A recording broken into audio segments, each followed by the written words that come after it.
Chapter 31. Making Conversation Effective. In conversation, avoid the extremes of forwardness and reserve. Cato. Conversation is the laboratory and workshop of the student. Emerson, Essays, Circles. The father of W. E. Gladstone considered conversation to be both an art and an accomplishment. Around the dinner table in his home, some topic of local or national interest, or some debated question, was constantly being discussed. In this way a friendly rivalry for supremacy in conversation arose among the family, and an incident observed in the street, an idea gleaned from a book, a deduction from personal experience, was carefully stored as material for the family exchange. Thus his early years of practice in elegant conversation prepared the younger Gladstone for his career as a leader and speaker. There is a sense in which the ability to converse effectively is efficient public speaking, for our conversation is often heard by many, and occasionally decisions of great moment hinge upon the tone and quality of what we say in private. Indeed, conversation in the aggregate probably wields more power than press and platform combined. Socrates taught his great truths, not from public rostrums, but in personal converse. Men made pilgrimages to Goethe's library and Coleridge's home to be charmed and instructed by their speech, and the culture of many nations was immeasurably influenced by the thoughts that streamed out from those rich wellsprings. Most of the world-moving speeches are made in the course of conversation.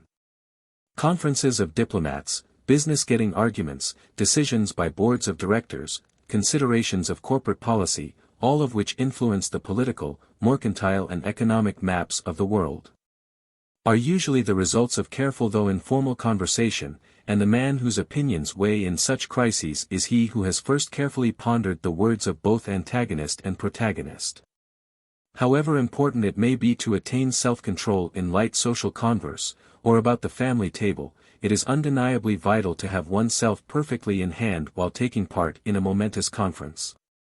Then the hints that we have given on poise, alertness, precision of word, clearness of statement, and force of utterance, with respect to public speech, are equally applicable to conversation. The form of nervous egotism, for it is both, that suddenly ends in flusters just when the vital words need to be uttered, is the sign of coming defeat, for a conversation is often a contest. If you feel this tendency embarrassing you, be sure to listen to Holmes's advice.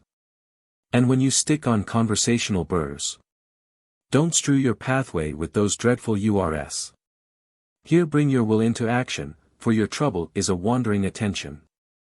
You must force your mind to persist along the chosen line of conversation and resolutely refuse to be diverted by any subject or happening that may unexpectedly pop up to distract you. To fail here is to lose effectiveness utterly. Concentration is the keynote of conversational charm and efficiency.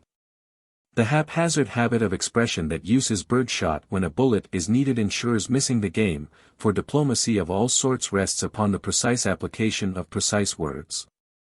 Particularly, if one may paraphrase Talleyrand, in those crises when language is no longer used to conceal thought.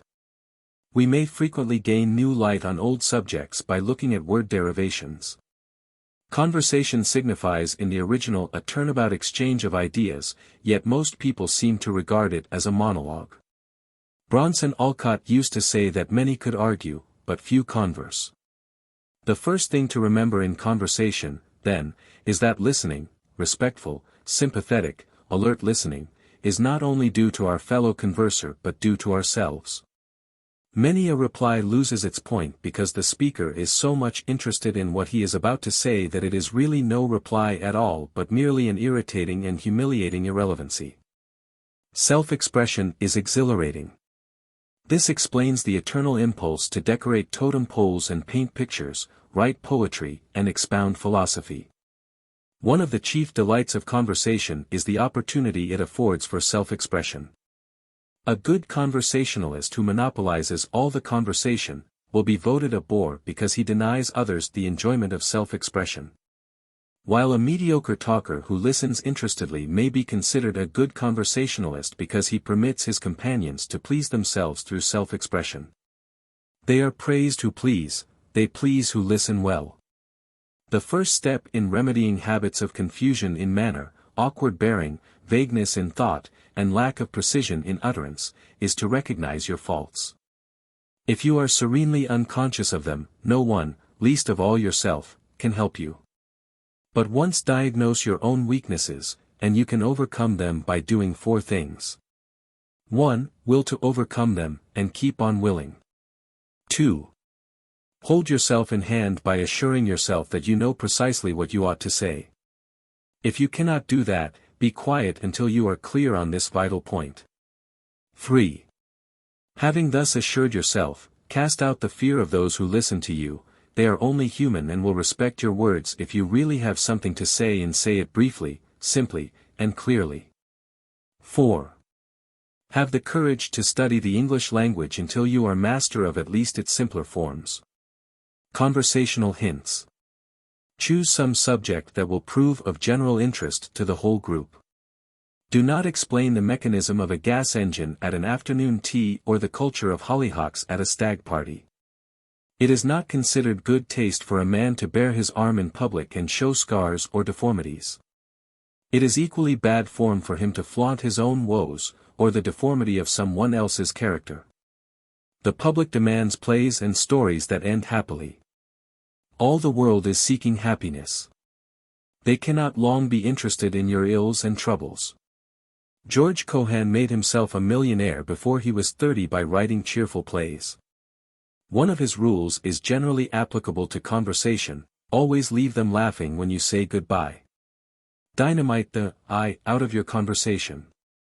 Not one man in 907 can talk about himself without being a bore. The man who can perform that feat can achieve marvels without talking about himself, so the eternal I is not permissible even in his talk. If you habitually build your conversation around your own interests, it may prove very tiresome to your listener. He may be thinking of bird dogs or dry fly fishing while you are discussing the 4th dimension, or the merits of a cucumber lotion. The charming conversationalist is prepared to talk in terms of his listener's interest. If his listener spends his spare time investigating Guernsey cattle or agitating social reforms, the discriminating conversationalist shapes his remarks accordingly. Richard Washburn-Child says he knows a man of mediocre ability who can charm men much abler than himself when he discusses electric lighting. This same man probably would bore, and be bored, if he were forced to converse about music or Madagascar. Avoid platitudes and hackneyed phrases. If you meet a friend from Keokuk on State Street or on Pikes Peak, it is not necessary to observe, "How small this world is after all." This observation was doubtless made prior to the formation of Pikes Peak. This old world is getting better every day. Fanners' wives do not have to work as hard as formerly. It is not so much the high cost of living as the cost of high living. Such observations as these excite about the same degree of admiration as is drawn out by the appearance of a 1903 model touring car. If you have nothing fresh or interesting, you can always remain silent. How would you like to read a newspaper that flashed out in bold headlines, "Nice weather we are having," or daily gave columns to the same old material you had been reading week after week?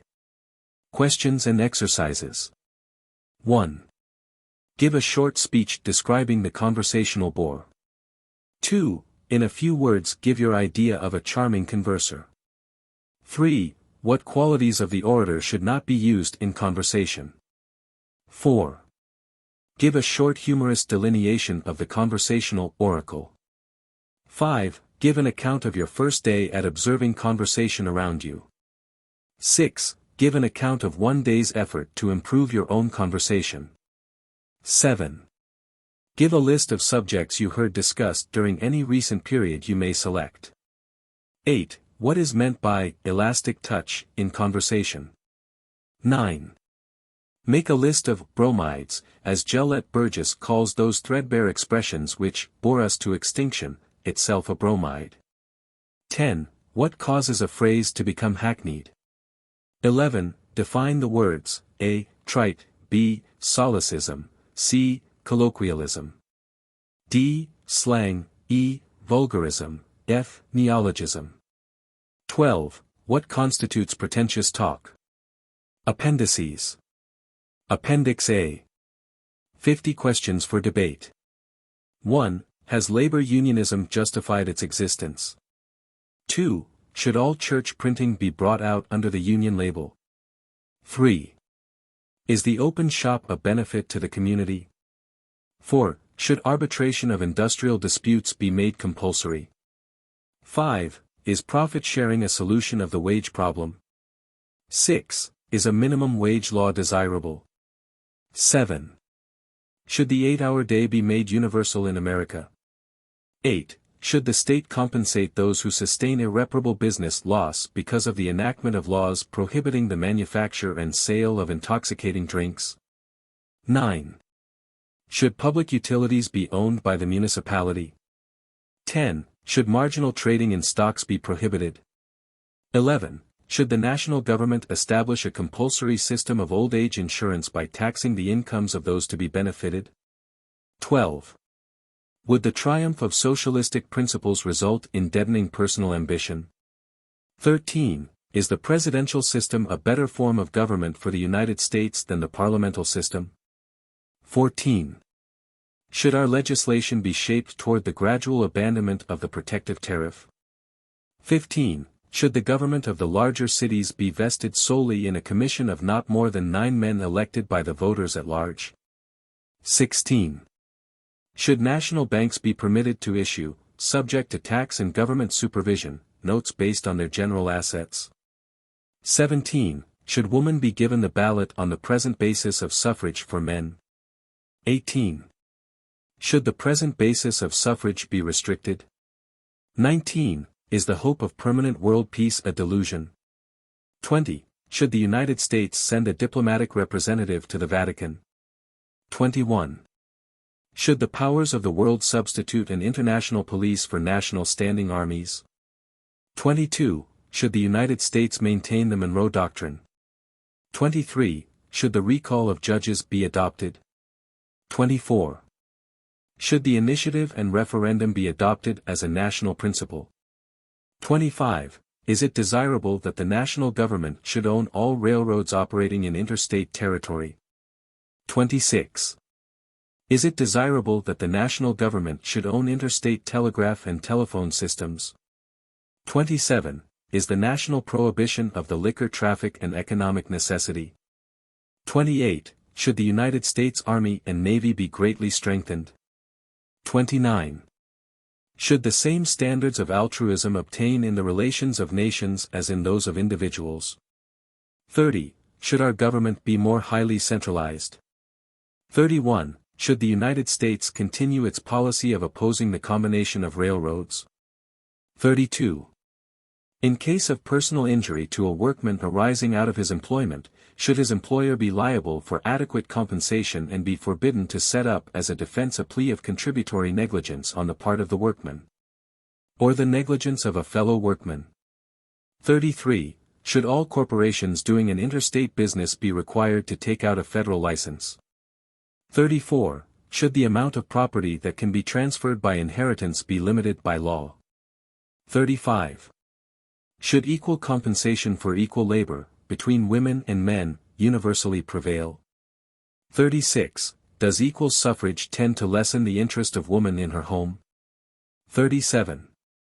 Should the United States take advantage of the commercial and industrial weakness of foreign nations, brought about by the war, by trying to wrest from them their markets in Central and South America? 38. Should teachers of small children in the public schools be selected from among mothers? 39. Should football be restricted to colleges, for the sake of physical safety? 40. Should college students who receive compensation for playing summer baseball be debarred from amateur standing? 41. Should daily school hours and school vacations both be shortened? 42. Should home study for pupils in grade schools be abolished and longer school hours substituted? 43. Should the honor system in examinations be adopted in public high schools? 44. Should all colleges adopt the self-government system for its students? 45. Should colleges be classified by national law and supervision, and uniform entrance and graduation requirements maintained by each college in a particular class? 46.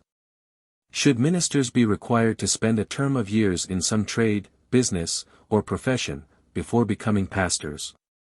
47. Is the YMCA losing its spiritual power? 48. Is the church losing its hold on thinking people? 49. Are the people of the United States more devoted to religion than ever? 50. Does the reading of magazines contribute to intellectual shallowness? Appendix B. 30 Themes for speeches. With source references for material. 1. Kinship, a foundation stone of civilization. The State, Woodrow Wilson. 2. Initiative and referendum. The Popular Initiative and Referendum, O.M. Barnes. 3. Reciprocity with Canada. Article in Independent, 53, 2874. Article in North American Review, 178, 205. 4. Is Mankind Progressing? Book of same title, M. Ballou. 5. Moses the Peerless Leader. Lecture by John Lord, in Beacon Lights of History. Note, this set of books contains a vast store of material for speeches. 6. The Spoils System. Sermon by the Reverend Dr. Henry Van Dyke, reported in the New York Tribune, February 25, 1895. 7. The Negro in Business. Part 3, Annual Report of the Secretary of Internal Affairs, Pennsylvania, 1912.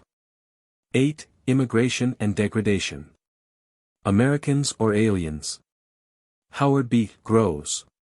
9. What is the theater doing for America? The Drama Today, Charlton Andrews. 10.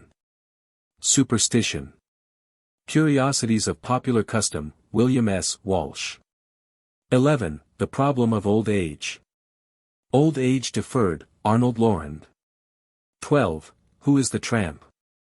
Article in Century, 28, 41. 13. Two Men Inside. Dr. Jekyll and Mr. Hyde, R. L. Stevenson. 14. The Overthrow of Poverty. The Panacea for Poverty, Madison Peters. 15. Morals and Manners.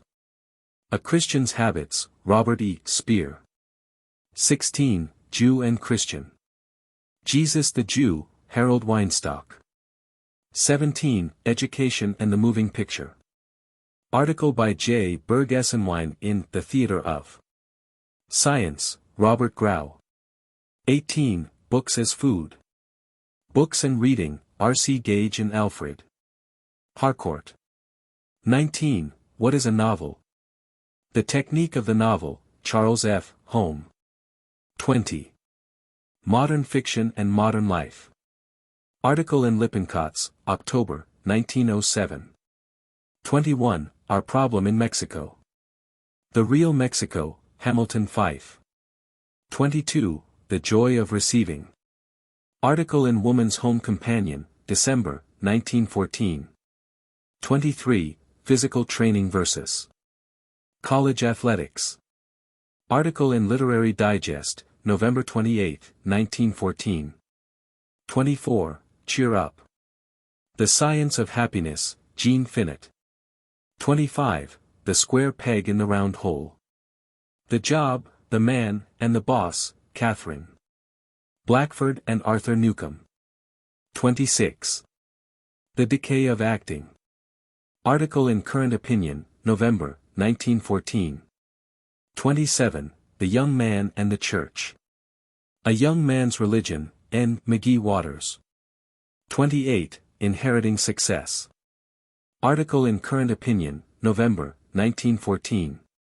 29. The Indian in Oklahoma. Article in Literary Digest, November 28, 1914. 30. Hate and the Nation. Article in Literary Digest, November 14, 1914. Appendix C. Suggestive Subjects for Speeches. With occasional hints on treatment. 1. Movies and Morals. 2. The Truth about Lying. The Essence of Truth-Telling and Lying. Lies that are not so. Considered. The subtleties of distinctions required. Examples of implied and acted lies. 3. Benefits that follow disasters. Benefits that have arisen out of floods, fires, earthquakes, wars, etc. 4. Haste for leisure. How the speed mania is born of a vain desire to enjoy a leisure that never comes, or, on the contrary, how the seeming haste of the world has given men shorter hours off labor and more time for rest, study, and pleasure.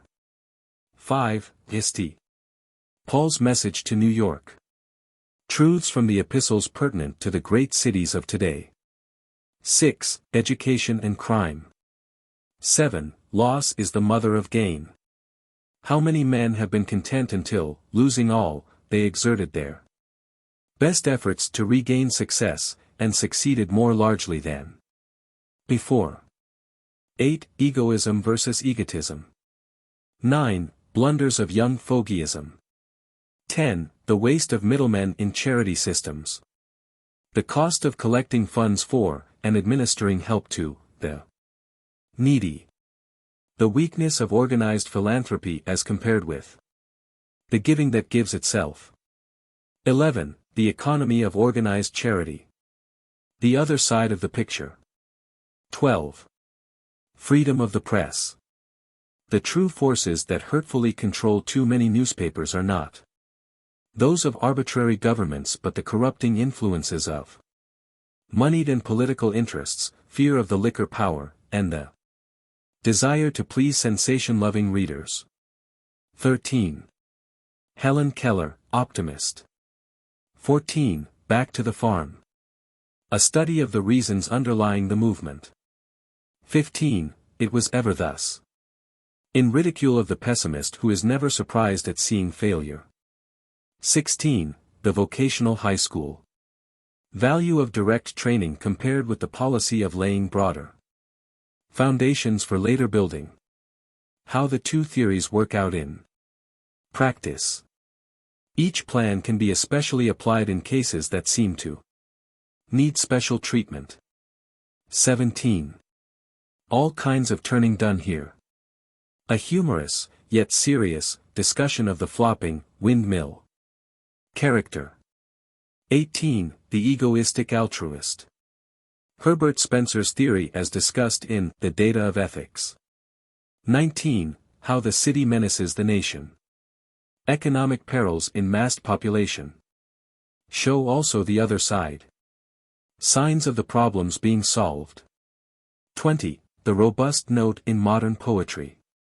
A comparison of the work of Galsworthy, Masefield, and Kipling with that of some earlier poets. 21. The ideals of socialism. 22. The future of the small city. How men are coming to see the economic advantages of smaller municipalities. 23. Censorship for the theater. Its relation to morals and art. Its difficulties and its benefits. 24. For such a time as this. Mordecai's expression and its application to opportunities in modern woman's life. 25. Is the press venal? 26. Safety first. 27. Meanies and extremes. 28. Rubicons and pontoons. How great men not only made momentous decisions but created means to carry them out. A speech full of historical examples. 29. Economy of revenue. 30. The patriotism of protest against popular idols. 31. Savonarola, the divine outcast. 32. The true politician. Revert to the original meaning of the word. Build the speech around one man as the chief example. 33. Kernels and shells. Leadership and cannon fodder, a protest against war in its effect on the common people. 34. Why is a militant? A dispassionate examination of the claims of the British militant suffragette. 35. Art and morals. The difference between the nude and the naked in art. 36. Can my country be wrong? False patriotism and true, with examples of popularly hated patriots. 37. Government by party. An analysis of our present political system and the movement toward reform. 38. The effects of fiction on history. 39. The effects of history on fiction. 40. The influence of war on literature. 41. Chinese Gordon. A eulogy. 42. Taxes and higher education. Should all men be compelled to contribute to the support of universities and professional schools? 43. Prize cattle versus prize babies. Is eugenics a science? And is it practicable? 44. Benevolent autocracy. Is a strongly paternal government better for the masses than a much larger freedom for the individual? 45. Second-hand opinions. The tendency to swallow reviews instead of forming one's own views. 46. Parentage or power. A study of which form of aristocracy must eventually prevail, that of blood or that of talent. 47. The blessing of discontent. Based on many examples of what has been accomplished by those who have not let well enough alone. 48. Corrupt and contented. A study of the relation of the apathetic voter to vicious government. 49. The Moloch of child labor. 50. Every man has a right to work. 51. Charity that fosters pauperism. 52. Not in our stars but in ourselves. Destiny versus choice. 53. Environment versus heredity. 54. The bravery of doubt. Doubt not mere unbelief. True grounds for doubt. What doubt has led to. Examples. The weakness of mere doubt. The attitude of the wholesome doubter versus that of the wholesale doubter. 55. The spirit of Monticello. A message from the life of Thomas Jefferson. 56. Narrowness in specialism. The dangers of specializing without first possessing broad knowledge. The eye too close to one object. Balance is a vital prerequisite for specialization. 57. Responsibility of labor unions to the law. 58. The future of Southern literature. What conditions in the history, temperament and environment of our Southern people indicate a bright literary future. 59. Woman the hope of idealism in America. 60. The value of debating clubs. 61. An army of 30 millions. In praise of the Sunday school. 62. The baby. How the ever-new baby holds mankind in unselfish courses and saves us all from going lastingly wrong. 63. Lo, the poor capitalist. His trials and problems. 64. Honey and sting. A lesson from the bee. 65. Ungrateful republics. Examples from history. 66. Every man has his price. Horace Walpole's cynical remark is not true now, nor was it true even in his own corrupt era. Of what sort are the men who cannot be bought? Examples. 67. The scholar in diplomacy. Examples in American life. 68. Locks and keys. There is a key for every lock. No difficulty so great, no truth so obscure, no problem so involved, but that there is a key to fit the lock. The search for the right key, the struggle to adjust it, the vigilance to retain it, these are some of the problems of success. 69. Right makes might. 70. Rooming with a ghost. Influence of the woman graduate of 50 years before on the college girl who lives in the room once occupied by the distinguished old grad. 71. No fact is a single fact. The importance of weighing facts relatively. 72. Is classical education dead to rise no more? 73. Invective against Nietzsche's philosophy. 74. Why have we bosses? A fair-minded examination of the uses and abuses of the political leader. 75. A plea for settlement work. 76. Credulity versus faith. 77. What is humor? 78. Use and abuse of the cartoon. 79. The pulpit in politics. 80. Are colleges growing too large? 81. The doom of absolutism. 82. Shall woman help keep house for town, city, state, and nation? 83. The educational test for suffrage. 84. The property test for suffrage. 85. The menace of the plutocrat. 86. The cost of high living. 87. The cost of conveniences. 88.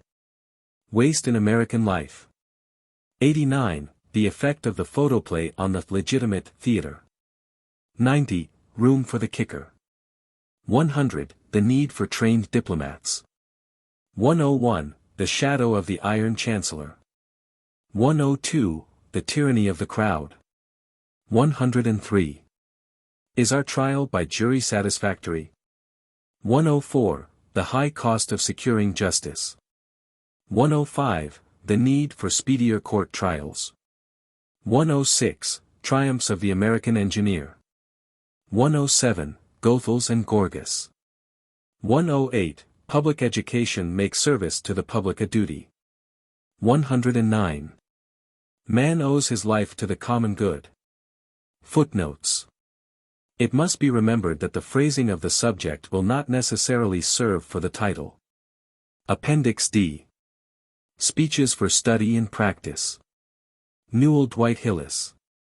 Brave Little Belgium. Delivered in Plymouth Church, Brooklyn, New York, October 18, 1914. Used by permission. Long ago Plato made a distinction between the occasions of war and the causes of war. The occasions of war lie upon the surface, and are known and read of all men, while the causes of war are embedded in racial antagonisms, in political and economic controversies. Narrative historians portray the occasions of war. Philosophic historians, the secret and hidden causes. Thus the spark of fire that falls is the occasion of an explosion, but the cause of the havoc is the relation between charcoal, niter and saltpeter. The occasion of the Civil War was the firing upon Fort Sumter. The cause was the collision between the ideals of the Union presented by Daniel Webster and the secession taught by Calhoun. The occasion of the American Revolution was the stamp tax. The cause was the conviction on the part of our forefathers that men who had freedom in worship carried also the capacity for self-government. The occasion of the French Revolution was the purchase of a diamond necklace for Queen Marie Antoinette at a time when the treasury was exhausted. The cause of the revolution was feudalism. Not otherwise, the occasion of the great conflict that is now shaking our earth was the assassination of an Austrian boy and girl, but the cause is embedded in racial antagonisms and economic competition. As for Russia, the cause of the war was her desire to obtain the Bosphorus, and an open seaport, which is the prize offered for her attack upon Germany. As for Austria, the cause of the war is her fear of the growing power of the Balkan states, and the progressive slicing away of her territory. As for France, the cause of the war is the instinct of self-preservation, that resists an invading host. As for Germany, the cause is her deep-seated conviction that every country has a moral right to the mouth of its greatest river. Unable to compete with England, by roundabout sea routes and a Kiel canal, she wants to use the route that nature digged for her through the mouth of the Rhine. As for England, the motherland is fighting to recover her sense of security. During the Napoleonic Wars the second William Pitt explained the quadrupling of the taxes, the increase of the navy, and the sending of an English army against France. By the statement that justification of this proposed war is the preservation of England's sense of security. 10 years ago England lost her sense of security. Today she is not seeking to preserve, but to recover, the lost sense of security. She proposes to do this by destroying Germany's ironclads, demobilizing her army, wiping out her forts, and the partition of her provinces. The occasions of the war vary, with the color of the paper, white and gray and blue, but the causes of this war are embedded in racial antagonisms and economic and political differences. Why Little Belgium has the center of the stage. Tonight our study concerns Little Belgium, her people, and their part in this conflict. Be the reasons what they may, this little land stands in the center of the stage and holds the limelight. Once more David, armed with a sling, has gone up against 10 Goliaths. It is an amazing spectacle, this, one of the smallest of the states, battling with the largest of the giants. Belgium has a standing army of 42,000 men, and Germany, with 3 reserves, perhaps 7 million or 8 million. Without waiting for any assistance, this little Belgium band went up against 2 million. It is as if a honeybee had decided to attack an eagle come to loot its honeycomb. It is as if an antelope had turned against a lion. Belgium has but 11,000 square miles of land, less than the states of Massachusetts, Rhode Island and Connecticut. Her population is 7,500,000, less than the single state of New York. You could put 22 Belgiums in our single state of Texas. Much of her soil is thin. Her handicaps are heavy, but the industry of her people has turned the whole land into one vast flower and vegetable garden. The soil of Minnesota and the Dakotas is new soil, and yet our farmers there average but 15 bushels of wheat to the acre. Belgium's soil has been used for centuries, but it averages 37 bushels of wheat to the acre. If we grow 24 bushels of barley on an acre of ground, Belgium grows 50, she produces 300 bushels of potatoes, where the main farmer harvests 90 bushels. Belgium's average population per square mile has risen to 645 people. If Americans practiced intensive farming. If the population of Texas were as dense as it is in Belgium, 100 million of the United States, Canada and Central America could all move to Texas, while if our entire country was as densely populated as Belgium's, everybody in the world could live comfortably within the limits of our country. The life of the people. And yet, little Belgium has no gold or silver mines, and all the treasures of copper and zinc and lead and anthracite and oil have been denied her. The gold is in the heart of her people. No other land holds a race more prudent, industrious and thrifty. It is a land where everybody works. In the winter when the sun does not rise until 7:30, the Belgian cottages have lights in their windows at 5, and the people are ready for an 11-hour day. As a rule all children work after 12 years of age. The exquisite pointed lace that has made Belgium famous, is wrought by women who fulfill the tasks of the household fulfilled by American women. And then begins their task upon the exquisite laces that have sent their name and fame throughout the world. Their wages are low, their work hard, but their life is so peaceful and prosperous that few Belgians ever emigrate to foreign countries. Of late they have made their education compulsory, their schools free. It is doubtful whether any other country has made a greater success of their system of transportation. You will pay 50 cents to journey some 20-odd miles out to Roslyn, on our Long Island Railroad. But in Belgium a commuter journeys 20 miles into the factory and back again every night and makes the 6 double daily journeys at an entire cost of 37.5 cents per week. Less than the amount that you pay for the journey one way for a like distance in this country. Out of this has come Belgium's prosperity. She has the money to buy goods from other countries, and she has the property to export to foreign lands. Last year the United States, with its 100 millions of people, imported less than $2 billion, and exported $2,500 million. If our people had been as prosperous per capita as Belgium, we would have purchased from other countries $12 billion worth of goods and exported $10 billion. So largely have we been dependent upon Belgium that many of the engines used in digging the Panama Canal came from the Cockerill works that produce 2,000 of these engines every year in Liege.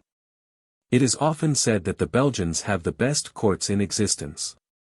The Supreme Court of Little Belgium has but one justice. Without waiting for an appeal, just as soon as a decision has been reached by a lower court, while the matters are still fresh in mind and all the witnesses and facts readily obtainable. This Supreme Justice reviews all the objections raised on either side and without a motion from anyone passes on the decision of the inferior court. On the other hand, the lower courts are open to an immediate settlement of disputes between the wage earners, and newsboys and fishermen are almost daily seen going to the judge for a decision regarding a dispute over 5 or 10 cents. When the judge has cross-questioned both sides, without the presence of attorneys, or the necessity of serving a process, or raising $1.25, as here, the poorest of the poor have their wrongs righted. It is said that not one decision out of 100 is appealed, thus calling for the existence of an attorney. To all other institutions organized in the interest of the wage earner has been added the National Savings Bank system, that makes loans to men of small means, that enables the farmer and the working man to buy a little garden and build a house, while at the same time ensuring the working man against accident and sickness.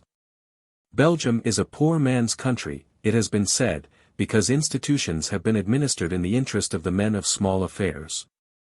The Great Belgium Plain in History. But the institutions of Belgium and the industrial prosperity of her people alone are not equal to the explanation of her unique heroism. Long ago, in his commentaries, Julius Caesar said that Gaul was inhabited by 3 tribes, the Belgi, the Aquitani, the Celts, of whom the Belgi were the bravest. History will show that Belgians have courage as their native right, for only the brave could have survived.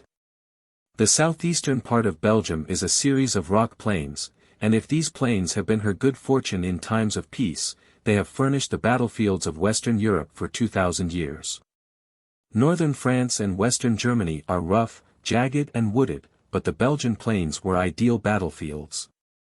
For this reason the generals of Germany and of France have usually met and struggled for the mastery on these wide Belgian plains. On one of these grounds Julius Caesar won the first battle that is recorded. Then came King Clovis and the French, with their campaigns. Toward these plains also the Saracens were hurrying when assaulted by Charles Martel. On the Belgian plains the Dutch burghers and the Spanish armies, led by bloody Alva, fought out their battle. Hither, too, came Napoleon, and the great mound of Waterloo is the monument to the Duke of Wellington's victory. It was to the Belgian plains, also, that the German general, last August, rushed his troops. Every college and every city searches for some level spot of land where the contest between opposing teams may be held. And for more than 2,000 years the Belgian plain has been the scene of the great battles between the warring nations of Western Europe. Now, out of all these collisions there has come a hardy race, inured to peril, rich in fortitude, loyalty, patience, thrift, self-reliance and persevering faith. For 500 years the Belgian children and youth have been brought up upon the deeds of noble renown, achieved by their ancestors. If Julius Caesar were here today he would wear Belgium's bravery like a bright sword, girded to his thigh. And when this brave little people, with a standing army of 42,000 men, single-handed defied 2 millions of Germans, it tells us that Ajax has come back once more to defy the god of lightnings. A thrilling chapter from Belgium's history. Perhaps 1 or 2 chapters torn from the pages of Belgium history will enable us to understand her present-day heroism. Just as one golden bough plucked from the forest will explain the richness of the autumn. You remember that Venice was once the financial center of the world. Then when the bankers lost confidence in the navy of Venice they put their jewels and gold into saddlebags and moved the financial center of the world to Nuremberg, because its walls were 7 feet thick and 20 feet high. Later, about 1500 A.D., the discovery of the New World turned all the peoples into races of seagoing folk, and the English and Dutch captains vied with the sailors of Spain and Portugal. No captains were more prosperous than the mariners of Antwerp. In 1568 there were 500 marble mansions in this city on the Meuse. Belgium became a casket filled with jewels. Then it was that Spain turned covetous eyes northward. Sated with his pleasures, broken by indulgence and passion, the Emperor Charles V resigned his gold and throne to his son, King Philip. Finding his coffers depleted, Philip sent the Duke of Alva, with 10,000 Spanish soldiers, out on a looting expedition.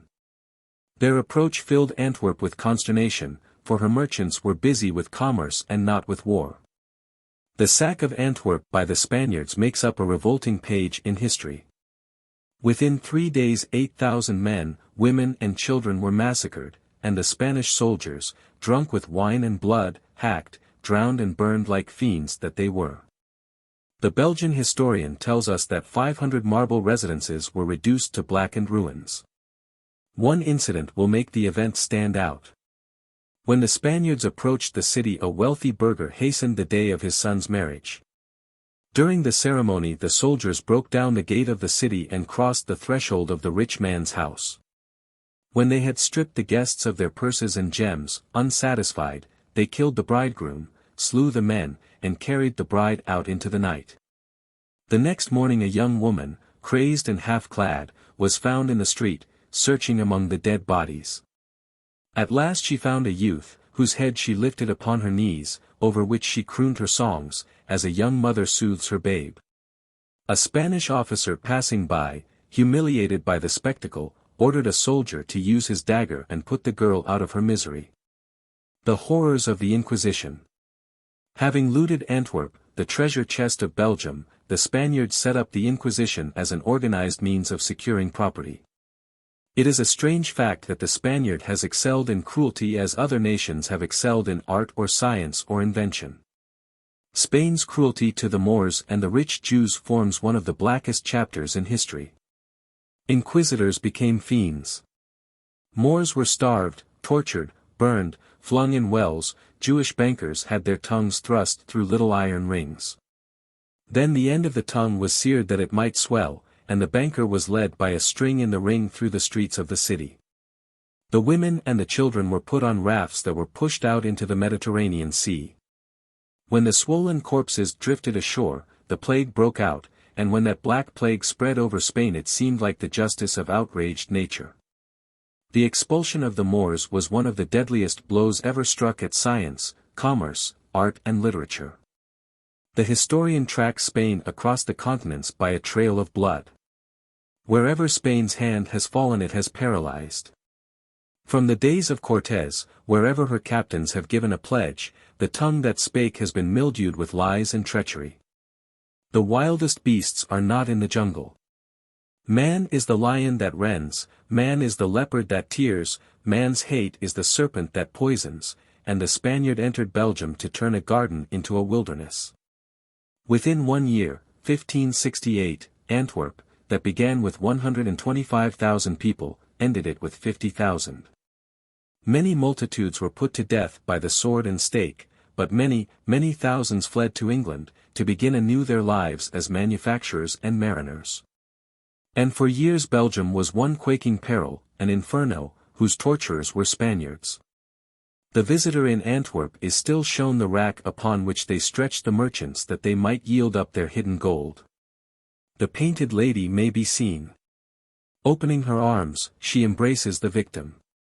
The Spaniard, with his spear, forced the merchant into the deadly embrace.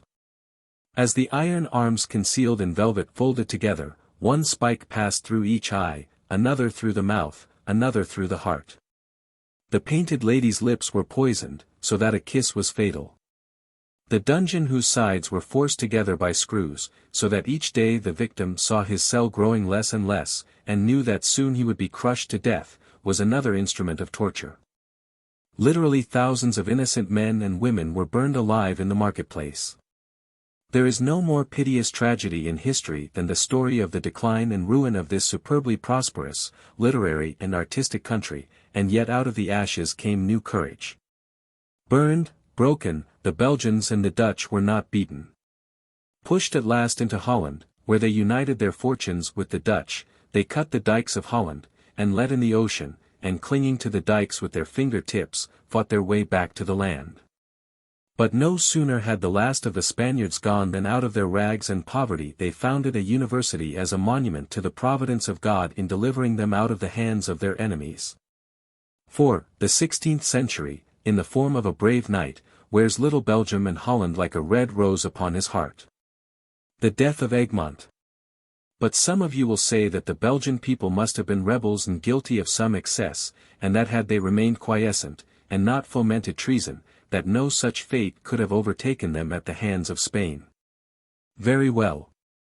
I will take a youth who, at the beginning, believed in Charles V, a man who was as true to his ideals as the needle to the pole.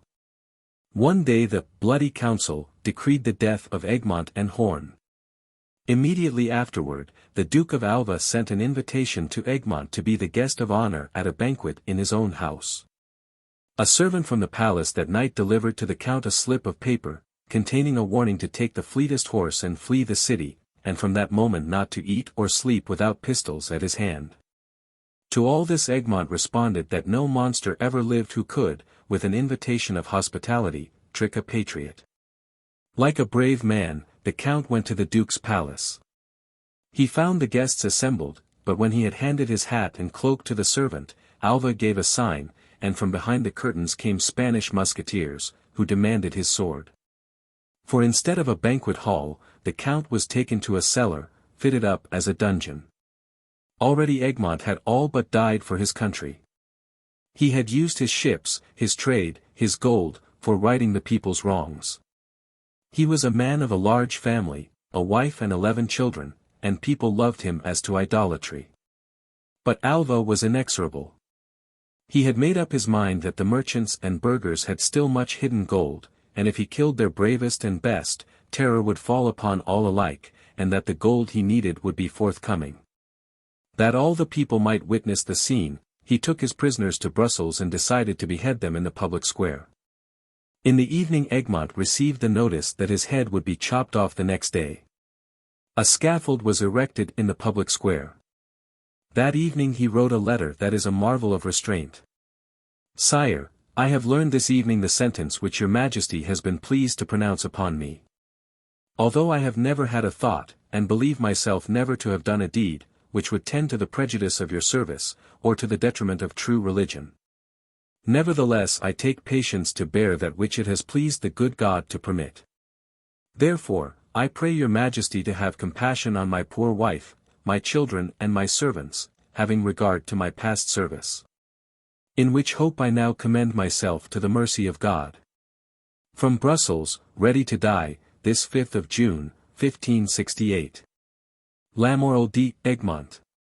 Thus died a man who did as much probably for Holland as John Eliot for England, or Lafayette for France, or Samuel Adams for this young republic. The woe of Belgium. And now out of all this glorious past comes the woe of Belgium. Desolation has come like the whirlwind, and destruction like a tornado. But 90 days ago and Belgium was a hive of industry, and in the fields were heard the harvest songs. Suddenly, Germany struck Belgium. The whole world has but one voice, Belgium has innocent hands. She was led like a lamb to the slaughter. When the lover of Germany is asked to explain Germany's breaking of her solemn treaty upon the neutrality of Belgium, the German stands dumb and speechless. Merchants honor their written obligations. True citizens consider their word as good as their bond. Germany gave treaty, and in the presence of God and the civilized world, entered into a solemn covenant with Belgium. To the end of time, the German must expect this taunt, as worthless as a German treaty. Scarcely less black the 2 or 3 known examples of cruelty wrought upon non-resisting Belgians. In Brooklyn lives a Belgian woman. She planned to return home in late July to visit a father who had suffered paralysis, an aged mother and a sister who nursed both. When the Germans decided to burn that village in eastern Belgium, they did not wish to burn alive this old and helpless man, so they bayonet to death the old man and woman, and the daughter that nursed them. Let us judge not, that we be not judged. This is the one example of atrocity that you and I might be able personally to prove. But every loyal German in the country can make answer, these soldiers were drunk with wine and blood. Such an atrocity misrepresents Germany and her soldiers. The breaking of Germany's treaty with Belgium represents the dishonor of a military ring, and not the perfidy of 68 million of people. We ask that judgment be postponed until all the facts are in. But, meanwhile, the man who loves his fellows, at midnight in his dreams walks across the fields of broken Belgium. All through the night air there comes the sob of Rachel, weeping for her children, because they are not. In moods of bitterness, of doubt and despair the heart cries out, how could a just God permit such cruelty upon innocent Belgium? No man knows. Clouds and darkness are round about God's throne. The spirit of evil caused this war, but the Spirit of God may bring good out of it, just as the summer can repair the ravages of winter. Meanwhile the heart bleeds for Belgium. For Brussels, the third most beautiful city in Europe.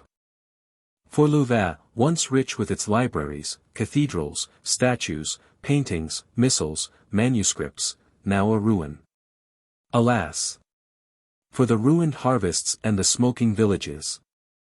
Alas, for the cathedral that is a heap, and the library that is a ruin. Where the angel of happiness was there stalked famine and death. Gone, the land of Grotius. Perished the paintings of Rubens. Ruined is Louvain. Where the wheat waved, now the hillsides are billowy with graves. But let us believe that God reigns. Perchance Belgium is slain like the Saviour, that militarism may die like Satan. Without shedding of innocent blood there is no remission of sins through tyranny and greed. There is no wine without the crushing of the grapes from the tree of life. Soon liberty, God's dear child, will stand within the scene and comfort the desolate. Falling upon the great world's altar stairs, in this hour when wisdom is ignorance, and the strongest man clutches at dust and straw, let us believe with faith victorious over tears. That some time God will gather broken-hearted little Belgium into his arms and comfort her as a father comforteth his well-beloved child. Henry Watterson. The New Americanism. Abridged. 8 years ago tonight, there stood where I am standing now a young Georgian, who, not without reason, recognized the significance of his presence here, and, in words whose eloquence I cannot hope to recall, appealed from the New South to New England for a united country. He is gone now. But, short as his life was, its heaven-born mission was fulfilled, the dream of his childhood was realized. For he had been appointed by God to carry a message of peace on earth, goodwill to men, and, this done, he vanished from the sight of mortal eyes, even as the dove from the ark. Grady told us, and told us truly, of that typical American who, in Dr. Talmage's mind's eye, was coming, but who, in Abraham Lincoln's actuality, had already come. In some recent studies into the career of that man, I have encountered many startling confirmations of this judgment. And from that rugged trunk, drawing its sustenance from gnarled roots, interlocked with Cavalier sprays and Puritan branches deep beneath the soil, is springing.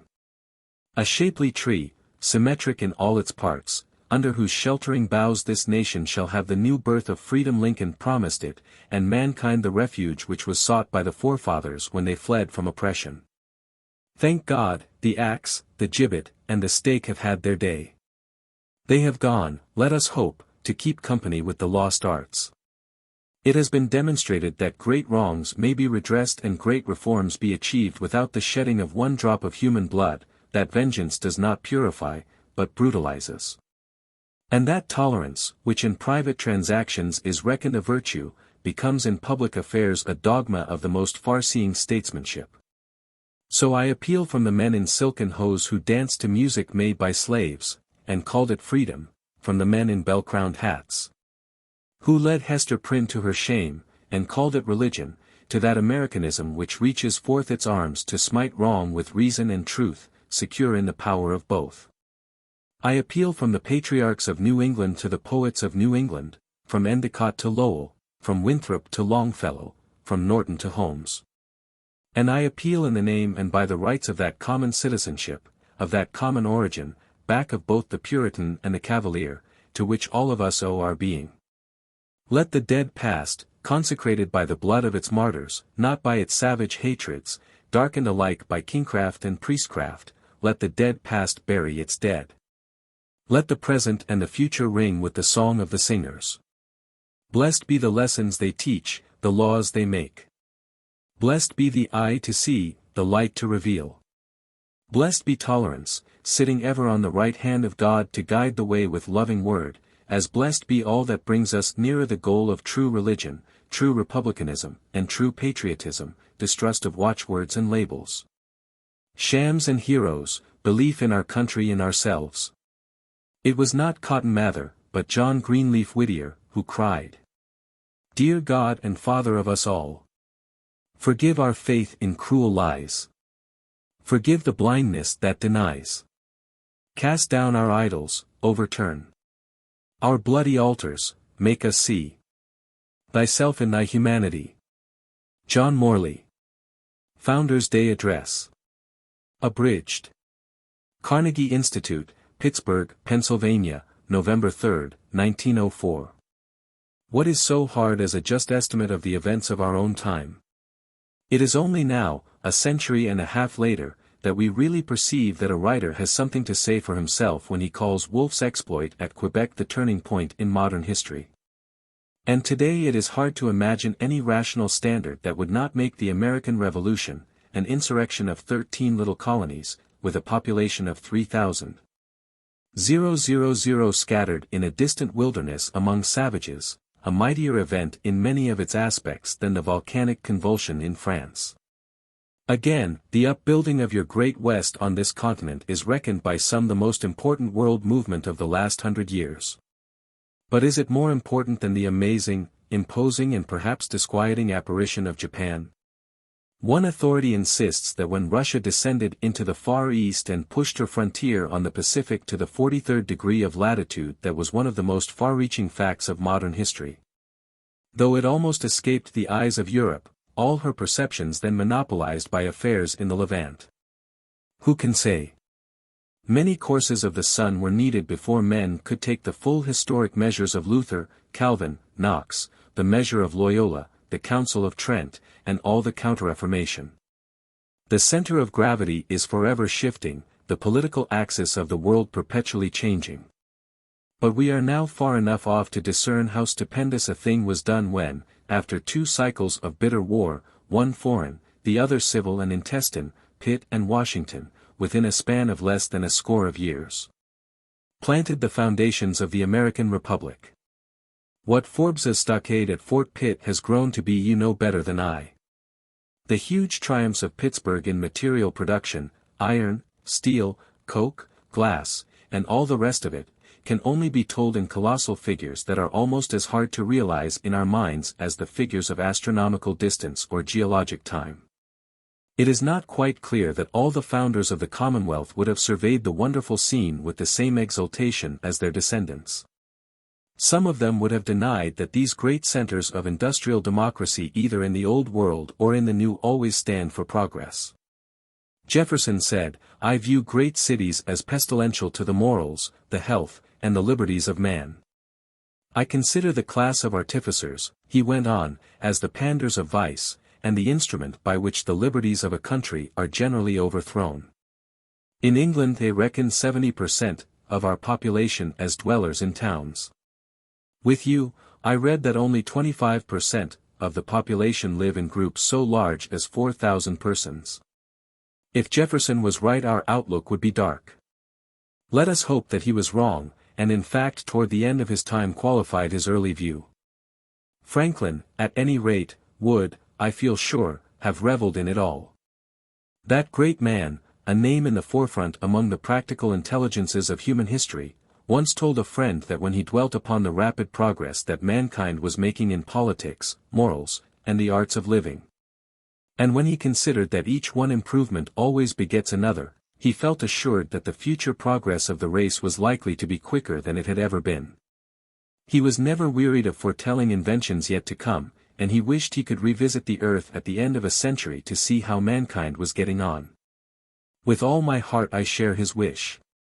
Of all the men who have built up great states, I do believe there is not one whose alacrity of sound sense and single-eyed beneficence of aim could be more safely trusted than Franklin to draw light from the clouds and pierce the economic and political confusions of our time.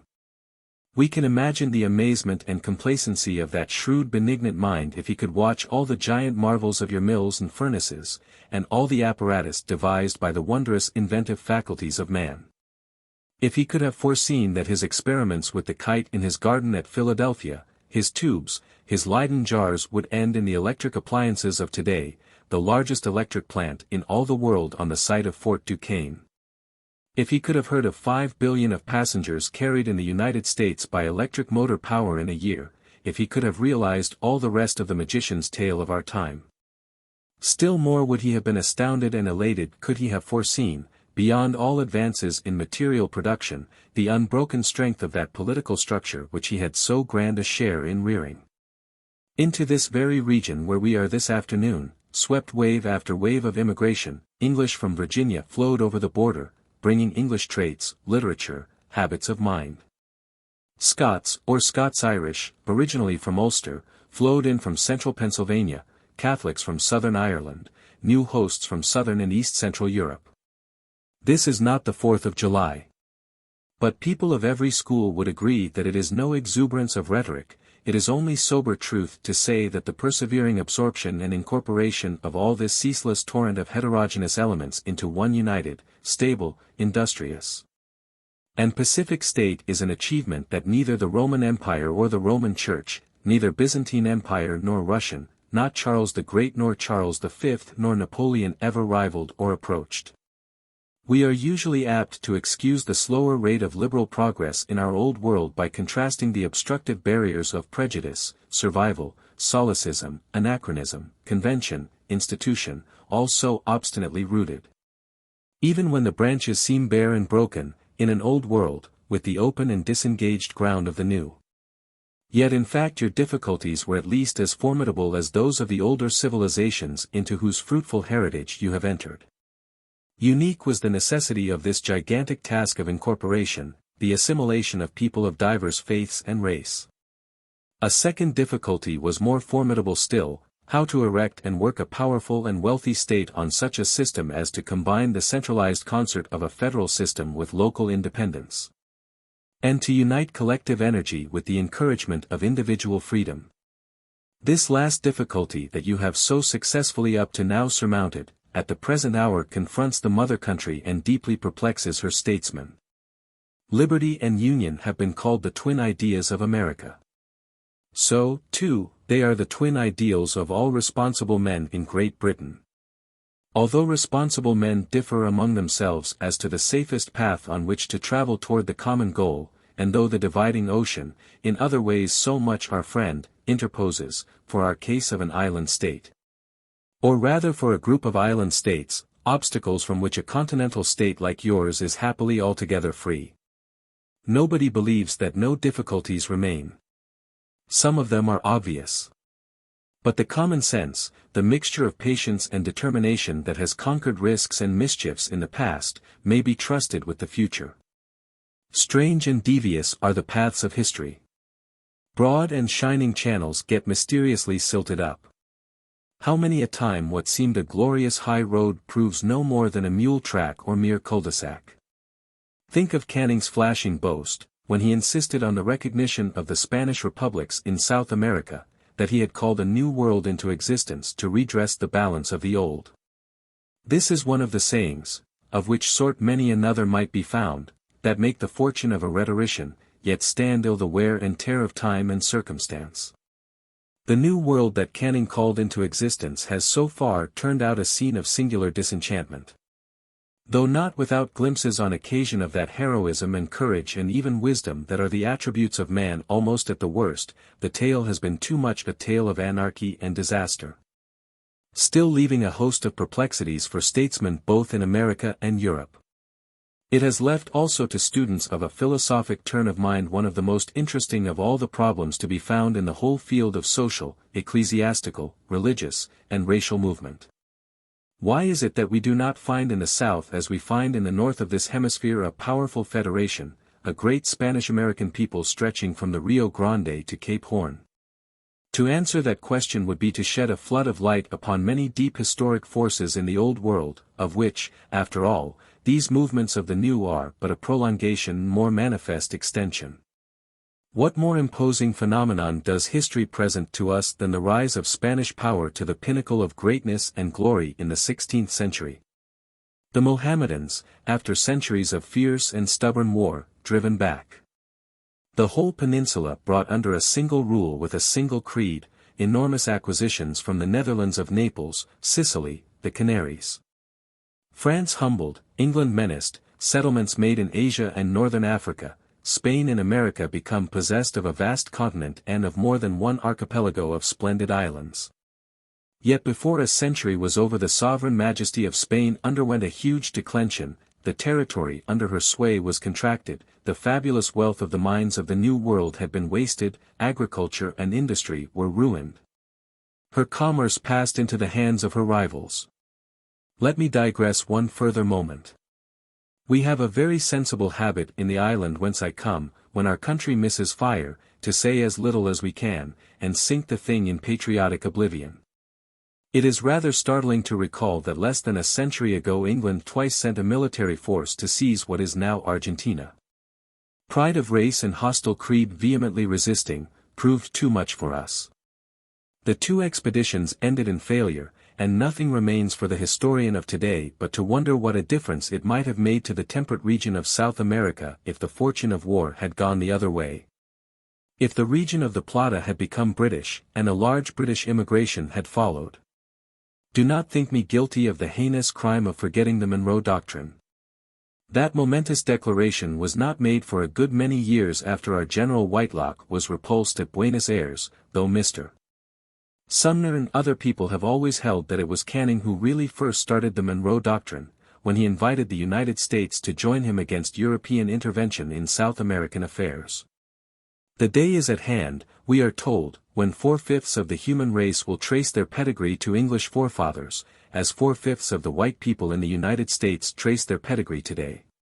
By the end of this century, they say, such nations as France and Germany, assuming that they stand apart from fresh consolidations, will only be able to claim the same relative position in the political world as Holland and Switzerland. These musings of the moon do not take us far. The important thing, as we all know, is not the exact fraction of the human race that will speak English.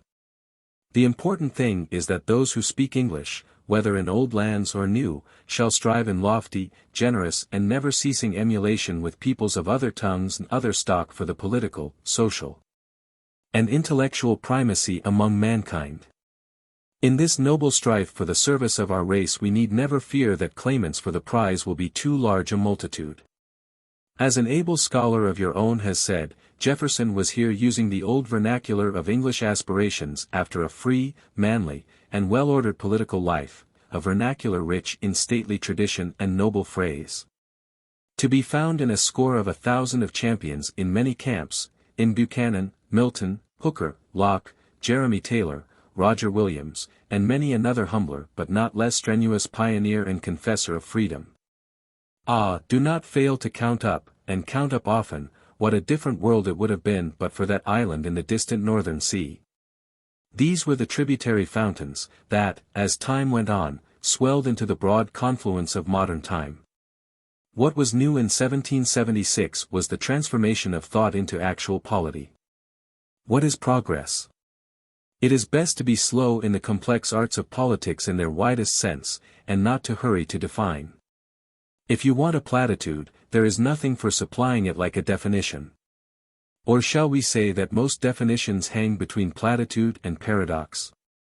There are said, though I have never counted, to be 10,000 definitions of religion. There must be about as many of poetry. There can hardly be fewer of liberty, or even of happiness. I am not bold enough to try a definition.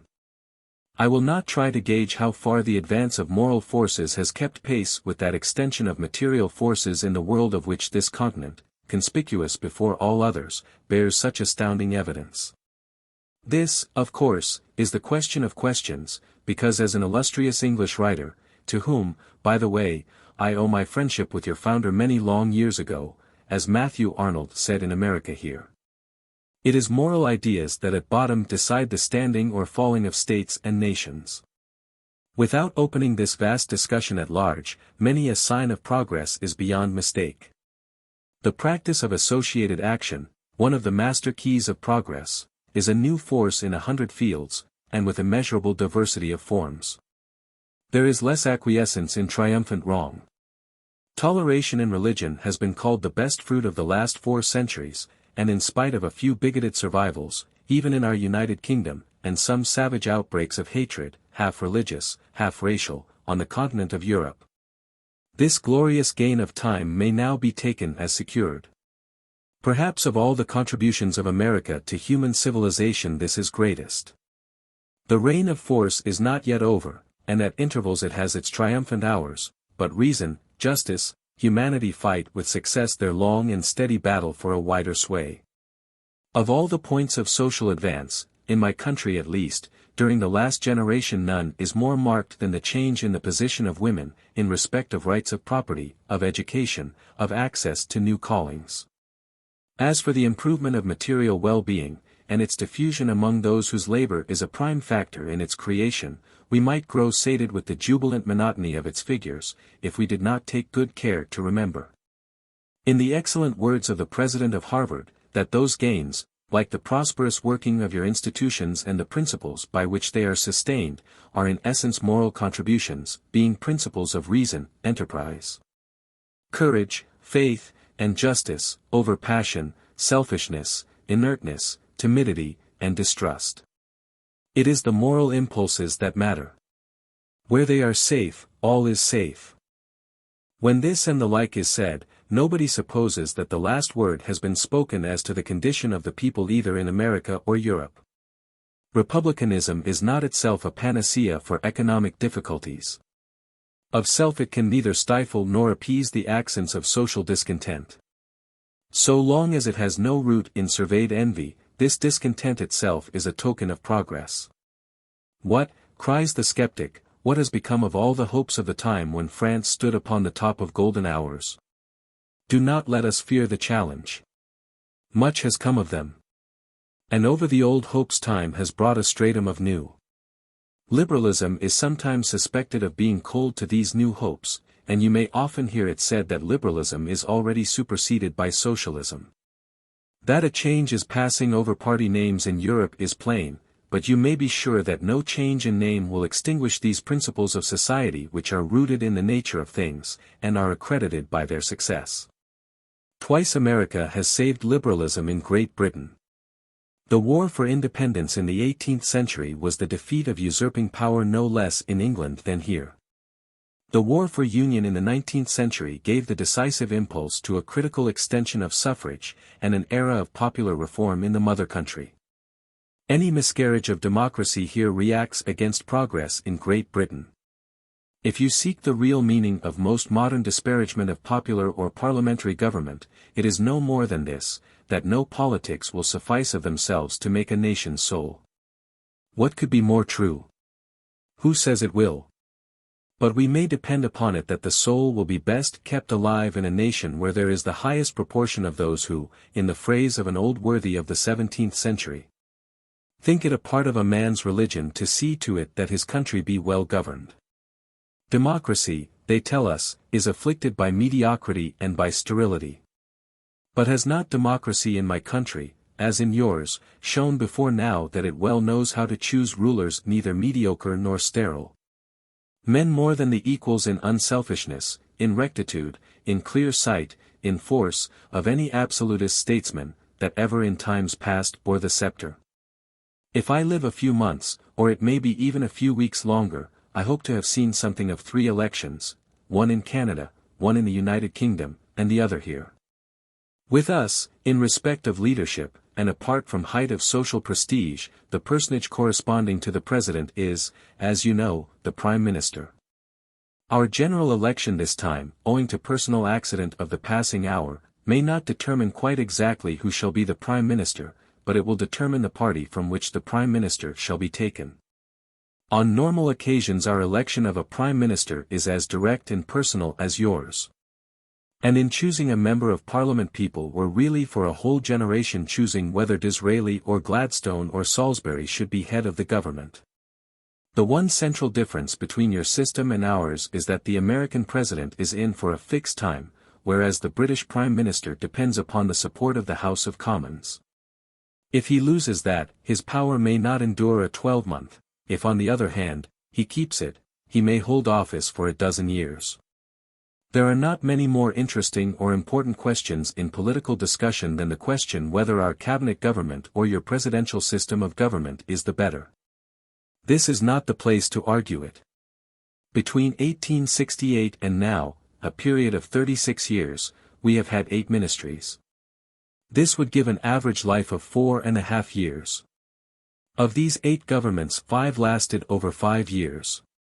Broadly speaking, then, our executive governments have lasted about the length of your fixed term. As for ministers swept away by a gust of passion, I can only recall the overthrow of Lord Palmerston in 1858 for being thought too subservient to France. For my own part, I have always thought that by its free play, its comparative fluidity, its rapid flexibility of adaptation, our cabinet system has most to say for itself. Whether democracy will make for peace, we all have yet to see. So far democracy has done little in Europe to protect us against the turbid whirlpools of a military age. When the evils of rival states, antagonistic races, territorial claims, and all the other formulas of international conflict are felt to be unbearable and the curse becomes too great to be any longer borne, a school of teachers will perhaps arise to pick up again the thread of the best writers and wisest rulers on the eve of the revolution. Movement in this region of human things has not all been progressive. If we survey the European courts from the end of the 7 Years' War down to the French Revolution, we note the marked growth of a distinctly international and pacific spirit. At no era in the world's history can we find so many European statesmen after peace and the good government of which peace is the best ally.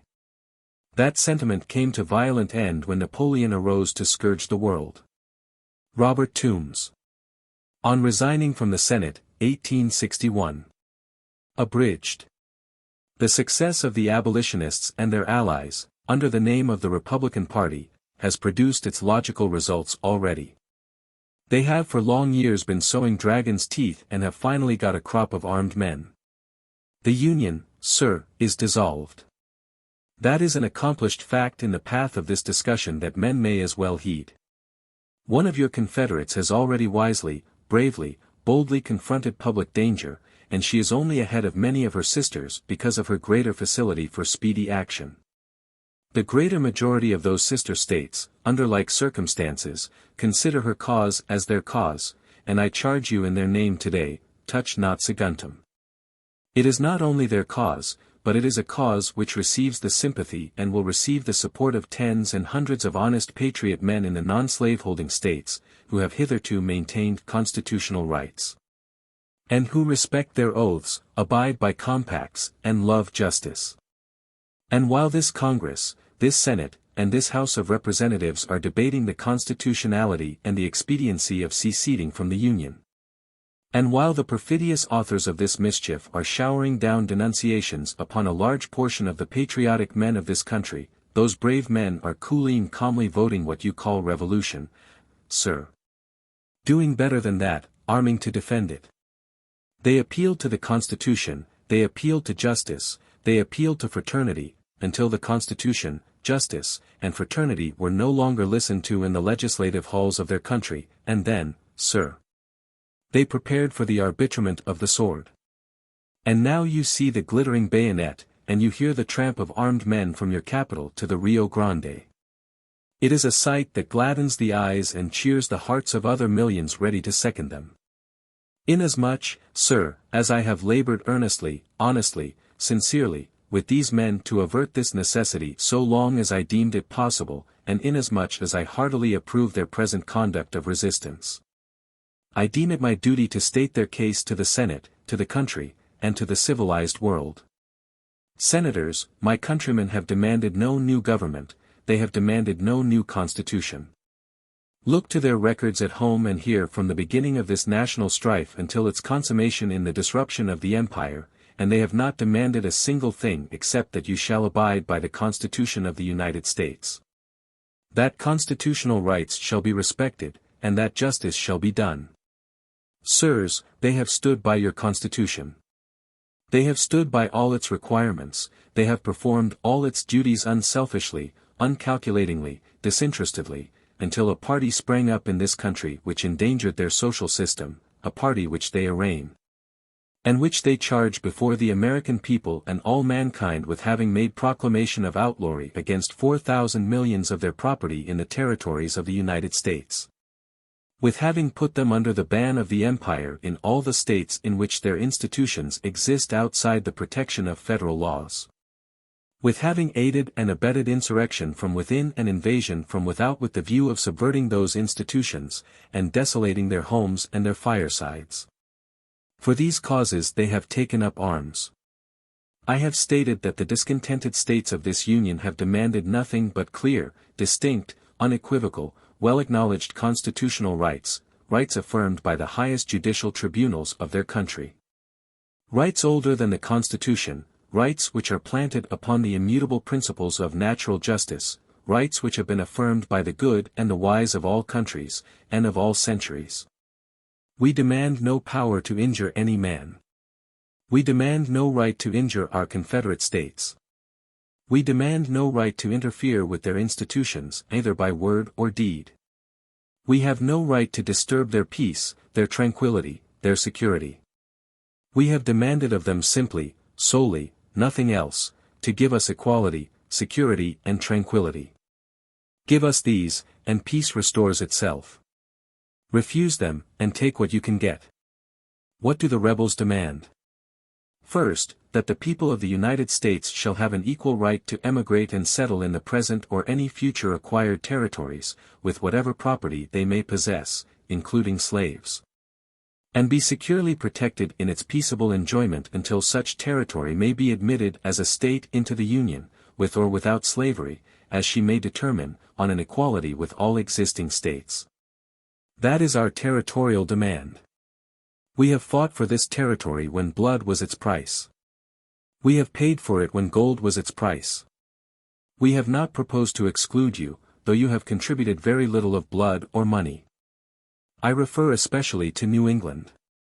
We demand only to go into those territories upon terms of equality with you, as equals in this great confederacy, to enjoy the common property of the whole Union, and receive the protection of the common government. Until the territory is capable of coming into the Union as a sovereign state, when it may fix its own institutions to suit itself. The second proposition is, that property in slaves shall be entitled to the same protection from the government of the United States, in all of its departments, everywhere, which the Constitution confers the power upon it to extend to any other property, provided nothing herein contained shall be construed to limit or restrain the right now belonging to every state to prohibit, abolish, or establish and protect slavery within its limits. We demand of the common government to use its granted powers to protect our property as well as yours. For this protection we pay as much as you do. This very property is subject to taxation. It has been taxed by you and sold by you for taxes. The title to thousands and tens of thousands of slaves is derived from the United States.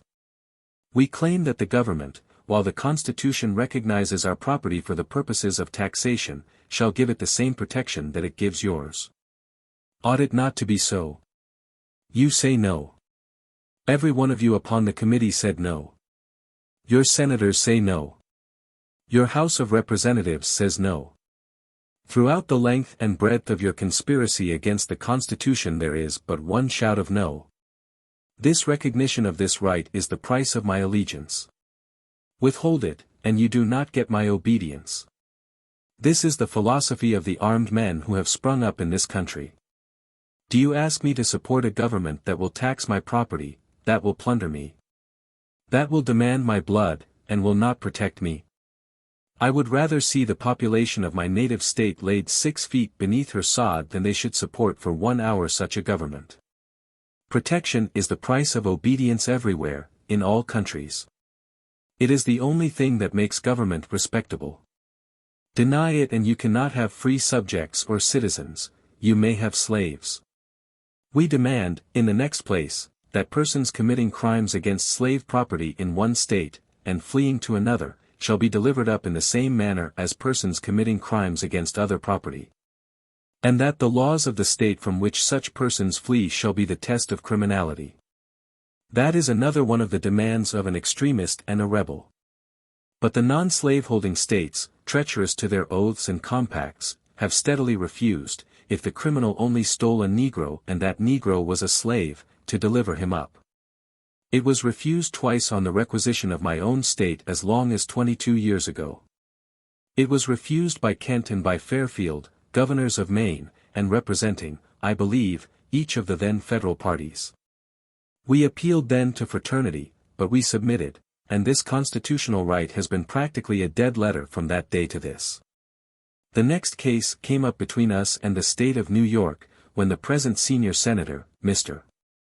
Seward, was the governor of that state, and he refused it. Why? He said it was not against the laws of New York to steal a Negro, and therefore he would not comply with the demand. He made a similar refusal to Virginia. Yet these are our Confederates, these are our sister states. There is the bargain, there is the compact. You have sworn to it. Both these governors swore to it. The senator from New York swore to it. The governor of Ohio swore to it when he was inaugurated. You cannot bind them by oaths. Yet they talk to us of treason, and I suppose they expect to whip freemen into loving such brethren. They will have a good time in doing it. It is natural we should want this provision of the Constitution carried out. The Constitution says slaves are property, the Supreme Court says so, the Constitution says so. The theft of slaves is a crime. They are a subject matter of felonious asportation.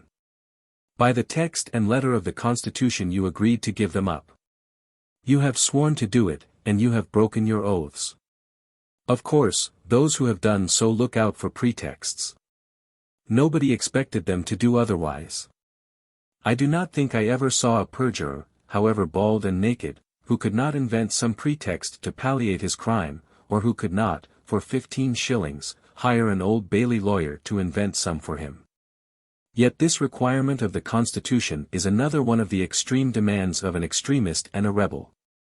The next stipulation is that fugitive slaves shall be surrendered under the provisions of the Fugitive Slave Act of 1850, without being entitled either to a writ of habeas corpus, or trial by jury, or other similar obstructions of legislation. In the state to which he may flee. Here is the Constitution. No person held to service or labor in one state, under the laws thereof, escaping into another, shall, in consequence of any law or regulation therein, be discharged from such service or labor. But shall be delivered up on claim of the party to whom such service or labor may be due. This language is plain, and everybody understood it the same way for the first 40 years of your government. In 1793, in Washington's time, an act was passed to carry out this provision. It was adopted unanimously in the Senate of the United States, and nearly so in the House of Representatives. Nobody then had invented pretexts to show that the Constitution did not mean a Negro slave. It was clear, it was plain. Not only the federal courts, but all the local courts in all the states, decided that this was a constitutional obligation. How is it now? The North sought to evade it. Following the instincts of their natural character, they commenced with the fraudulent fiction that fugitives were entitled to habeas corpus, entitled to trial by jury in the state to which they fled.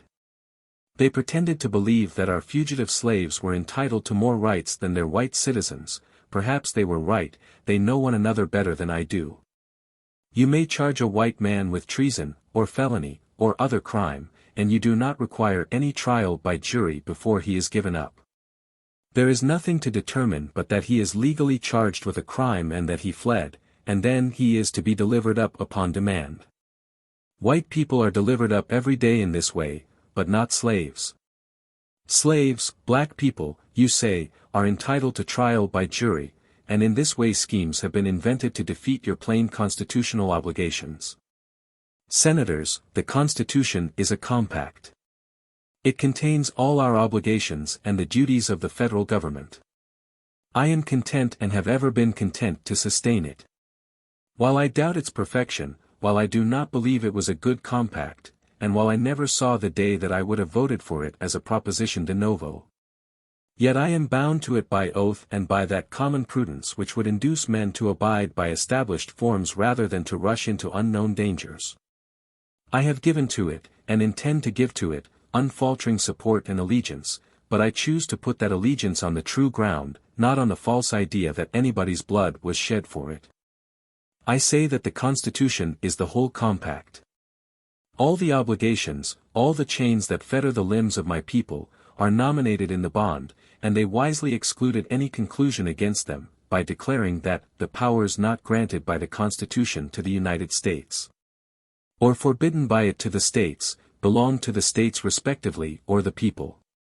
Now I will try it by that standard, I will subject it to that test.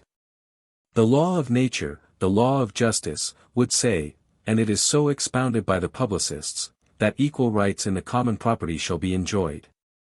Even in a monarchy the king cannot prevent the subjects from enjoying equality in the disposition of the public property. Even in a despotic government this principle is recognized. It was the blood and the money of the whole people, says the learned Grotius, and say all the publicists, which acquired the public property, and therefore it is not the property of the sovereign. This right of equality being, then, according to justice and natural equity, a right belonging to all states, when did we give it up?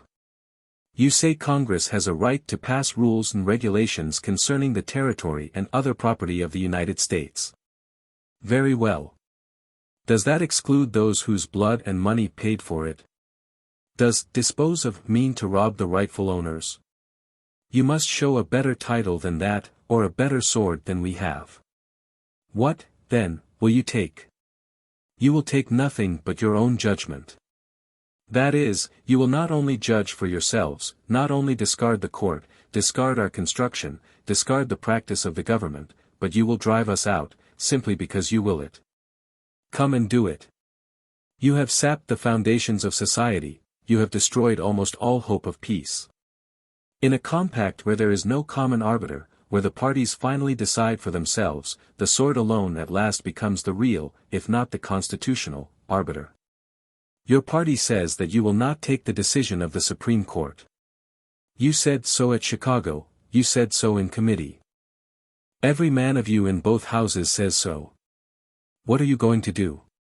You say we shall submit to your construction. We shall do it, if you can make us, but not otherwise, or in any other manner. That is settled. You may call it secession, or you may call it revolution, but there is a big fact standing before you, ready to oppose you, that fact is, freemen with arms in their hands. Theodore Roosevelt. Inaugural Address. 1905.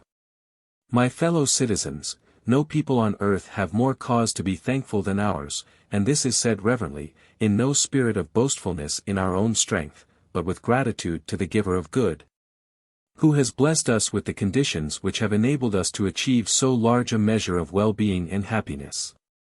To us as a people it has been granted to lay the foundations of our national life in a new continent. We are the heirs of the ages, and yet we have had to pay few of the penalties which in old countries are exacted by the dead hand of a bygone civilization. We have not been obliged to fight for our existence against any alien race. And yet our life has called for the vigor and effort without which the manlier and hardier virtues wither away. Under such conditions it would be our own fault if we failed, and the success which we have had in the past, the success which we confidently believe the future will bring, should cause in us no feeling of vainglory, but rather a deep and abiding realization of all that life has offered us. A full acknowledgement of the responsibility which is ours, and a fixed determination to show that under a free government a mighty people can thrive best, alike as regard the things of the body and the things of the soul. Much has been given to us, and much will rightfully be expected from us. We have duties to others and duties to ourselves, and we can shirk neither. We have become a great nation, forced by the fact of its greatness into relation to the other nations of the earth, and we must behave as beseems a people with such responsibilities.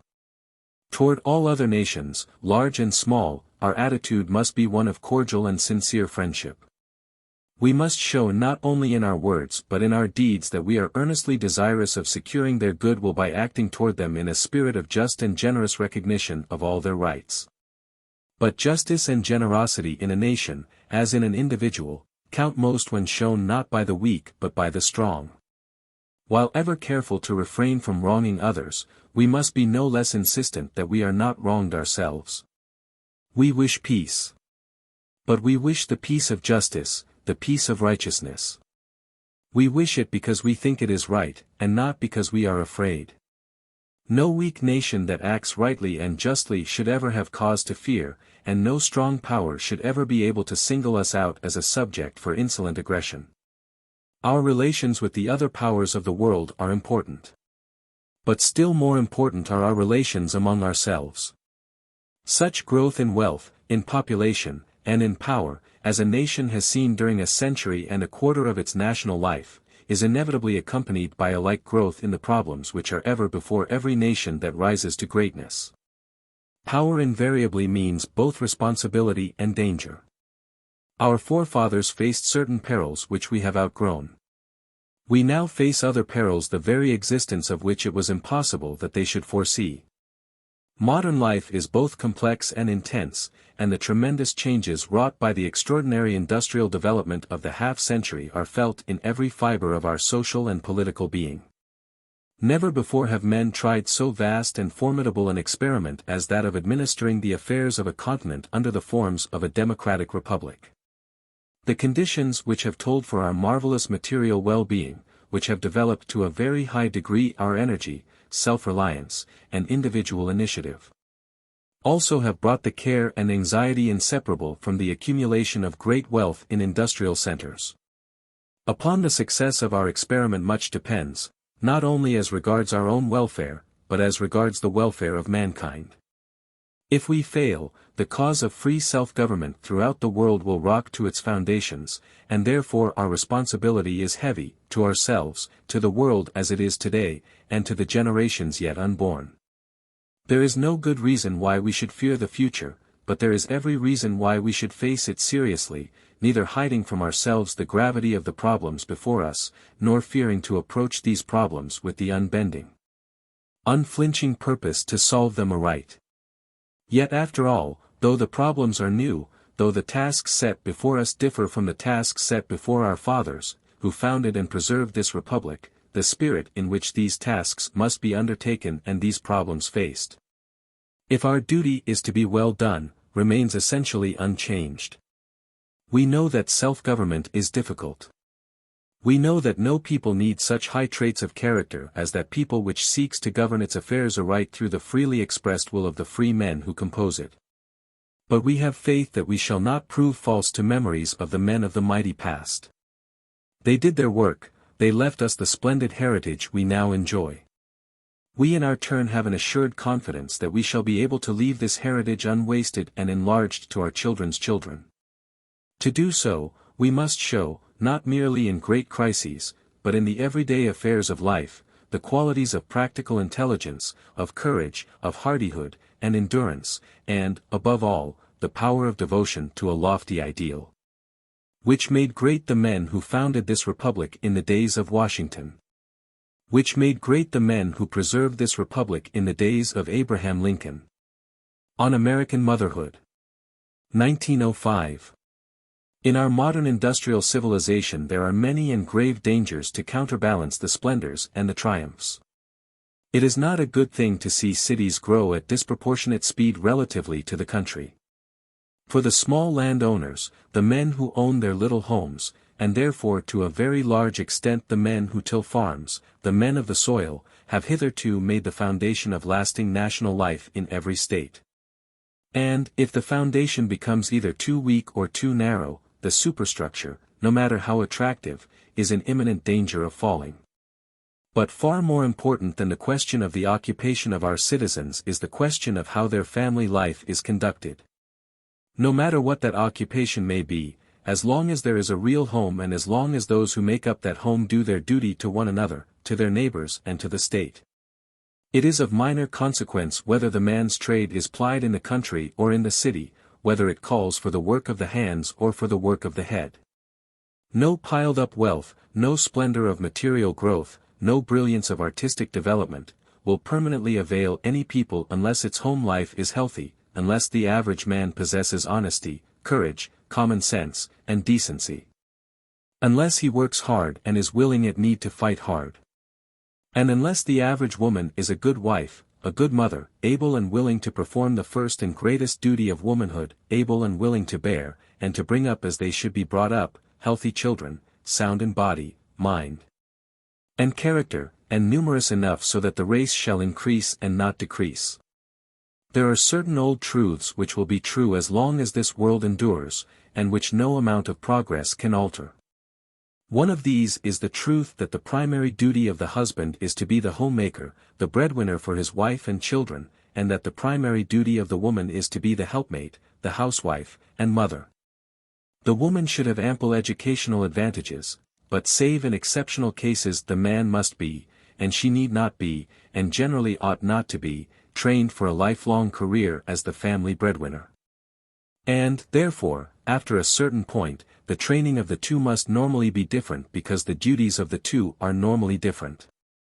This does not mean inequality of function, but it does mean that normally there must be dissimilarity of function. On the whole, I think the duty of the woman the more important, the more difficult, and the more honorable of the two. On the whole, I respect the woman who does her duty even more than I respect the man who does his. No ordinary work done by a man is either as hard or as responsible as the work of a woman who is bringing up a family of small children. For upon her time and strength demands are made not only every hour of the day but often every hour of the night. She may have to get up night after night to take care of a sick child, and yet must by day continue to do all her household duties as well. And if the family means are scant, she must usually enjoy even her rare holidays taking her whole brood of children with her. The birth pangs make all men the debtors of all women. Above all, our sympathy and regard are due to the struggling wives among those whom Abraham Lincoln called the plain people, and whom he so loved and trusted. For the lives of these women are often led on the lonely heights of quiet, self-sacrificing heroism. Just as the happiest and most honorable and most useful task that can be set any man is to earn enough for the support of his wife and family, for the bringing up and starting in life of his children, so the most important, the most honorable and desirable task which can be set any woman is to be a good and wise mother in a home marked by self-respect and mutual forbearance, by willingness to perform duty, and by refusal to sink into self-indulgence or avoid that which entails effort and self-sacrifice. Of course, there are exceptional men and exceptional women who can do and ought to do much more than this, who can lead and ought to lead great careers of outside usefulness in addition to, not as substitutes for, their home work. But I am not speaking of exceptions, I am speaking of the primary duties, I am speaking of the average citizens, the average men and women who make up the nation. Inasmuch as I am speaking to an assemblage of mothers, I shall have nothing whatever to say in praise of an easy life. Yours is the work which is never ended. No mother has an easy time, the most mothers have very hard times. And yet what true mother would barter her experience of joy and sorrow in exchange for a life of cold selfishness, which insists upon perpetual amusement and the avoidance of care? And which often finds its fit dwelling place in some flat designed to furnish with the least possible expenditure of effort the maximum of comfort and of luxury, but in which there is literally no place for children. The woman who is a good wife, a good mother, is entitled to our respect as is no one else, but she is entitled to it only because, and so long as, she is worthy of it. Effort and self-sacrifice are the law of worthy life for the man as for the woman, though neither the effort nor the self-sacrifice may be the same for the one as for the other. I do not in the least believe in the patient Griselda type of woman, in the woman who submits to gross and long-continued ill-treatment, any more than I believe in a man who tamely submits to wrongful aggression. No wrongdoing is so abhorrent as wrongdoing by a man toward the wife and the children who should arouse every tender feeling in his nature.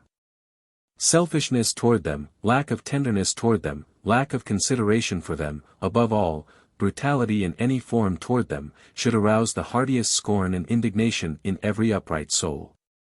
I believe in the woman keeping her self-respect just as I believe in the man doing so. I believe in her rights just as much as I believe in the man's, and indeed a little more. And I regard marriage as a partnership, in which each partner is in honor bound to think of the rights of the other as well as of his or her own. But I think that the duties are even more important than the rights. And in the long run I think that the reward is ampler and greater for duty well done, than for the insistence upon individual rights, necessary though this, too, must often be. Your duty is hard, your responsibility great. But greatest of all is your reward. I do not pity you in the least.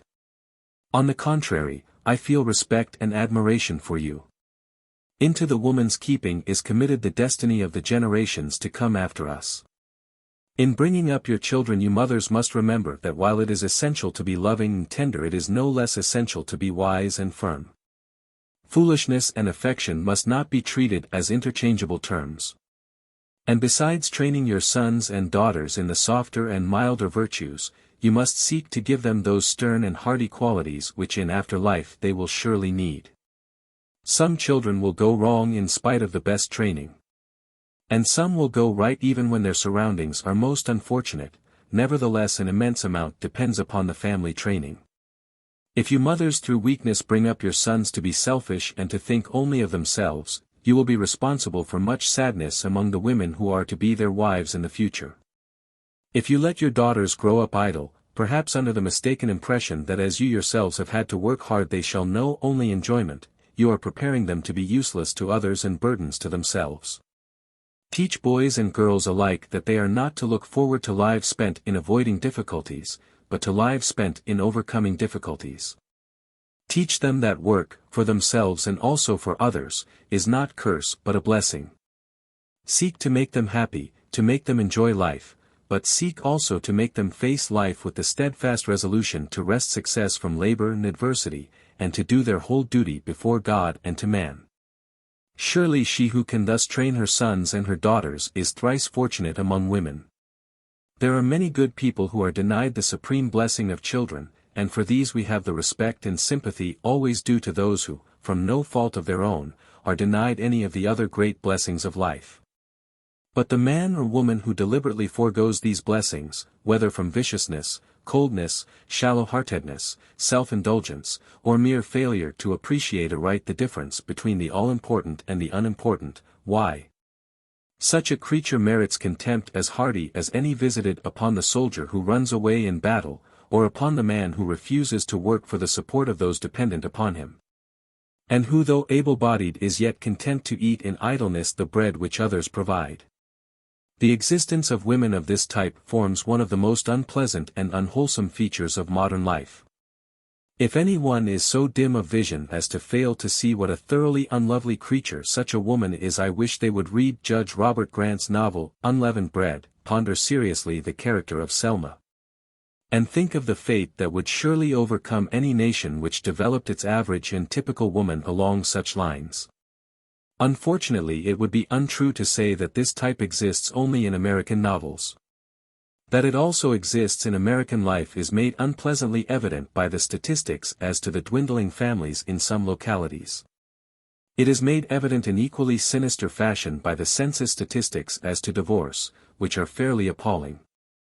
For easy divorce is now as it ever has been, a bane to any nation, a curse to society, a menace to the home, an incitement to married unhappiness and to immorality, an evil thing for men and a still more hideous evil for women. These unpleasant tendencies in our American life are made evident by articles such as those which I actually read not long ago in a certain paper, where a clergyman was quoted, seemingly with approval, as expressing the general American attitude when he said that the ambition of any save a very rich man should be to rear 2 children only, so as to give his children an opportunity to taste a few of the good things of life.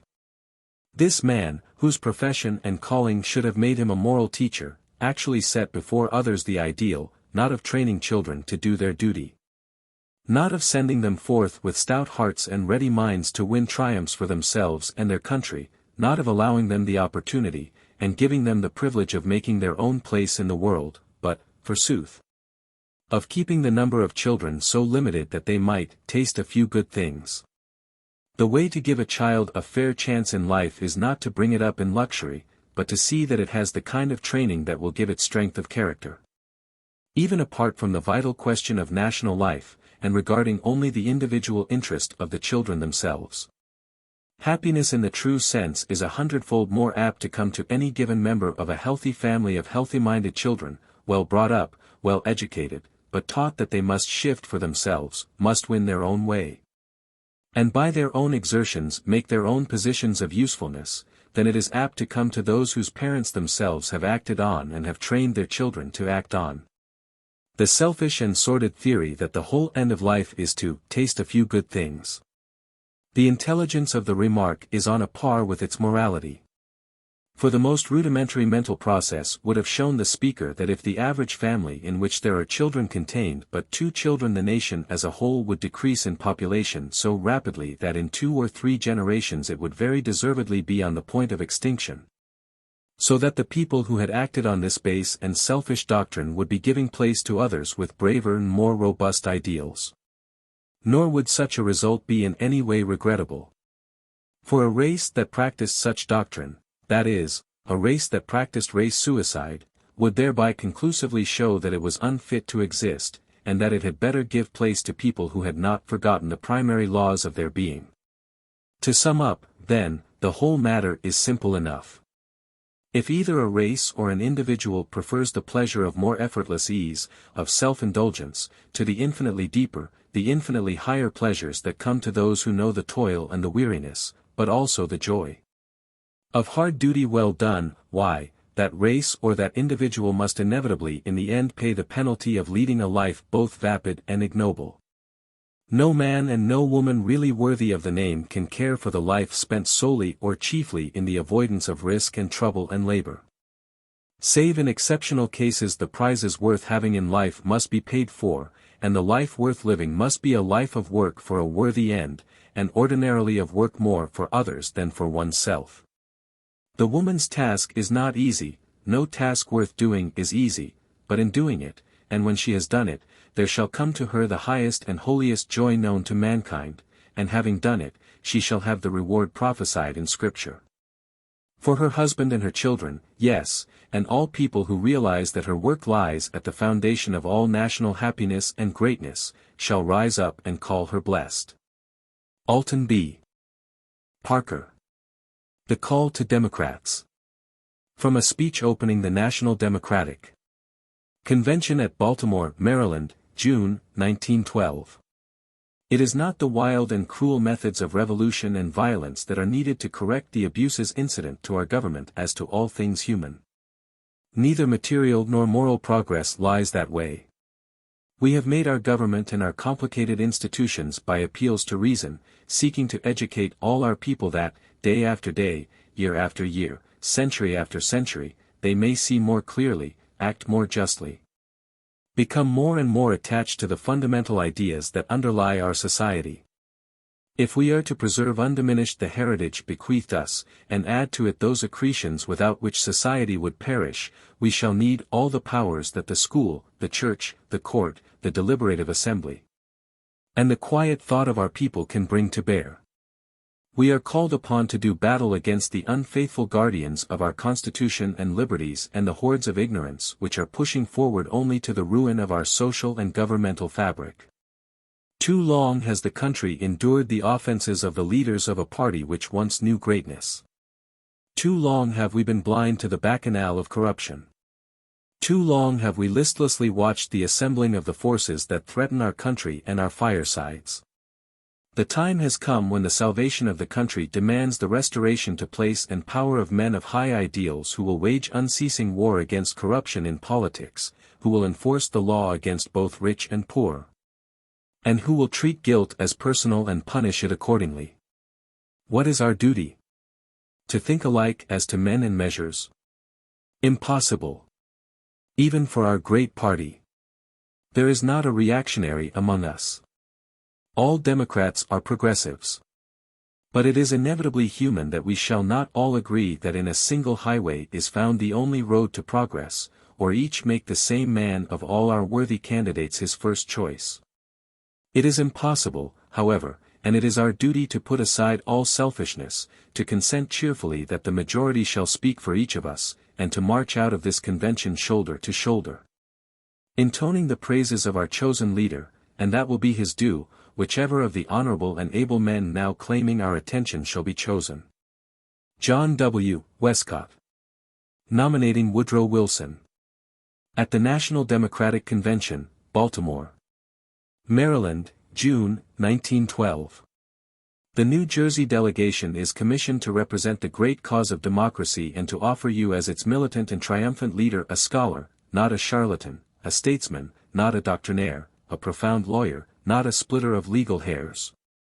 A political economist, not an egotistical theorist, a practical politician, who constructs, modifies, restrains, without disturbance and destruction, a resistless debater and consummate master of statement, not a mere sophist.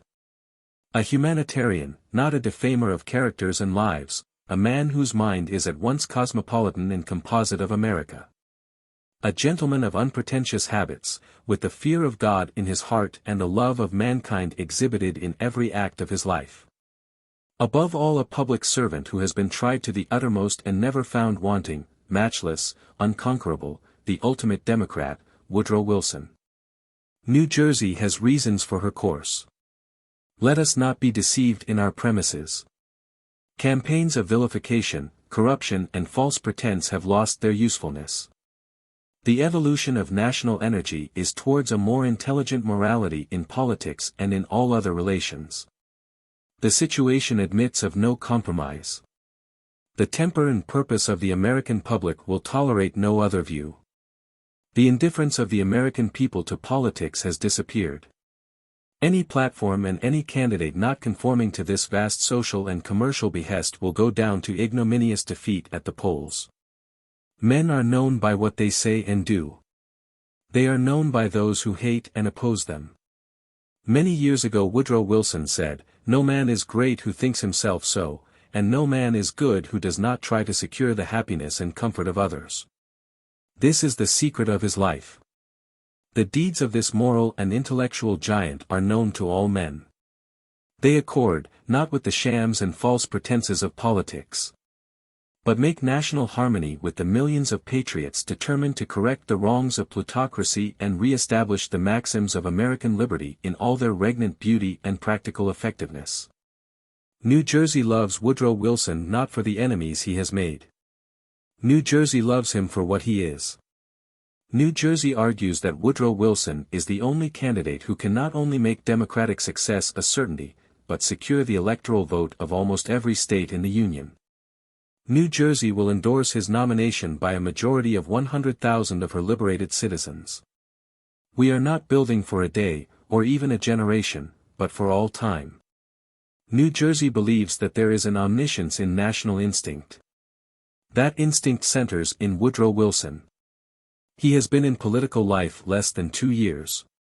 He has had no organization, only a practical ideal, the re-establishment of equal opportunity. Not his deeds alone, not his immortal words alone, not his personality alone, not his matchless powers alone, but all combined compel national faith and confidence in him. Every crisis evolves its master. Time and circumstance have evolved Woodrow Wilson.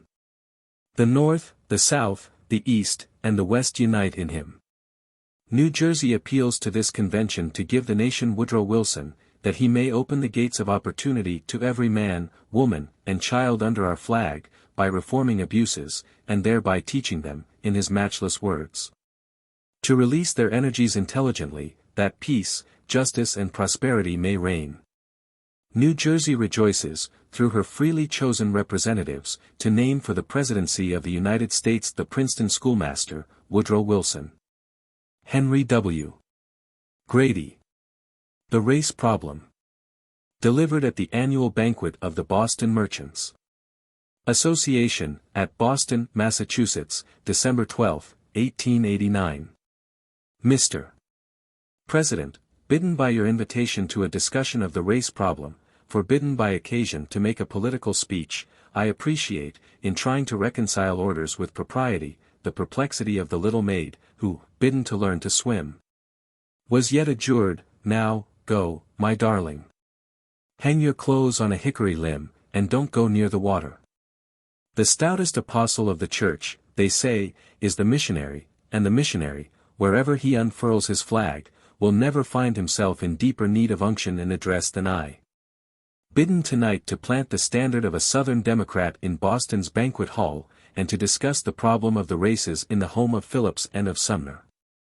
But, Mr. President, if a purpose to speak in perfect frankness and sincerity, if earnest understanding of the vast interests involved, if a consecrating sense of what disaster may follow further misunderstanding and estrangement, if these may be counted upon to steady undisciplined speech and to strengthen an untried arm, then, sir, I shall find the courage to proceed. Happy am I that this mission has brought my feet at last to press New England's historic soil and my eyes to the knowledge of her beauty and her thrift.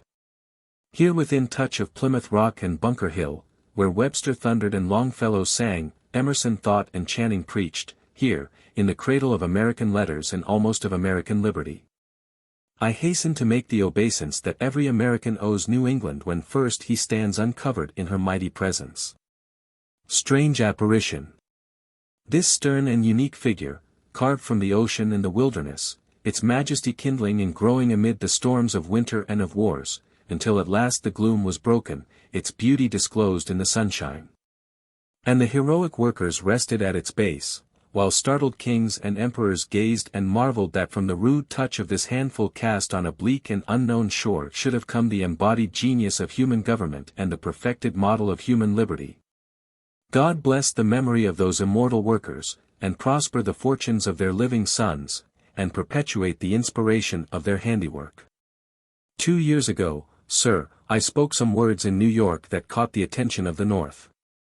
As I stand here to reiterate, as I have done everywhere, every word I then uttered, to declare that the sentiments I then avowed were universally approved in the South, I realize that the confidence begotten by that speech is largely responsible for my presence here tonight. I should dishonor myself if I betrayed that confidence by uttering one insincere word, or by withholding one essential element of the truth. Apropos of this last, let me confess, Mr.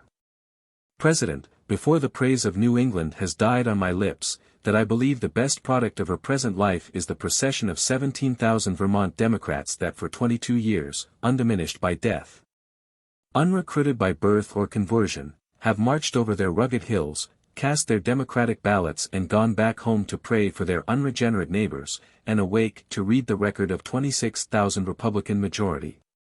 May the God of the helpless and the heroic help them, and may their sturdy tribe increase. Far to the south, Mr. President, separated from this section by a line, once defined in irrepressible difference, once traced in fratricidal blood, and now, thank God, but a vanishing shadow, lies the fairest and richest domain of this earth. It is the home of a brave and hospitable people. There is centered all that can please or prosper humankind. A perfect climate above a fertile soil yields to the husbandman every product of the temperate zone.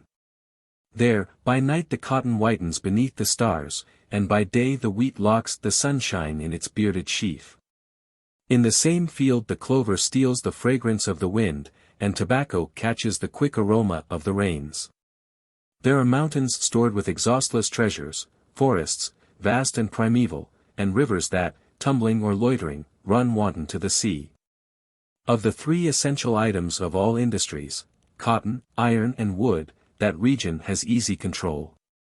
In cotton, a fixed monopoly; in iron, proven supremacy; in timber, the reserve supply of the Republic. From this assured and permanent advantage, against which artificial conditions cannot much longer prevail, has grown an amazing system of industries. Not maintained by human contrivance of tariff or capital, afar off from the fullest and cheapest source of supply, but resting in divine assurance. Within touch of field and mine and forest, not set amid costly farms from which competition has driven the farmer in despair, but amid cheap and sunny lands, rich with agriculture, to which neither season nor soil has set a limit, this system of industries is mounting to a splendor that shall dazzle and illumine the world. That, sir, is the picture and the promise of my home, a land better and fairer than I have told you, and yet but fit setting in its material excellence for the loyal and gentle quality of its citizenship. Against that, sir, we have New England, recruiting the Republic from its sturdy loins, shaking from its overcrowded hives new swarms of workers, and touching this land all over with its energy and its courage. And yet, While in the El Dorado of which I have told you but 15% of its lands are cultivated, its mines scarcely touched, and its population so scant that, were it set equidistant, the sound of the human voice could not be heard from Virginia to Texas, while on the threshold of nearly every house in New England stands a son, seeking, with troubled eyes, some new land in which to carry his modest patrimony. The strange fact remains that in 1880 the South had fewer northern-born citizens than she had in 1870, fewer in 70 than in 60. Why is this? Why is it, sir, though the section line be now but a mist that the breath may dispel, fewer men of the North have crossed it over to the South, than when it was crimson with the best blood of the Republic? Or even when the slaveholder stood guard every inch of its way? There can be but one answer. It is the very problem we are now to consider. The key that opens that problem will unlock to the world the fairest half of this Republic, and free the halted feet of thousands whose eyes are already kindling with its beauty. Better than this, it will open the hearts of brothers for 30 years estranged, and clasp in lasting comradeship a million hands now withheld in doubt. Nothing, sir, but this problem and the suspicions it breeds, hinders a clear understanding in a perfect union. Nothing else stands between us and such love as bound Georgia and Massachusetts at Valley Forge and Yorktown, chastened by the sacrifices of Manassas and Gettysburg, and illumined with the coming of better work and a nobler destiny than was ever wrought with the sword or sought at the cannon's mouth. If this does not invite your patient hearing tonight, hear one thing more. My people, your brothers in the South, brothers in blood, in destiny, in all that is best in our past and future, are so beset with this problem that their very existence depends on its right solution. Nor are they wholly to blame for its presence. The slave ships of the Republic sailed from your ports, the slaves worked in our fields. You will not defend the traffic, nor I the institution. But I do here declare that in its wise and humane administration in lifting the slave to heights of which he had not dreamed in his savage home, and giving him a happiness he has not yet found in freedom, our fathers left their sons a saving and excellent heritage. In the storm of war this institution was lost. I thank God as heartily as you do that human slavery is gone forever from American soil. But the freedman remains. With him, a problem without precedent or parallel. Note its appalling conditions.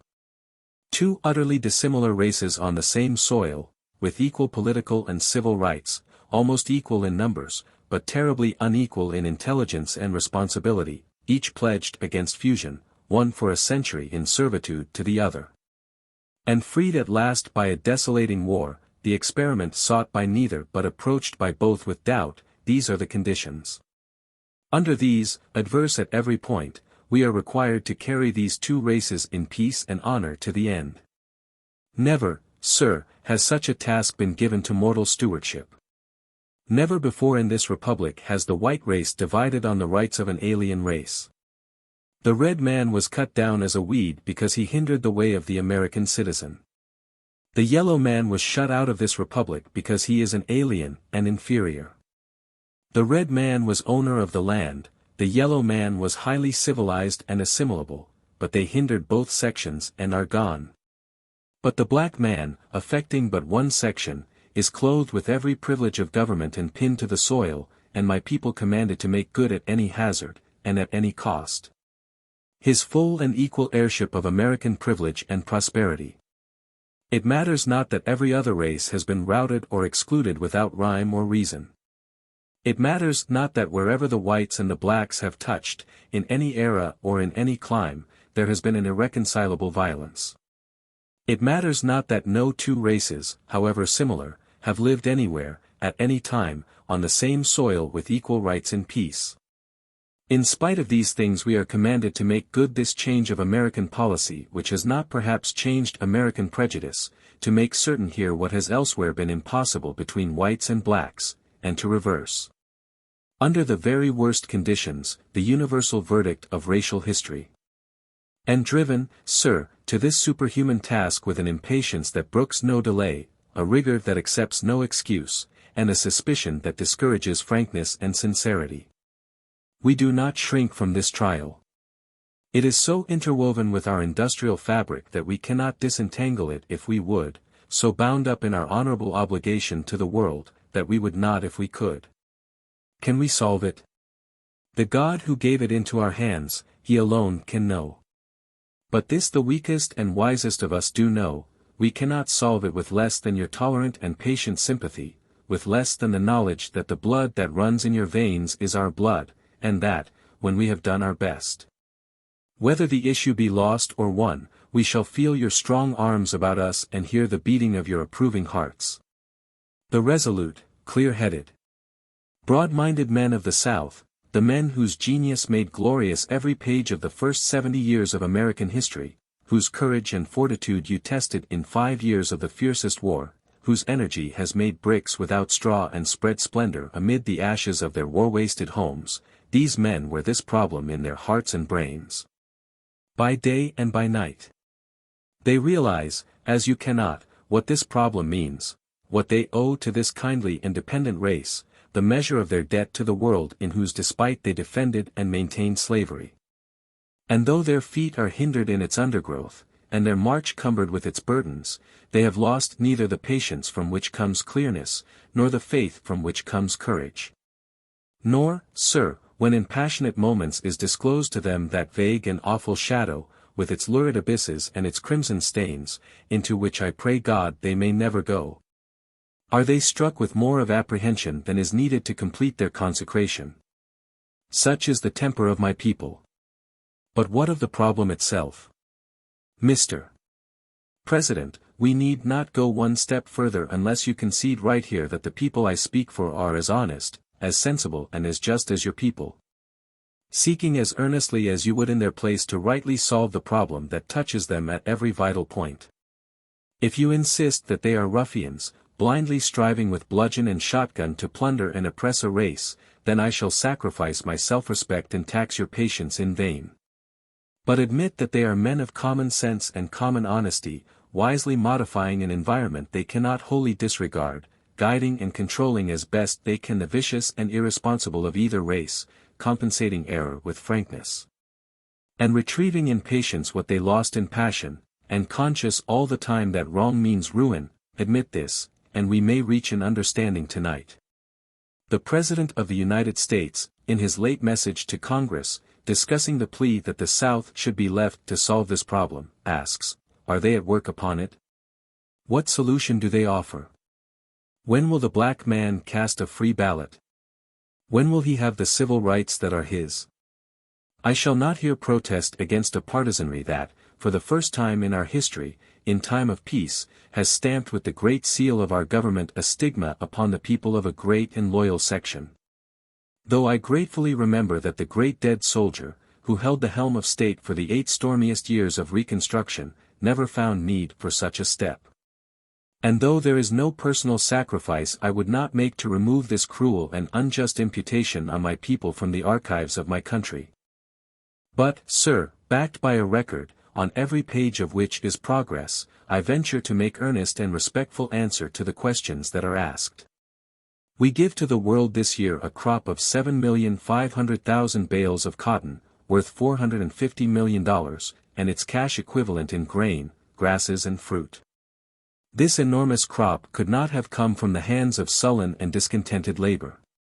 It comes from peaceful fields, in which laughter and gossip rise above the hum of industry, and contentment runs with the singing plow.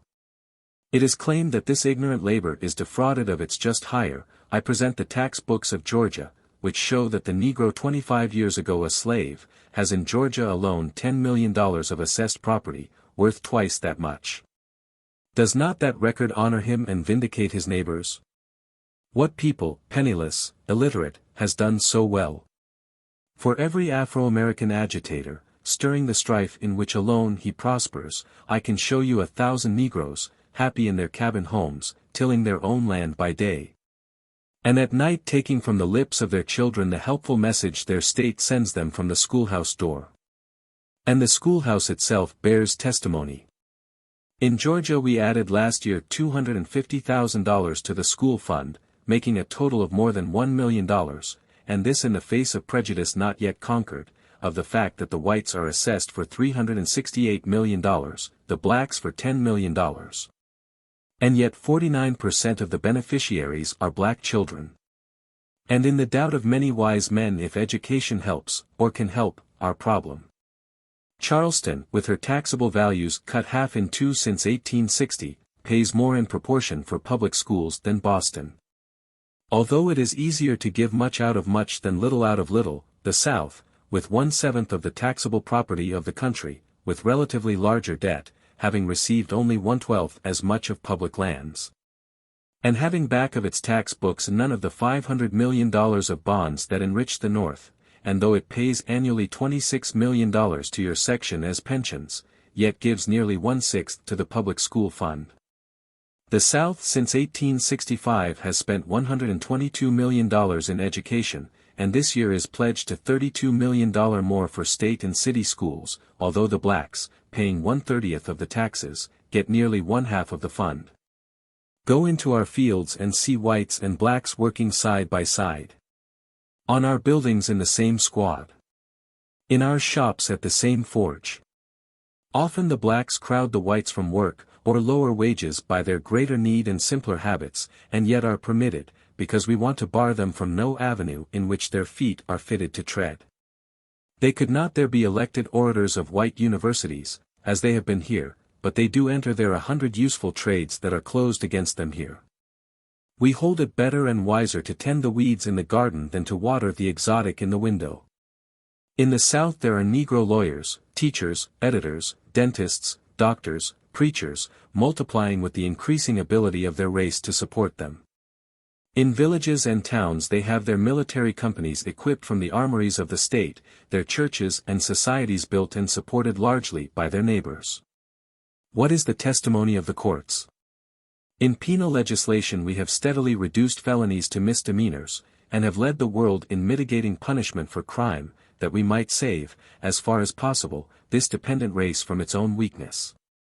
In our penitentiary record 60% of the prosecutors are Negroes, and in every court the Negro criminal strikes the colored juror, that white men may judge his case. In the North, 1 Negro in every 185 is in jail, in the South, only 1 in 446. In the North the percentage of Negro prisoners is 6 times as great as that of native whites, in the South, only 4 times as great. If prejudice wrongs him in Southern courts, the record shows it to be deeper in Northern courts. I assert here, and a bar as intelligent and upright as the bar of Massachusetts will solemnly endorse my assertion, that in the Southern courts, from highest to lowest, pleading for life, liberty or property, the Negro has distinct advantage because he is a Negro, apt to be overreached, oppressed, and that this advantage reaches from the juror in making his verdict to the judge in measuring his sentence. Now, Mr. President, can it be seriously maintained that we are terrorizing the people from whose willing hands comes every year $1 billion of farm crops?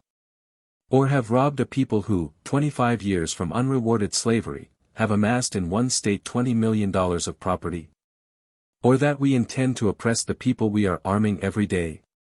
Or deceive them, when we are educating them to the utmost limit of our ability? Or outlaw them, when we work side by side with them? Or re-enslave them under legal forms, when for their benefit we have even imprudently narrowed the limit of felonies and mitigated the severity of law? My fellow countrymen, as you yourselves may sometimes have to appeal at the bar of human judgment for justice and for right, give to my people tonight the fair and unanswerable conclusion of these incontestable facts. But it is claimed that under this fair seeming there is disorder and violence. This I admit. And there will be until there is one ideal community on earth after which we may pattern. But how widely is it misjudged? It is hard to measure with exactness whatever touches the Negro. His helplessness, his isolation, his century of servitude, these dispose us to emphasize and magnify his wrongs. This disposition, inflamed by prejudice and partisanry, has led to injustice and delusion. Lawless men may ravage a county in Iowa and it is accepted as an incident. In the South, a drunken row is declared to be the fixed habit of the community. Regulators may whip vagabonds in Indiana by platoons and it scarcely arrests attention, a chance collision in the South among relatively the same classes is gravely accepted as evidence that one race is destroying the other. We might as well claim that the Union was ungrateful to the colored soldier who followed its flag because a Grand Army post in Connecticut closed its doors to a Negro veteran as for you to give racial significance to every incident in the South. Or to accept exceptional grounds as the rule of our society. I am not one of those who becloud American honor with the parade of the outrages of either section, and belie American character by declaring them to be significant and representative. I prefer to maintain that they are neither, and stand for nothing but the passion and sin of our poor fallen humanity. If society, like a machine, were no stronger than its weakest part, I should despair of both sections. But, knowing that society, sentient and responsible in every fiber, can mend and repair until the whole has the strength of the best, I despair of neither. These gentlemen who come with me here, knit into Georgia's busy life as they are, never saw, I dare assert, an outrage committed on a Negro. And if they did, no one of you would be swifter to prevent or punish. It is through them, and the men and women who think with them, making 9/10 of every Southern community, that these two races have been carried thus far with less of violence than would have been possible anywhere else on earth. And in their fairness and courage and steadfastness, more than in all the laws that can be passed, or all the bayonets that can be mustered, is the hope of our future. When will the blacks cast a free ballot? When ignorance anywhere is not dominated by the will of the intelligent, when the laborer anywhere casts a vote unhindered by his boss, when the vote of the poor anywhere is not influenced by the power of the rich. When the strong and the steadfast do not everywhere control the suffrage of the weak and shiftless, then, and not till then, will the ballot of the Negro be free. The white people of the South are banded, Mr. President, not in prejudice against the blacks, not in sectional estrangement, not in the hope of political dominion, but in a deep and abiding necessity. Here is this vast ignorant and purchasable vote, clannish, credulous, impulsive, and passionate, tempting every art of the demagogue, but insensible to the appeal of the statesman. Wrongly started, in that it was led into alienation from its neighbor and taught to rely on the protection of an outside force, it cannot be merged and lost in the two great parties through logical currents. For it lacks political conviction and even that information on which conviction must be based. It must remain a faction, strong enough in every community to control on the slightest division of the whites. Under that division it becomes the prey of the cunning and unscrupulous of both parties.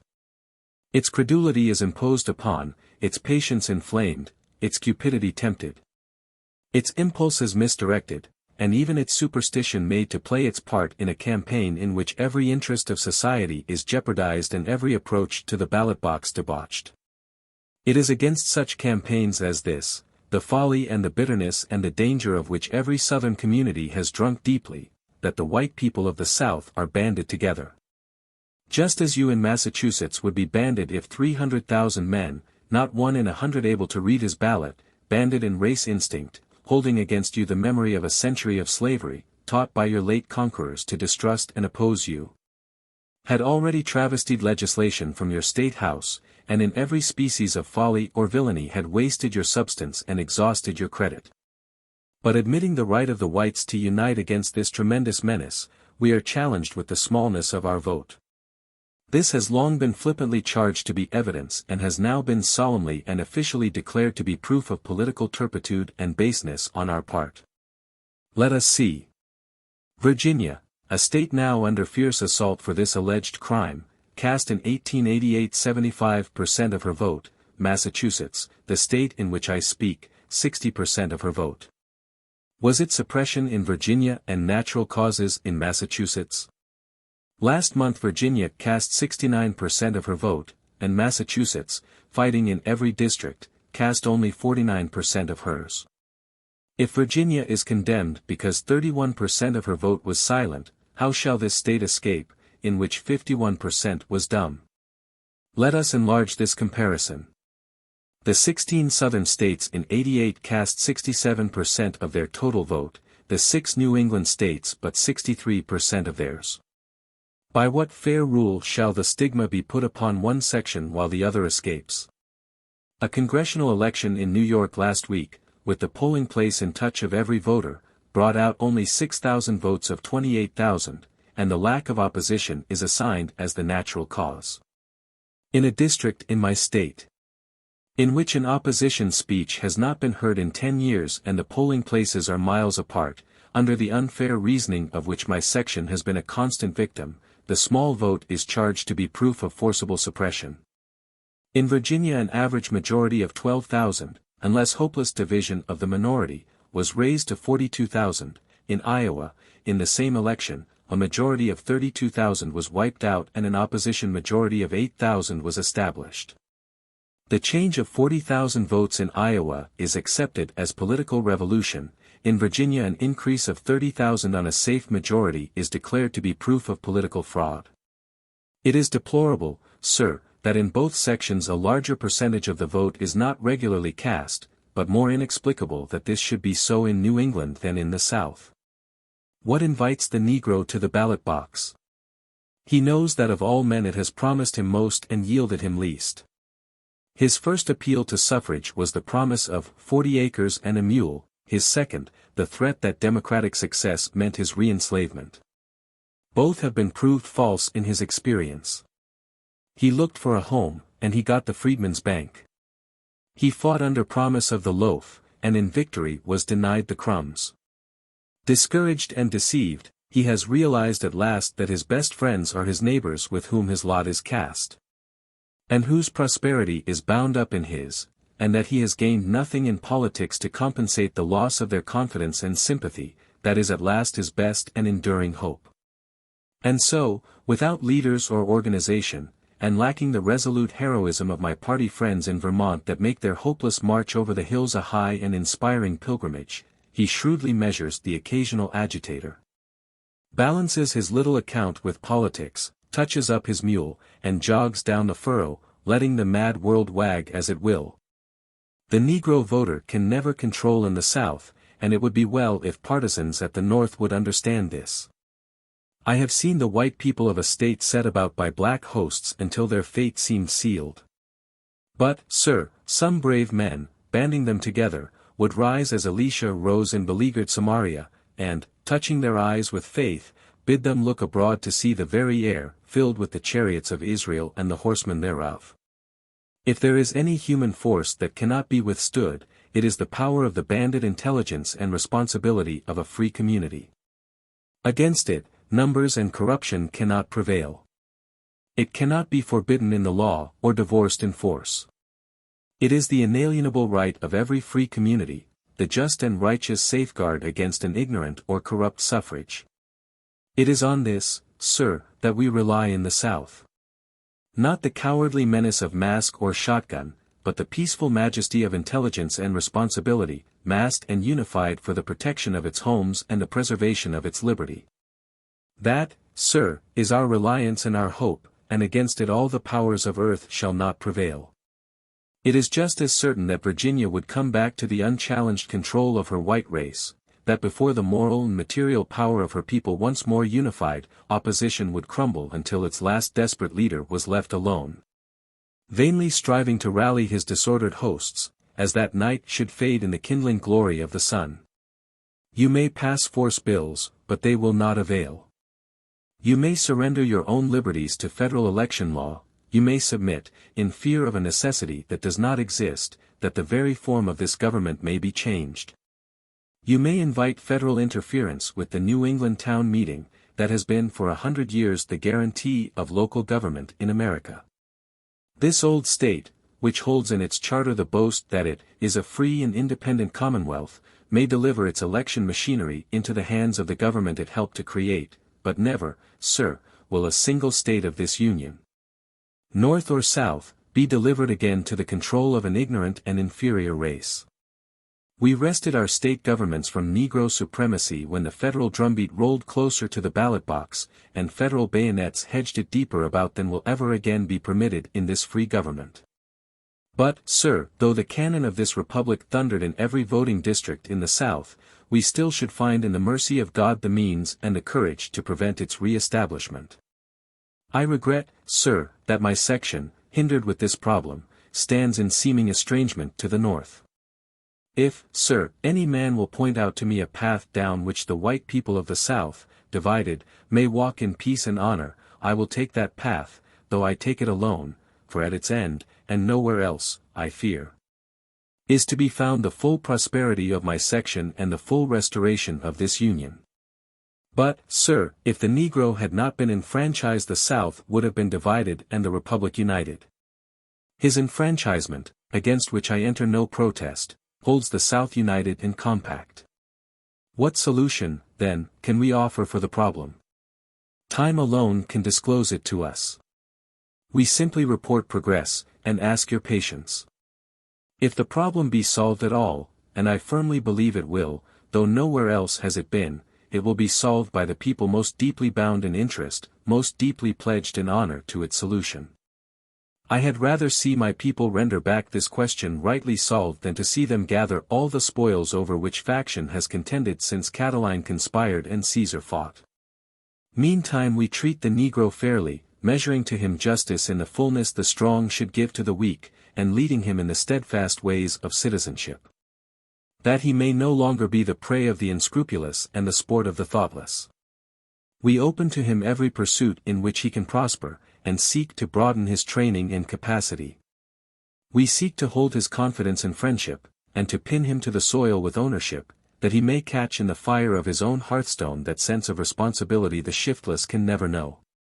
And we gather him into that alliance of intelligence and responsibility that, though it now runs close to racial lines, welcomes the responsible and intelligent of any race. By this course, confirmed in our judgment, and justified in the progress already made, we hope to progress slowly but surely to the end. The love we feel for that race, you cannot measure nor comprehend. As I attest it here, the spirit of my old black mammy, from her home up there, looks down to bless. And through the tumult of this night steals the sweet music of her croonings as 30 years ago she held me in her black arms and led me smiling to sleep. This scene vanishes as I speak, and I catch a vision of an old southern home with its lofty pillars and its white pigeons fluttering down through the golden air. I see women with strained and anxious faces, and children alert yet helpless. I see night come down with its dangers and its apprehensions, and in a big homely room I feel on my tired head the touch of loving hands, now worn and wrinkled, but fairer to me yet than the hands of mortal woman, and stronger yet to lead me than the hands of mortal man, as they lay a mother's blessing there, while at her knees, the truest altar I yet have found, I thank God that she is safe in her sanctuary, because her slaves, sentinel in the silent cabin, or guard at her chamber door, put a black man's loyalty between her and danger. I catch another vision. The crisis of battle, a soldier, struck, staggering, fallen. I see a slave, scuffing through the smoke, winding his black arms about the fallen form, reckless of hurtling death, bending his trusty face to catch the words that tremble on the stricken lips. So wrestling meantime with agony that he would lay down his life in his master's stead. I see him by the weary bedside, ministering with uncomplaining patience, praying with all his humble heart that God will lift his master up, until death comes in mercy and in honor to still the soldier's agony and seal the soldier's life. I see him by the open grave, mute, motionless, uncovered, suffering for the death of him who in life fought against his freedom. I see him, when the mold is heaped and the great drama of his life is closed, turn away and with downcast eyes and uncertain step start out into new and strange fields, faltering, struggling, but moving on, until his shambling figure is lost in the light of this better and brighter day. And from the grave comes a voice, saying, "Follow him. Put your arms about him in his need, even as he put his about me. Be his friend as he was mine." And out into this new world, strange to me as to him, dazzling, bewildering both, I follow. And may God forget my people, when they forget these. Whatever the future may hold for them, whether they plod along in the servitude from which they have never been lifted since the Cyrenian was laid hold upon by the Roman soldiers, and made to bear the cross of the fainting Christ, whether they find homes again in Africa, and thus hasten the prophecy of the psalmist, who said, "And suddenly Ethiopia shall hold out her hands unto God," whether forever dislocated and separate, they remain a weak people, beset by stronger, and exist, as the Turk, who lives in the jealousy rather than in the conscience of Europe, or whether in this miraculous republic they break through the caste of 20 centuries and, belying universal history, reach the full stature of citizenship, and in peace maintain it, we shall give them uttermost justice and abiding friendship.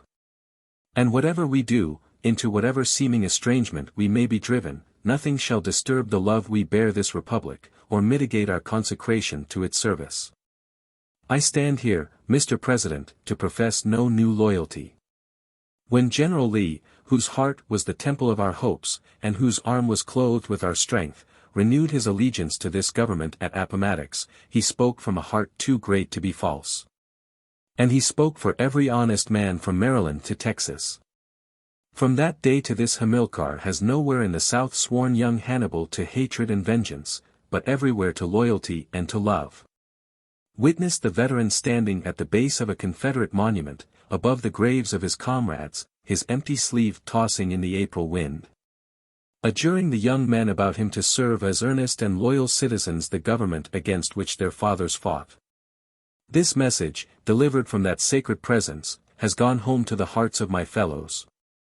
And, sir, I declare here, if physical courage be always equal to human aspiration, that they would die, sir, if need be, to restore this republic their fathers fought to dissolve. Such, Mr. President, is this problem as we see it, such is the temper in which we approach it, such the progress made. What do we ask of you? First, patience, out of this alone can come perfect work. Second, confidence, in this alone can you judge fairly. Third, sympathy, in this you can help us best. Fourth, give us your sons as hostages. When you plant your capital in millions, send your sons that they may know how true are our hearts and may help to swell the Caucasian current until it can carry without danger this black infusion. Fifth, loyalty to the Republic, for there is sectionalism in loyalty as in estrangement. This hour little needs the loyalty that is loyal to one section and yet holds the other in enduring suspicion and estrangement. Give us the broad and perfect loyalty that loves and trusts Georgia alike with Massachusetts, that knows no South, no North, no East, no West, but endears with equal and patriotic love every foot of our soil, every state of our Union. A mighty duty, sir, and a mighty inspiration impels every one of us tonight to lose in patriotic consecration whatever estranges, whatever divides. We, sir, are Americans, and we stand for human liberty. The uplifting force of the American idea is under every throne on earth. France, Brazil, these are our victories. To redeem the earth from kingcraft and oppression, this is our mission. And we shall not fail. God has sown in our soil the seed of his millennial harvest, and he will not lay the sickle to the ripening crop until his full and perfect day has come. Our history, sir, has been a constant and expanding miracle, from Plymouth Rock and Jamestown, all the way, even from the hour when from the voiceless and traceless ocean a new world rose to the sight of the inspired sailor. As we approach the 4th centennial of that stupendous day, when the old world will come to marvel and to learn amid our gathered treasures, let us resolve to crown the miracles of our past with the spectacle of a republic, compact, united, indissoluble in the bonds of love, loving from the lakes to the Gulf, the wounds of war healed in every heart as on every hill, serene and resplendent at the summit of human achievement and earthly glory, blazing out the path and making clear the way up which all the nations of the earth must come in God's appointed time. William McKinley. Last speech. Delivered at the World's Fair, Buffalo, New York, on September 5, 1901, the day before he was assassinated. I am glad again to be in the city of Buffalo and exchange greetings with her people, to whose generous hospitality I am not a stranger, and with whose goodwill I have been repeatedly and signally honored. Today I have additional satisfaction in meeting and giving welcome to the foreign representatives assembled here, whose presence and participation in this exposition have contributed in so marked a degree to its interest and success. To the Commissioners of the Dominion of Canada and the British Colonies, the French Colonies, the Republics of Mexico and of Central and South America, and the Commissioners of Cuba and Puerto Rico, who share with us in this undertaking. We give the hand of fellowship and felicitate with them upon the triumphs of art, science, education and manufacture which the old has bequeathed to the new century. Expositions are the timekeepers of progress. They record the world's advancement. They stimulate the energy, enterprise and intellect of the people, and quicken human genius. They go into the home. They broaden and brighten the daily life of the people. They open mighty storehouses of information to the student. Every exposition, great or small, has helped to some onward step. Comparison of ideas is always educational and, as such, instructs the brain and hand of man. Friendly rivalry follows, which is the spur to industrial improvement, the inspiration to useful invention and to high endeavor in all departments of human activity. It exacts a study of the wants, comforts, and even the whims of the people, and recognizes the efficacy of high quality in low prices to win their favor. The quest for trade is an incentive to men of business to devise, invent, improve and economize in the cost of production. Business life, whether among ourselves, or with other peoples, is ever a sharp struggle for success. It will be none the less in the future. Without competition we would be clinging to the clumsy and antiquated process of farming, manufacture and the methods of business of long ago, and the 20th would be no further advanced than the 18th century. But though commercial competitors we are, commercial enemies we must not be. The Pan American Exposition has done its work thoroughly, presenting in its exhibits evidences of the highest skill and illustrating the progress of the human family in the Western Hemisphere. This portion of the earth has no cause for humiliation for the part it has performed in the march of civilization. It has not accomplished everything, far from it. It has simply done its best, and without vanity or boastfulness, and recognizing the manifold achievements of others it invites the friendly rivalry of all the powers in the peaceful pursuits of trade and commerce. And will cooperate with all in advancing the highest and best interests of humanity. The wisdom and energy of all the nations are none too great for the world work. The success of art, science, industry and invention is an international asset and a common glory. After all, how near one to the other is every part of the world. Modern inventions have brought into close relation widely separated peoples and make them better acquainted. Geographic and political divisions will continue to exist, but distances have been effaced. Swift ships and fast trains are becoming cosmopolitan. They invade fields which a few years ago were impenetrable. The world's products are exchanged as never before, and with increasing transportation facilities come increasing knowledge and larger trade. Prices are fixed with mathematical precision by supply and demand. The world's selling prices are regulated by market and crop reports. We travel greater distances in a shorter space of time and with more ease than was ever dreamed of by the fathers. Isolation is no longer possible or desirable. The same important news is read, though in different languages, the same day in all Christendom. The telegraph keeps us advised of what is occurring everywhere, and the press foreshadows, with more or less accuracy, the plans and purposes of the nations. Market prices of products and of securities are hourly known in every commercial mart, and the investments of the people extend beyond their own national boundaries into the remotest parts of the earth.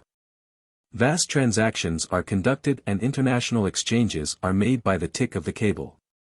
Every event of interest is immediately bulletined. The quick gathering and transmission of news, like rapid transit, are of recent origin, and are only made possible by the genius of the inventor and the courage of the investor. It took a special messenger of the government, with every facility known at the time for rapid travel. 19 days to go from the city of Washington to New Orleans with a message to General Jackson that the war with England had ceased and a treaty of peace had been signed. How different now! We reached General Miles, in Puerto Rico, and he was able through the military telegraph to stop his army on the firing line with the message that the United States and Spain had signed a protocol suspending hostilities. We knew almost instanter of the first shots fired at Santiago, and the subsequent surrender of the Spanish forces was known at Washington within less than an hour of its consummation. The first ship of Cervera's fleet had hardly emerged from that historic harbor when the fact was flashed to our capital, and the swift destruction that followed was announced immediately through the wonderful medium of telegraphy. So accustomed are we to safe and easy communication with distant lands that its temporary interruption, even in ordinary times, results in loss and inconvenience. We shall never forget the days of anxious waiting and suspense when no information was permitted to be sent from Pekin, and the diplomatic representatives of the nations in China, cut off from all communication. Inside and outside of the walled capital, were surrounded by an angry and misguided mob that threatened their lives. Nor the joy that thrilled the world, and a single message from the government of the United States brought through our minister the first news of the safety of the besieged diplomats. At the beginning of the 19th century there was not a mile of steam railroad on the globe, now there are enough miles to make it circuit many times. Then there was not a line of electric telegraph. Now we have a vast mileage traversing all lands and seas. God and man have linked the nations together. No nation can longer be indifferent to any other. And as we are brought more and more in touch with each other, the less occasion is there for misunderstandings, and the stronger the disposition, when we have differences, to adjust them in the court of arbitration, which is the noblest forum for the settlement of international disputes. My fellow citizens, trade statistics indicate that this country is in a state of unexampled prosperity. The figures are almost appalling. They show that we are utilizing our fields and forests and mines, and that we are furnishing profitable employment to the millions of workingmen throughout the United States, bringing comfort and happiness to their homes, and making it possible to lay by savings for old age and disability. That all the people are participating in this great prosperity is seen in every American community and shown by the enormous and unprecedented deposits in our savings banks. Our duty in the care and security of these deposits and their safe investment demands the highest integrity and the best business capacity of those in charge of these depositories of the people's earnings. We have a vast and intricate business, built up through years of toil and struggle in which every part of the country has its stake, which will not permit of either neglect or of undue selfishness. No narrow, sordid policy will subserve it. The greatest skill and wisdom on the part of manufacturers and producers will be required to hold and increase it. Our industrial enterprises, which have grown to such great proportions, affect the homes and occupations of the people and the welfare of the country. Our capacity to produce has developed so enormously and our products have so multiplied that the problem of more markets requires our urgent and immediate attention. Only a broad and enlightened policy will keep what we have. No other policy will get more. In these times of marvelous business energy and gain we ought to be looking to the future, strengthening the weak places in our industrial and commercial systems, that we may be ready for any storm or strain. By sensible trade arrangements which will not interrupt our home production we shall extend the outlets for our increasing surplus. A system which provides a mutual exchange of commodities is manifestly essential to the continued and healthful growth of our export trade.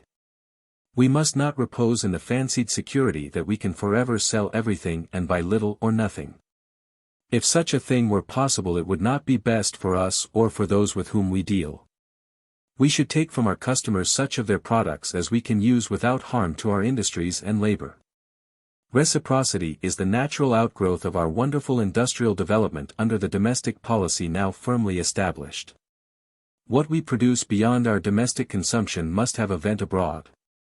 The excess must be relieved through a foreign outlet, and we should sell everywhere we can and buy wherever the buying will enlarge our sales and productions, and thereby make a greater demand for home labor. The period of exclusiveness is past. The expansion of our trade and commerce is the pressing problem. Commercial wars are unprofitable. A policy of goodwill and friendly trade relations will prevent reprisals. Reciprocity treaties are in harmony with the spirit of the times. Measures of retaliation are not. If, perchance, some of our tariffs are no longer needed for revenue or to encourage and protect our industries at home, why should they not be employed to extend and promote our markets abroad? Then, too, we have inadequate steamship service. New lines of steamships have already been put in commission between the Pacific coast ports of the United States and those on the western coasts of Mexico and Central and South America. These should be followed up with direct steamship lines between the western coast of the United States and South American ports. One of the needs of the times is direct commercial lines from our vast fields of production to the fields of consumption that we have but barely touched. Next in advantage to having the thing to sell is to have the conveyance to carry it to the buyer. We must encourage our merchant marine. We must have more ships. They must be under the American flag, built and manned and owned by Americans. These will not only be profitable in a commercial sense, they will be messengers of peace and amity wherever they go. We must build the Isthmian Canal, which will unite the two oceans and give a straight line of water communication with the western coasts of Central and South America and Mexico. The construction of a Pacific cable cannot be longer postponed. In the furtherance of these objects of national interest and concern you are performing an important part. This exposition would have touched the heart of that American statesman whose mind was ever alert and thought ever constant for a larger commerce and a truer fraternity of the republics of the New World. His broad American spirit is felt and manifested here. He needs no identification to an assemblage of Americans anywhere, for the name of Blaine is inseparably associated with the Pan-American movement which finds here practical and substantial expression, and which we all hope will be firmly advanced by the Pan-American Congress that assembles this autumn in the capital of Mexico. The good work will go on. It cannot be stopped. Those buildings will disappear. This creation of art and beauty and industry will perish from sight, but their influence will remain to make it live beyond its too short living with praises and thanksgiving. Who can tell the new thoughts that have been awakened, the ambitions fired and the high achievements that will be wrought through this exposition? Gentlemen, let us ever remember that our interest is in concord, not conflict.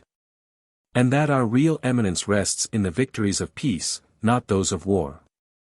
We hope that all who are represented here may be moved to higher and nobler efforts for their own and the world's good, and that out of this city may come not only greater commerce and trade for us all, but, more essential than these, relations of mutual respect, confidence and friendship which will deepen and endure.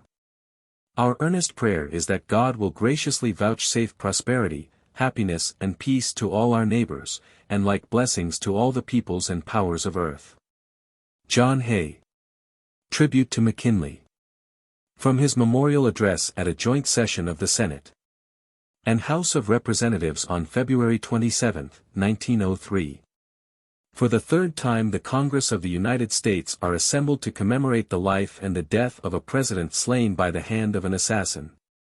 The attention of the future historian will be attracted to the features which reappear with startling sameness in all three of these awful crimes: the uselessness, the utter lack of consequence of the act, the obscurity, the insignificance of the criminal, the blamelessness, so far as in our sphere of existence the best of men may be held blameless, of the victim. Not one of our murdered presidents had an enemy in the world. They were all of such preeminent purity of life that no pretext could be given for the attack of passional crime. They were all men of democratic instincts, who could never have offended the most jealous advocates of equity.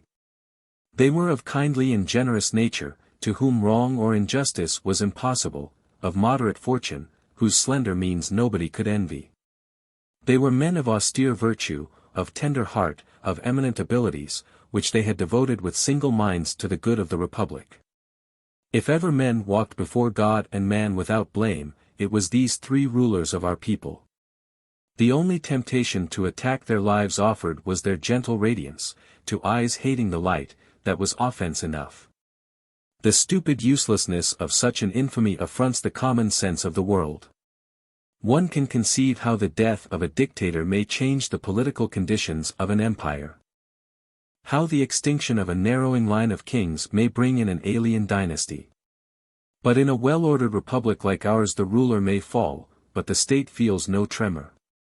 Our beloved and revered leader is gone, but the natural process of our laws provides us a successor, identical in purpose and ideals, nourished by the same teachings, inspired by the same principles, pledged by tender affection as well as by high loyalty to carry to completion the immense task committed to his hands, and to smite with iron severity every manifestation of that hideous crime which his mild predecessor, with his dying breath, forgave. The sayings of celestial wisdom have no date, the words that reach us, over 2,000 years, out of the darkest hour of gloom the world has ever known, are true to life today, they know not what they do. The blow struck at our dear friend and ruler was as deadly as blind hate could make it, but the blow struck at anarchy was deadlier still. How many countries can join with us in the community of a kindred sorrow? I will not speak of those distant regions where assassination enters into the daily life of government. But among the nations bound to us by the ties of familiar intercourse, who can forget that wise and mild autocrat who had earned the proud title of the Liberator? That enlightened and magnanimous citizen whom France still mourns? That brave and chivalrous king of Italy who only lived for his people? And, saddest of all, that lovely and sorrowing empress, whose harmless life could hardly have excited the animosity of a demon? Against that devilish spirit nothing avails, neither virtue nor patriotism, nor age, nor youth, nor conscience nor pity. We cannot even say that education is a sufficient safeguard against this baleful evil, for most of the wretches whose crimes have so shocked humanity in recent years were men not unlettered, who have gone from the common schools through murder to the scaffold. The life of William McKinley was, from his birth to his death, typically American. There is no environment, I should say, anywhere else in the world which could produce just such a character. He was born into that way of life which elsewhere is called the middle class, but which in this country is so nearly universal as to make of other classes an almost negligible quantity. He was neither rich nor poor, neither proud nor humble. He knew no hunger he was not sure of satisfying, no luxury which could enervate mind or body. His parents were sober, God-fearing people, intelligent and upright, without pretension and without humility. He grew up in the company of boys like himself, wholesome, honest, self-respecting. They looked down on nobody, they never felt it possible they could be looked down upon. Their houses were the homes of probity, piety, patriotism. They learned in the admirable school readers of 50 years ago the lessons of heroic and splendid life which have come down from the past. They read in their weekly newspapers the story of the world's progress, in which they were eager to take part, and of the sins and wrongs of civilization with which they burned to do battle. It was a serious and thoughtful time. The boys of that day felt dimly, but deeply, that days of sharp struggle and high achievement were before them. They looked at life with the wondering yet resolute eyes of a young esquire in his vigil of arms. They felt a time was coming when to them should be addressed the stern admonition of the apostle, "Quit you like men, be strong." The men who are living today and were young in 1860 will never forget the glory and glamour that filled the earth and the sky when the long twilight of doubt and uncertainty was ending and the time for action had come. A speech by Abraham Lincoln was an event not only of high moral significance, but of far-reaching importance. The drilling of a militia company by Ellsworth attracted national attention. The fluttering of the flag in the clear sky drew tears from the eyes of young men. Patriotism, which had been a rhetorical expression, became a passionate emotion, in which instinct, logic and feeling were fused. The country was worth saving. It could be saved only by fire. No sacrifice was too great, the young men of the country were ready for the sacrifice, come weal, come woe, they were ready. At 17 years of age William McKinley heard this summons of his country. He was the sort of youth to whom a military life in ordinary times would possess no attractions. His nature was far different from that of the ordinary soldier. He had other dreams of life, its prizes and pleasures, than that of marches and battles. But to his mind there was no choice or question. The banner floating in the morning breeze was the beckoning gesture of his country. The thrilling notes of the trumpet called him and none other, into the ranks. His portrait in his first uniform is familiar to you all, the short, stocky figure, the quiet, thoughtful face, the deep, dark eyes. It is the face of a lad who could not stay at home when he thought he was needed in the field. He was of the stuff of which good soldiers are made.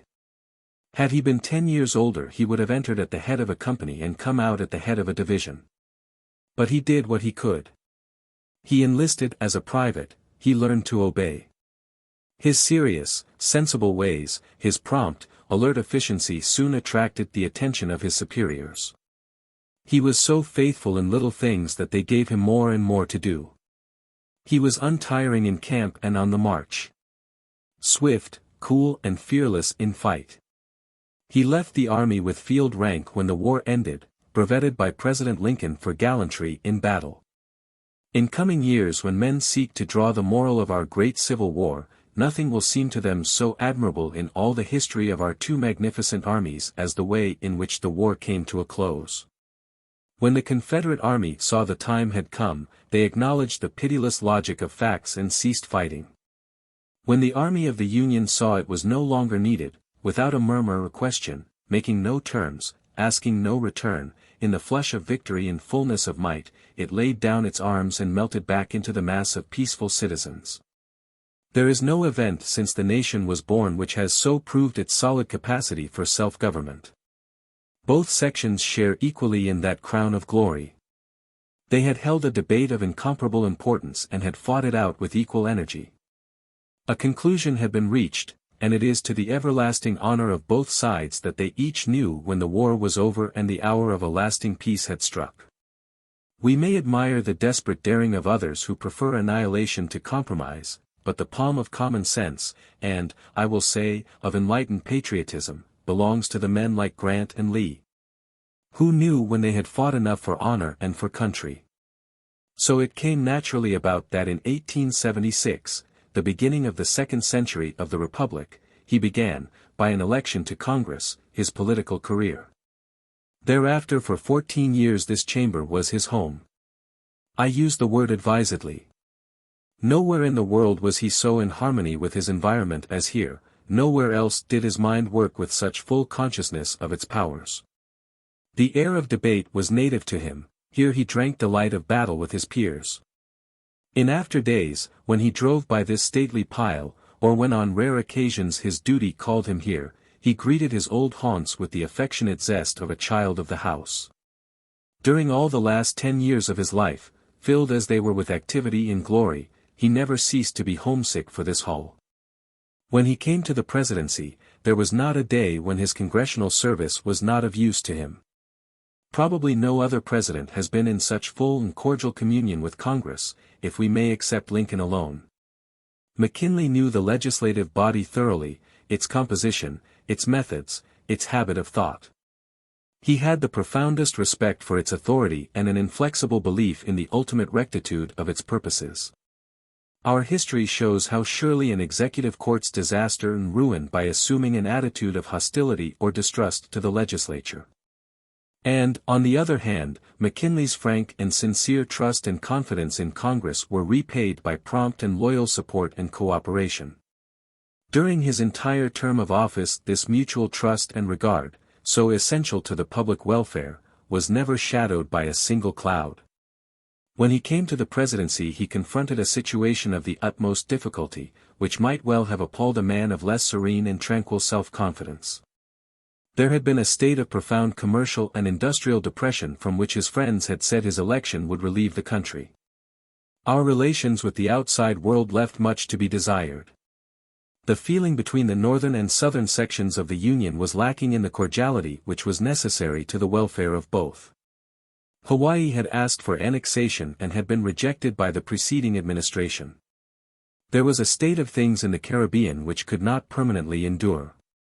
Our neighbor's house was on fire, and there were grave doubts as to our rights and duties in the premises. A man either weak or rash, either irresolute or headstrong, might have brought ruin on himself and incalculable harm to the country.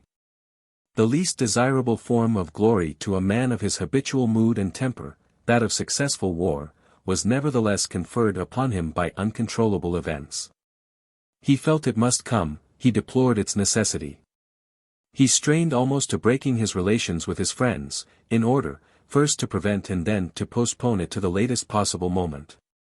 But when the die was cast, he labored with the utmost energy and ardor, and with an intelligence in military matters which showed how much of the soldier still survived in the mature statesman, to push forward the war to a decisive close. War was an anguish to him, he wanted it short and conclusive. His merciful zeal communicated itself to his subordinates, and the war, so long dreaded, whose consequences were so momentous, ended in 100 days.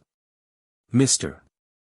McKinley was re-elected by an overwhelming majority. There had been little doubt of the result among well-informed people, but when it was known, a profound feeling of relief and renewal of trust were evident among the leaders of capital and industry, not only in this country, but everywhere. They felt that the immediate future was secure, and that trade and commerce might safely push forward in every field of effort and enterprise. He felt that the harvest time was come, to garner in the fruits of so much planting and culture, and he was determined that nothing he might do or say should be liable to the reproach of a personal interest. Let us say frankly, he was a party man. He believed the policies advocated by him and his friends counted for much in the country's progress and prosperity. He hoped in his second term to accomplish substantial results in the development and affirmation of those policies. I spent a day with him shortly before he started on his fateful journey to Buffalo. Never had I seen him higher in hope and patriotic confidence. He was gratified to the heart that we had arranged a treaty which gave us a free hand in the isthmus. In fancy he saw the canal already built and the argosies of the world passing through it in peace and amity.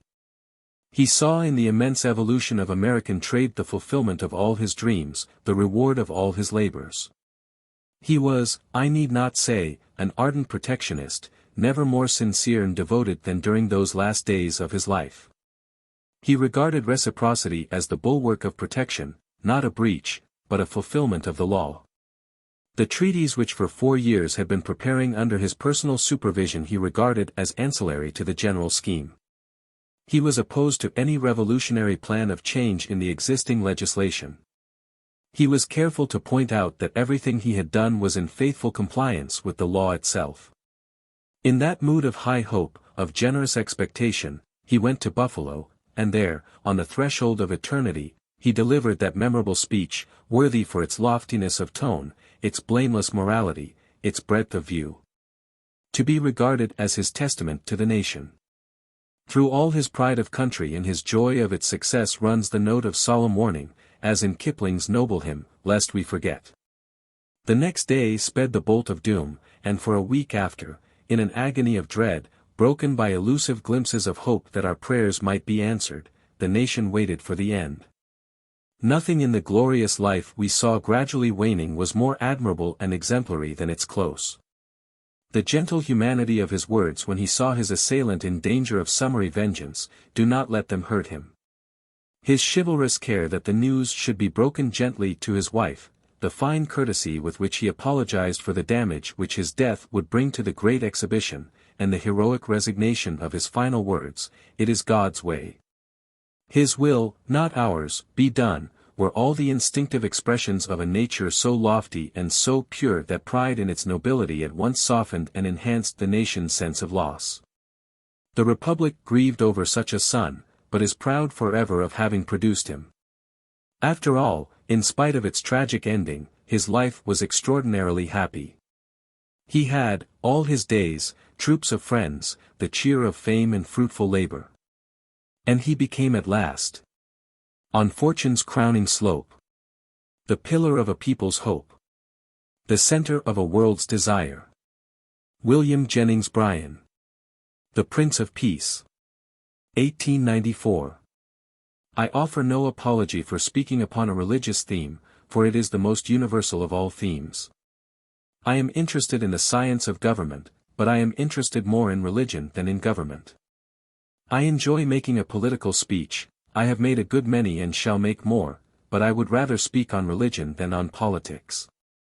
I commenced speaking on the stump when I was only 20, but I commenced speaking in the church 6 years earlier, and I shall be in the church even after I am put of politics.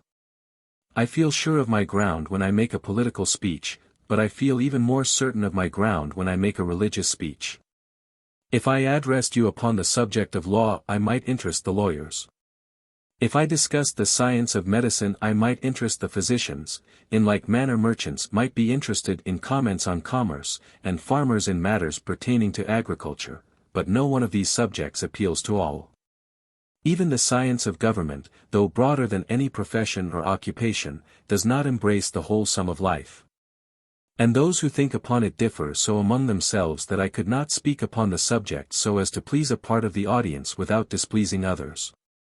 While to me the science of government is intensely absorbing, I recognize that the most important things in life lie outside of the realm of government and that more depends upon what the individual does for himself than upon what the government does or can do for him. Men can be miserable under the best government and they can be happy under the worst government. Government affects but a part of the life which we live here and does not deal at all with the life beyond, while religion touches the infinite circle of existence as well as the small arc of that circle which we spend on earth. No greater theme, therefore, can engage our attention. If I discuss questions of government, I must secure the cooperation of a majority before I can put my ideas into practice, but if, in speaking on religion, I can touch one human heart for good, I have not spoken in vain no matter how large the majority may be against me. Man is a religious being, the heart instinctively seeks for a God. Whether he worships on the banks of the Ganges, prays with his face upturned to the sun, kneels toward Mecca or, regarding all space as a temple, communes with the Heavenly Father according to the Christian creed, man is essentially devout. There are honest doubters whose sincerity we recognize and respect, but occasionally I find young men who think it smart to be skeptical. They talk as if it were an evidence of larger intelligence to scoff at creeds and to refuse to connect themselves with churches. They call themselves liberal, as if a Christian were narrow-minded. Some go so far as to assert that the advanced thought of the world has discarded the idea that there is a God. To these young men I desire to address myself. Even some older people profess to regard religion as a superstition, pardonable in the ignorant but unworthy of the educated. Those who hold this view look down with mild contempt upon such as give to religion a definite place in their thoughts and lives. They assume an intellectual superiority and often take little pains to conceal the assumption. Tolstoy administers to the cultured crowd, the words quoted are his, a severe rebuke when he declares that the religious sentiment rests not upon a superstitious fear of the invisible forces of nature, but upon man's consciousness of his finiteness amid an infinite universe and of his sinfulness. And this consciousness, the great philosopher adds, man can never outgrow. Tolstoy is right, man recognizes how limited are his own powers and how vast is the universe, and he leans upon the arm that is stronger than his. Man feels the weight of his sins and looks for one who is sinless. Religion has been defined by Tolstoy as the relation which man fixes between himself and his God, and morality as the outward manifestation of this inward relation. Every one, by the time he reaches maturity, has fixed some relation between himself and God, and no material change in this relation can take place without a revolution in the man. For this relation is the most potent influence that acts upon a human life. Religion is the foundation of morality in the individual and in the group of individuals. Materialists have attempted to build up a system of morality upon the basis of enlightened self-interest. They would have man figure out by mathematics that it pays him to abstain from wrongdoing, they would even inject an element of selfishness into altruism, but the moral system elaborated by the materialists has several defects. First, its virtues are borrowed from moral systems based upon religion. All those who are intelligent enough to discuss a system of morality are so saturated with the morals derived from systems resting upon religion that they cannot frame a system resting upon reason alone. Second, as it rests upon argument rather than upon authority, the young are not in a position to accept or reject. Our laws do not permit a young man to dispose of real estate until he is 21. Why this restraint? Because his reason is not mature, and yet a man's life is largely molded by the environment of his youth. Third, one never knows just how much of his decision is due to reason and how much is due to passion or to selfish interest. Passion can dethrone the reason, we recognize this in our criminal laws. We also recognize the bias of self-interest when we exclude from the jury every man, no matter how reasonable or upright he may be, who has a pecuniary interest in the result of the trial. And, fourth, one whose morality rests upon a nice calculation of benefits to be secured spends time figuring that he should spend in action. Those who keep a book account of their good deeds seldom do enough good to justify keeping books. A noble life cannot be built upon an arithmetic, it must be rather like the spring that pours forth constantly of that which refreshes and invigorates. Morality is the power of endurance in man. And a religion which teaches personal responsibility to God gives strength to morality. There is a powerful restraining influence in the belief that an all-seeing eye scrutinizes every thought and word and act of the individual. There is wide difference between the man who is trying to conform his life to a standard of morality about him and the man who seeks to make his life approximate to a divine standard. The former attempts to live up to the standard, if it is above him, and down to it, if it is below him, and if he is doing right only when others are looking, he is sure to find a time when he thinks he is unobserved. And then he takes a vacation and falls. One needs the inner strength which comes with the conscious presence of a personal God. If those who are thus fortified sometimes yield to temptation, how helpless and hopeless must those be who rely upon their own strength alone. There are difficulties to be encountered in religion, but there are difficulties to be encountered everywhere. If Christians sometimes have doubts and fears, unbelievers have more doubts and greater fears. I passed through a period of skepticism when I was in college, and I have been glad ever since that I became a member of the church before I left home for college, for it helped me during those trying days. And the college days cover the dangerous period in the young man's life. He is just coming into possession of his powers, and feels stronger than he ever feels afterward, and he thinks he knows more than he ever does know. It was at this period that I became confused by the different theories of creation. But I examined these theories and found that they all assumed something to begin with. You can test this for yourselves. The nebular hypothesis, for instance, assumes that matter and force existed, matter in particles infinitely fine and each particle separated from every other particle by space infinitely great. Beginning with this assumption, force working on matter, according to this hypothesis, created a universe.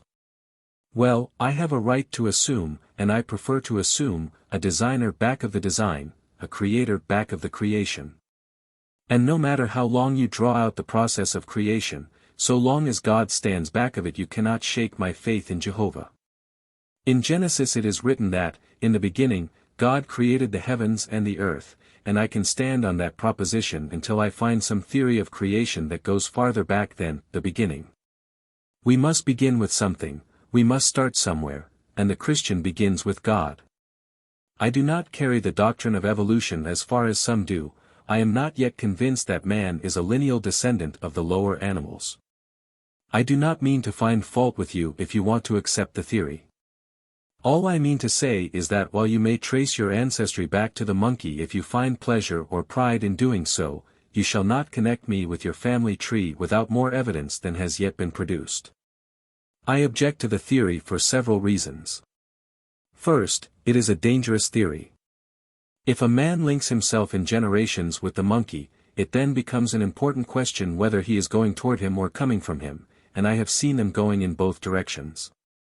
I do not know of any argument that can be used to prove that man is an improved monkey that may not be used just as well to prove that the monkey is a degenerate man, and the latter theory is more plausible than the former. It is true that man, in some physical characteristics resembles the beast, but man has a mind as well as a body, and a soul as well as a mind. The mind is greater than the body and the soul is greater than the mind, and I object to having man's pedigree traced on 1/3 of him only, and that the lowest third. Fairbairn, in his Philosophy of Christianity, lays down a sound proposition when he says that it is not sufficient to explain man as an animal, that it is necessary to explain man in history, and the Darwinian theory does not do this. The ape, according to this theory, is older than man, and yet the ape is still an ape while man is the author of the marvelous civilization which we see about us. One does not escape from mystery, however, by accepting this theory, for it does not explain the origin of life. When the follower of Darwin has traced the germ of life back to the lowest form in which it appears, and to follow him one must exercise more faith than religion calls for, he finds that scientists differ. Those who reject the idea of creation are divided into two schools, some believing that the first germ of life came from another planet and others holding that it was the result of spontaneous generation. Each school answers the arguments advanced by the other, and as they cannot agree with each other, I am not compelled to agree with either. If I were compelled to accept one of these theories, I would prefer the first, for if we can chase the germ of life off this planet and get it out into space, we can guess the rest of the way and no one can contradict us. But if we accept the doctrine of spontaneous generation, we cannot explain why spontaneous generation ceased to act after the first germ was created. Go back as far as we may, we cannot escape from the creative act, and it is just as easy for me to believe that God created man as he is as to believe that, millions of years ago, He created a germ of life and endowed it with power to develop into all that we see today. I object to the Darwinian theory, until more conclusive proof is produced, because I fear we shall lose the consciousness of God's presence in our daily life. If we must accept the theory that through all the ages no spiritual force has touched the life of man or shaped the destiny of nations. But there is another objection.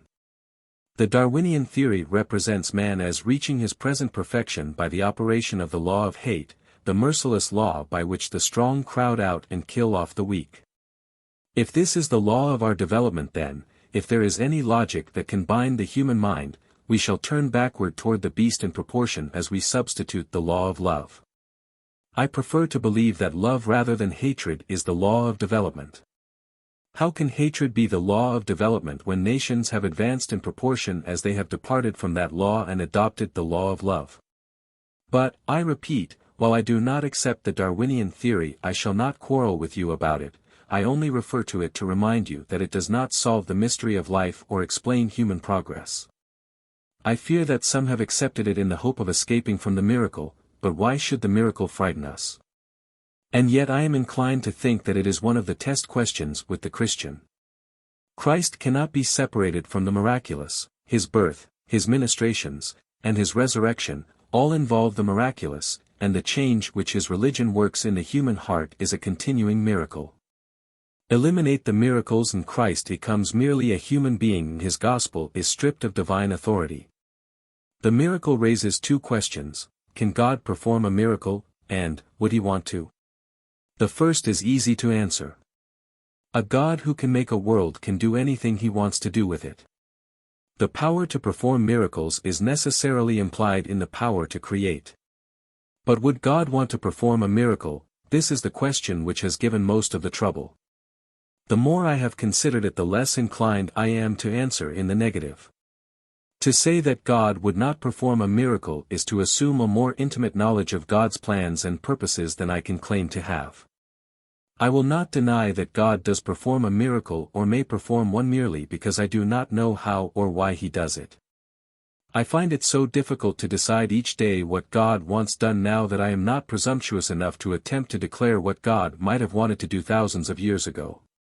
The fact that we are constantly learning of the existence of new forces suggests the possibility that God may operate through forces yet unknown to us, and the mysteries with which we deal every day warn me that faith is as necessary as sight.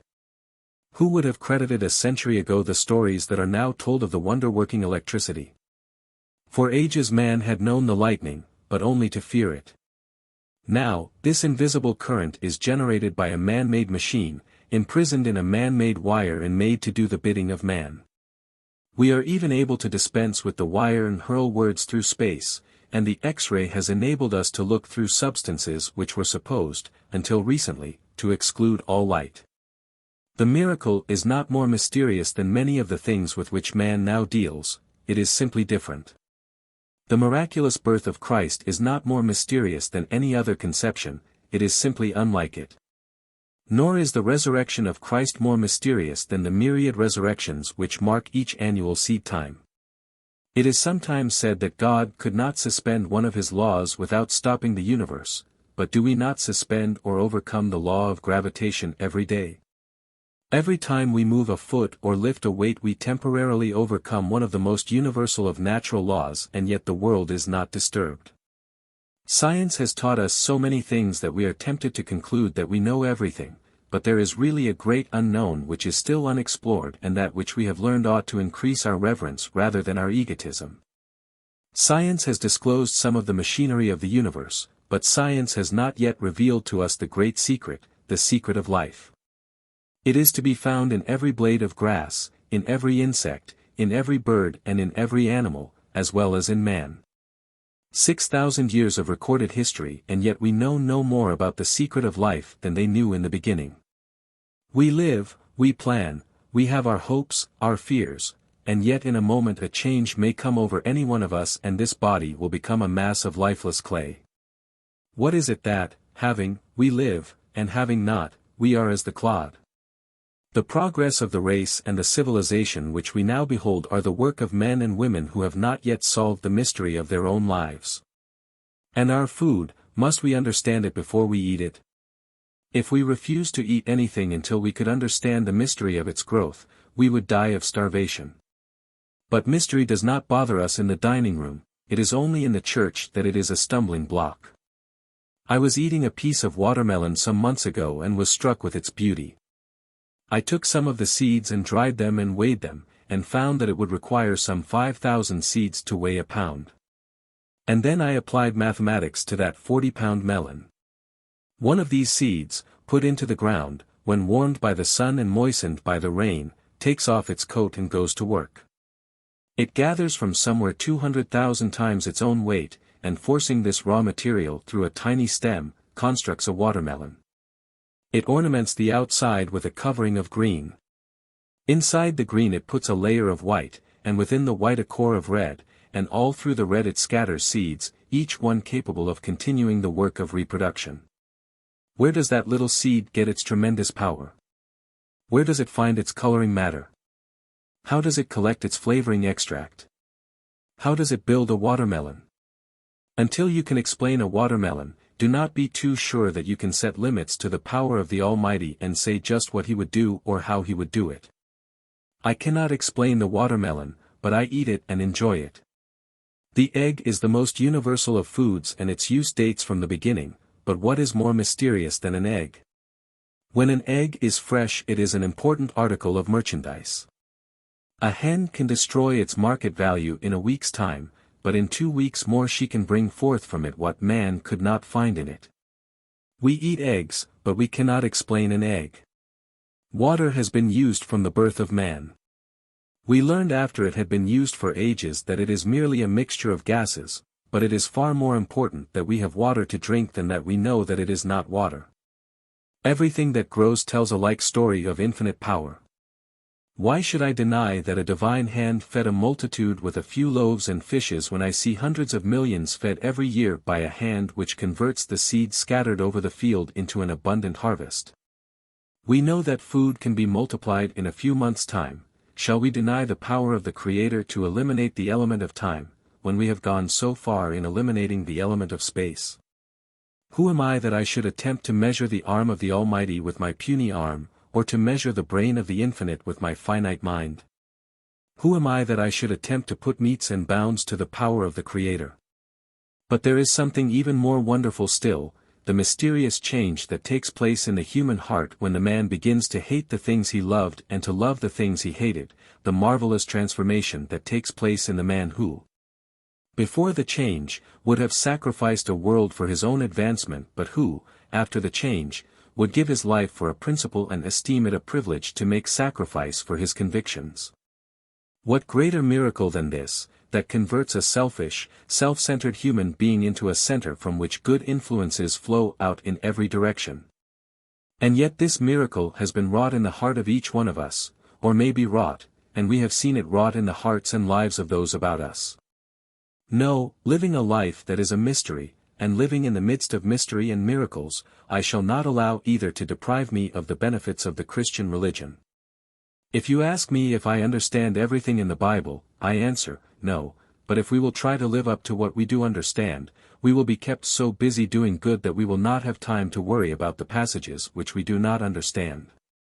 Some of those who question the miracle also question the theory of atonement. They assert that it does not accord with their idea of justice for one to die for all. Let each one bear his own sins and the punishments due for them, they say. The doctrine of vicarious suffering is not a new one, it is as old as the race. That one should suffer for others is one of the most familiar of principles, and we see the principle illustrated every day of our lives. Take the family, for instance. From the day the mother's first child is born, for 20 or 30 years her children are scarcely out of her waking thoughts. Her life trembles in the balance at each child's birth, she sacrifices for them, she surrenders herself to them. Is it because she expects them to pay her back?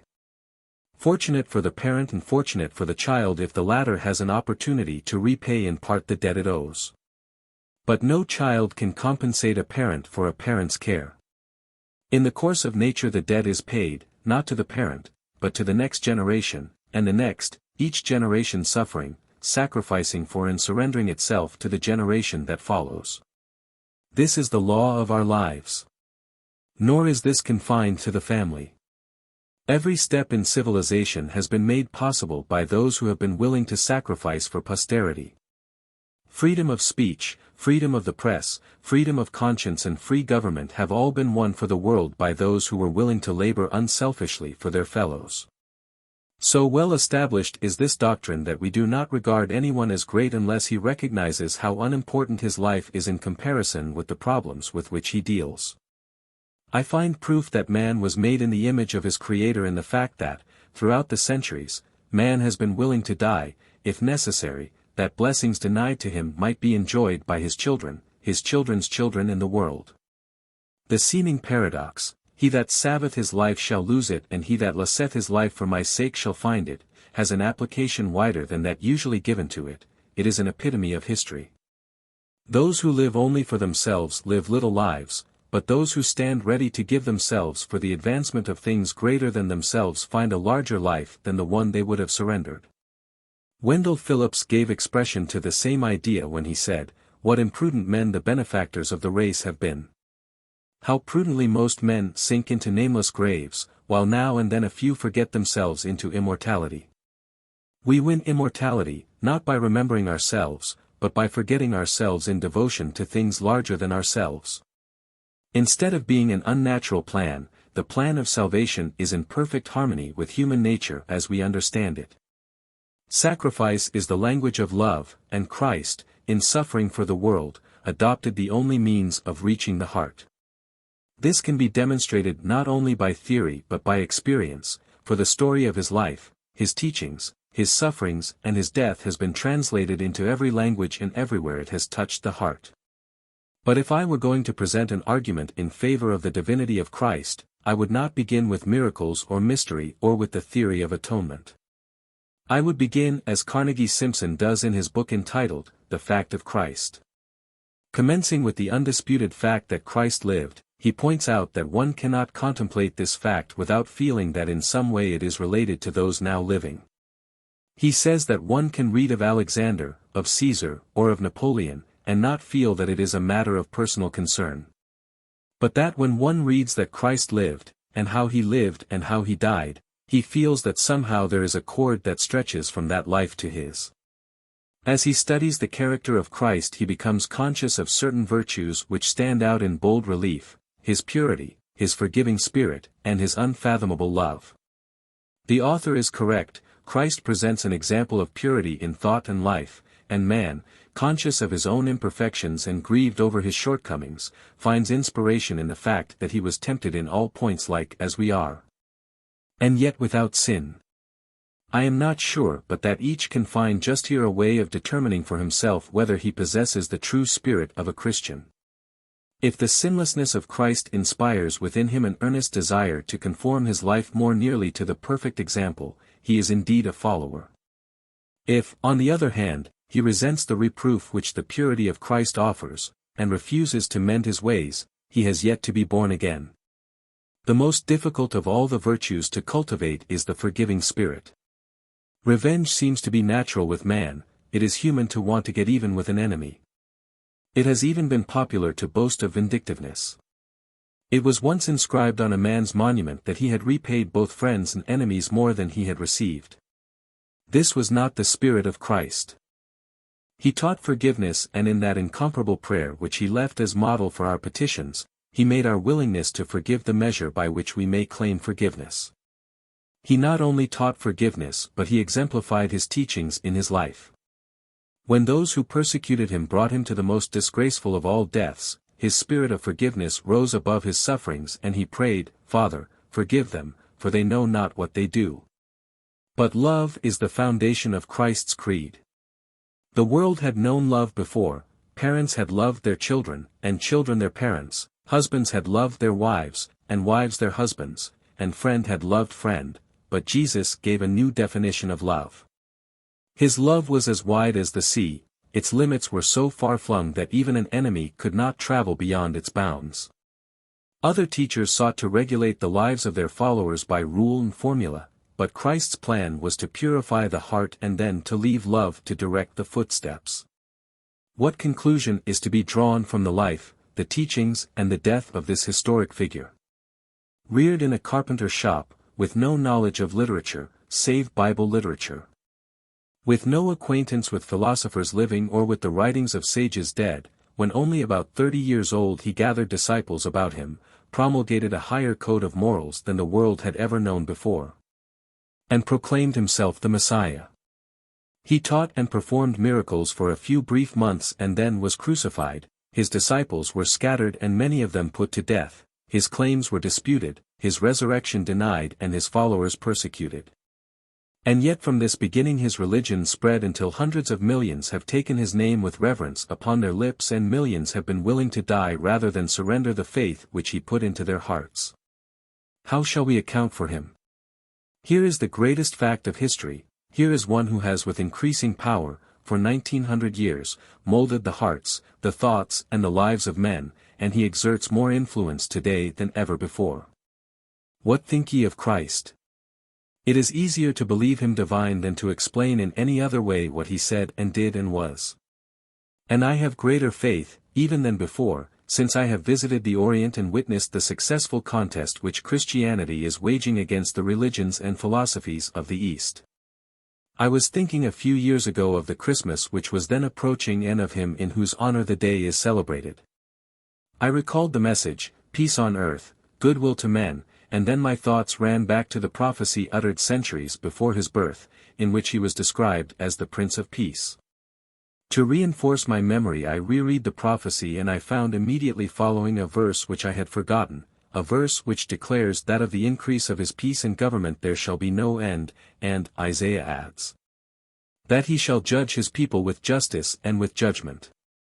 I had been reading of the rise and fall of nations, and occasionally I had met a gloomy philosopher who preached the doctrine that nations, like individuals, must of necessity have their birth, their infancy, their maturity and finally their decay and death. But here I read of a government that is to be perpetual, a government of increasing peace and blessedness, the government of the Prince of Peace, and it is to rest on justice. I have thought of this prophecy many times during the last few years. And I have selected this theme that I might present some of the reasons which lead me to believe that Christ has fully earned the right to be called the Prince of Peace, a title that will in the years to come be more and more applied to him. If he can bring peace to each individual heart, and if his creed when applied will bring peace throughout the earth, who will deny his right to be called the Prince of Peace? All the world is in search of peace.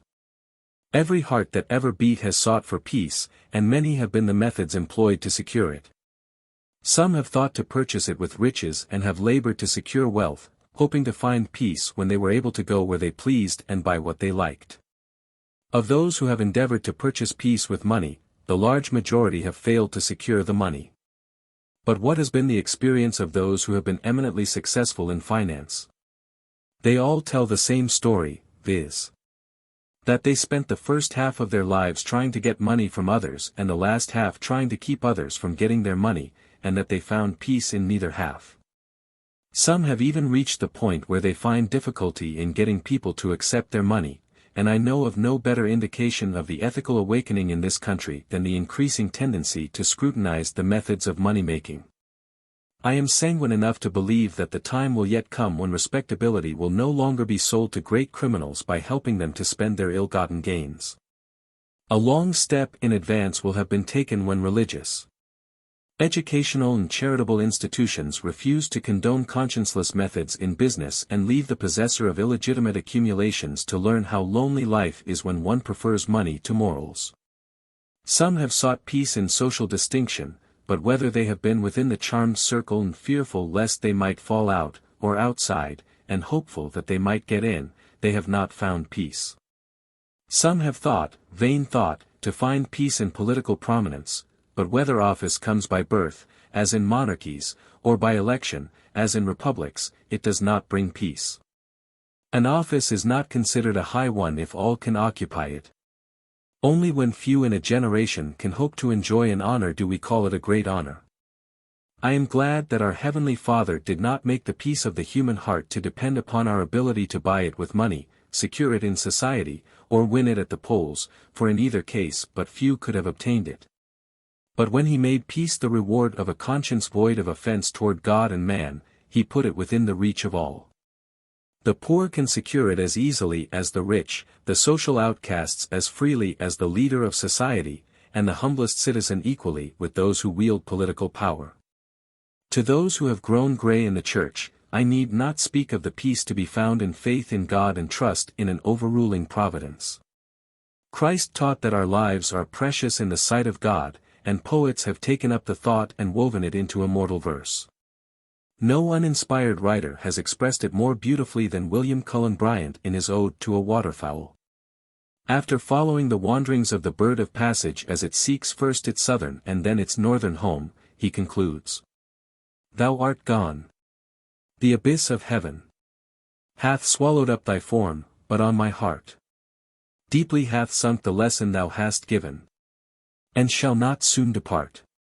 He who, from zone to zone, guides through the boundless sky thy certain flight, in the long way that I must tread alone, will lead my steps aright." Christ promoted peace by giving us assurance that a line of communication can be established between the Father above and the child below. And who will measure the consolations of the hour of prayer and immortality? Who will estimate the peace which a belief in a future life has brought to the sorrowing hearts of the sons of men? You may talk to the young about death ending all, for life is full and hope is strong, but preach not this doctrine to the mother who stands by the deathbed of her babe or to one who is within the shadow of a great affliction. When I was a young man I wrote to Colonel Ingersoll and asked him for his views on God and immortality. His secretary answered that the great infidel was not at home, but enclosed a copy of a speech of Colonel Ingersoll's which covered my question. I scanned it with eagerness and found that he had expressed himself about as follows: "I do not say that there is no God, I simply say I do not know. I do not say that there is no life beyond the grave, I simply say I do not know." And from that day to this I have asked myself the question and have been unable to answer it to my own satisfaction. How could anyone find pleasure in taking from a human heart a living faith and substituting therefore the cold and cheerless doctrine, "I do not know"? Christ gave us proof of immortality and it was a welcome assurance, although it would hardly seem necessary that one should rise from the dead to convince us that the grave is not the end. To every created thing God has given a tongue that proclaims a future life. If the Father deigns to touch with divine power the cold and pulseless heart of the buried acorn and to make it burst forth from its prison walls, will he leave neglected in the earth the soul of man, made in the image of his Creator?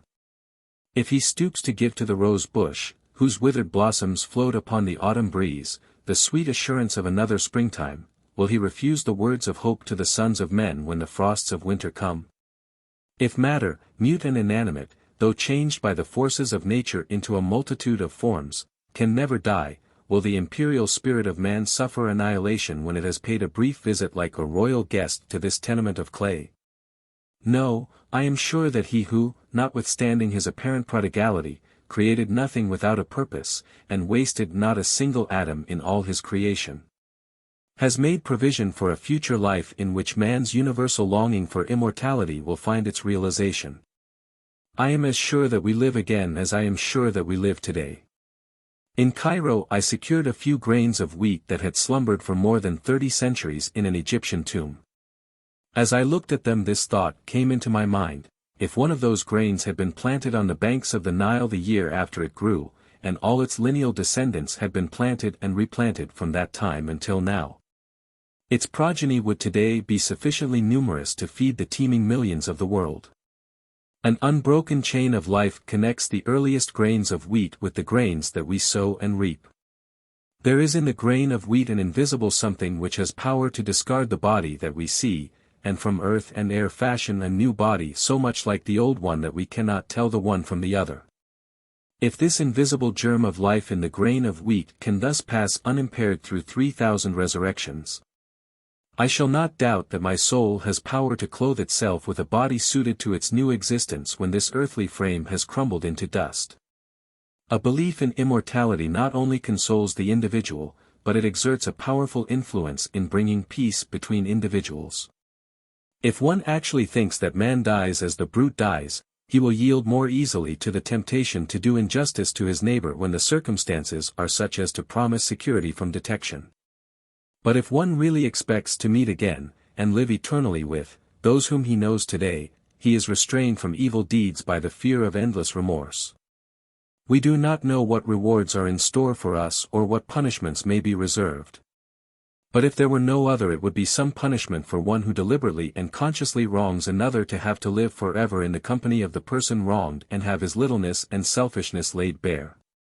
I repeat, a belief in immortality must exert a powerful influence in establishing justice between men and thus laying the foundation for peace. Again, Christ deserves to be called the Prince of Peace because he has given us a measure of greatness which promotes peace. When his disciples quarreled among themselves as to which should be greatest in the kingdom of heaven, he rebuked them and said, "Let him who would be chiefest among you be the servant of all." Service is the measure of greatness. It always has been true, it is true today, and it always will be true, that he is greatest who does the most of good. And how this old world will be transformed when this standard of greatness becomes the standard of every life. Nearly all of our controversies and combats grow out of the fact that we are trying to get something from each other. There will be peace when our aim is to do something for each other. Our enmities and animosities arise largely from our efforts to get as much as possible out of the world. There will be peace when our endeavor is to put as much as possible into the world. The human measure of a human life is its income. The divine measure of a life is its outgo, its overflow, its contribution to the welfare of all. Christ also led the way to peace by giving us a formula for the propagation of truth. Not all of those who have really desired to do good have employed the Christian method, not all Christians even. In the history of the human race, but two methods have been used. The first is the forcible method, and it has been employed most frequently. A man has an idea which he thinks is good, he tells his neighbors about it and they do not like it. This makes him angry. He thinks it would be so much better for them if they would like it, and, seizing a club, he attempts to make them like it. But one trouble about this rule is that it works both ways. When a man starts out to compel his neighbors to think as he does, he generally finds them willing to accept the challenge, and they spend so much time in trying to coerce each other that they have no time left to do each other good. The other is the Bible plan, "Be not overcome of evil but overcome evil with good." And there is no other way of overcoming evil. I am not much of a farmer, I get more credit for my farming than I deserve, and my little farm receives more advertising than it is entitled to. But I am farmer enough to know that if I cut down weeds they will spring up again. And farmer enough to know that if I plant something there which has more vitality than the weeds, I shall not only get rid of the constant cutting, but have the benefit of the crop besides. In order that there might be no mistake in his plan of propagating the truth, Christ went into detail and laid emphasis upon the value of example. So live that others, seeing your good works, may be constrained to glorify your Father which is in heaven. There is no human influence so potent for good as that which goes out from an upright life. A sermon may be answered. The arguments presented in a speech may be disputed, but no one can answer a Christian life. It is the unanswerable argument in favor of our religion. It may be a slow process, this conversion of the world by the silent influence of a noble example, but it is the only sure one, and the doctrine applies to nations as well as to individuals. The gospel of the Prince of Peace gives us the only hope that the world has, and it is an increasing hope, of the substitution of reason for the arbitrament of force in the settlement of international disputes. And our nation ought not to wait for other nations, it ought to take the lead and prove its faith in the omnipotence of truth. But Christ has given us a platform so fundamental that it can be applied successfully to all controversies. We are interested in platforms, we attend conventions, sometimes traveling long distances, we have wordy wars over the phraseology of various planks, and then we wage earnest campaigns to secure the endorsement of these platforms at the polls. The platform given to the world by the Prince of Peace is more far-reaching and more comprehensive than any platform ever written by the convention of any party in any country. When he condensed into one commandment those of the 10 which relate to man's duty toward his fellows and enjoined upon us the rule, "Thou shalt love thy neighbor as thyself," he presented a plan for the solution of all the problems that now vex society or may hereafter arise. Other remedies may palliate or postpone the day of settlement, but this is all sufficient, and the reconciliation which it effects is a permanent one. My faith in the future, and I have faith, and my optimism, for I am an optimist, my faith and my optimism rest upon the belief that Christ's teachings are being more studied today than ever before. And that with this larger study will come a larger application of those teachings to the everyday life of the world, and to the questions with which we deal.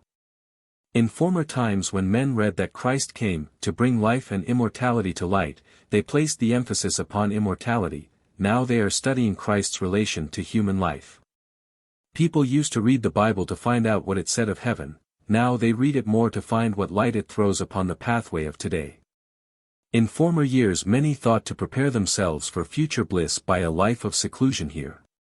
We are learning that to follow in the footsteps of the Master we must go about doing good. Christ declared that he came that we might have life and have it more abundantly. The world is learning that Christ came not to narrow life, but to enlarge it, not to rob it of its joy, but to fill it to overflowing with purpose, earnestness and happiness. But this Prince of Peace promises not only peace but strength.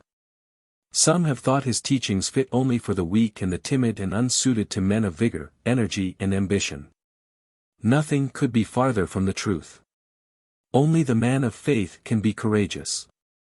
Confident that he fights on the side of Jehovah, he doubts not the success of his cause. What matters it whether he shares in the shouts of triumph?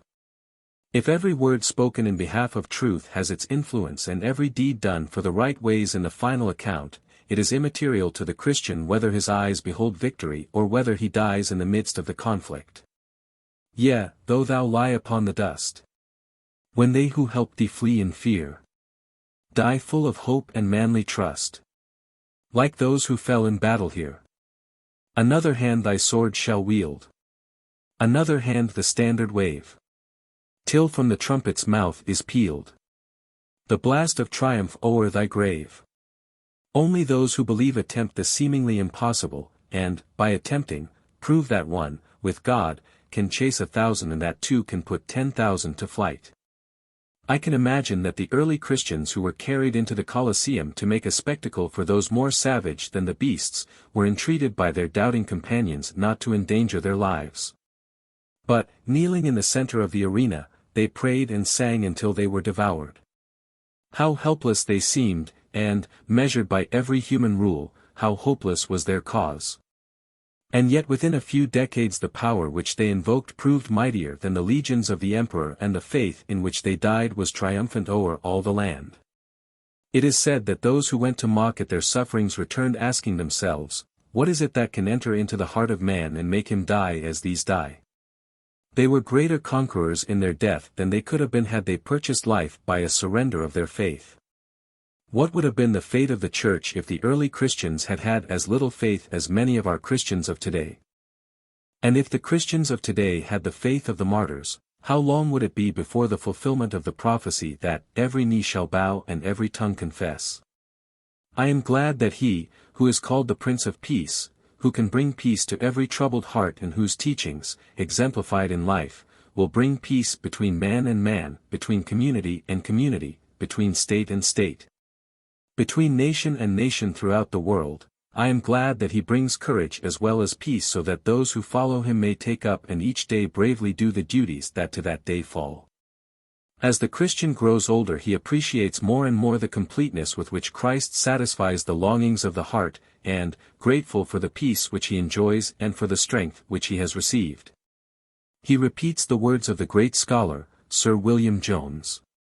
Before thy mystic altar, heavenly truth, I kneel in manhood, as I knelt in youth. Thus let me kneel, till this dull form decay, and life's last shade be brightened by thy ray. Rufus Choate. Eulogy of Webster. Delivered at Dartmouth College, July 27, 1853. Webster possessed the element of an impressive character, inspiring regard, trust and admiration, not unmingled with love.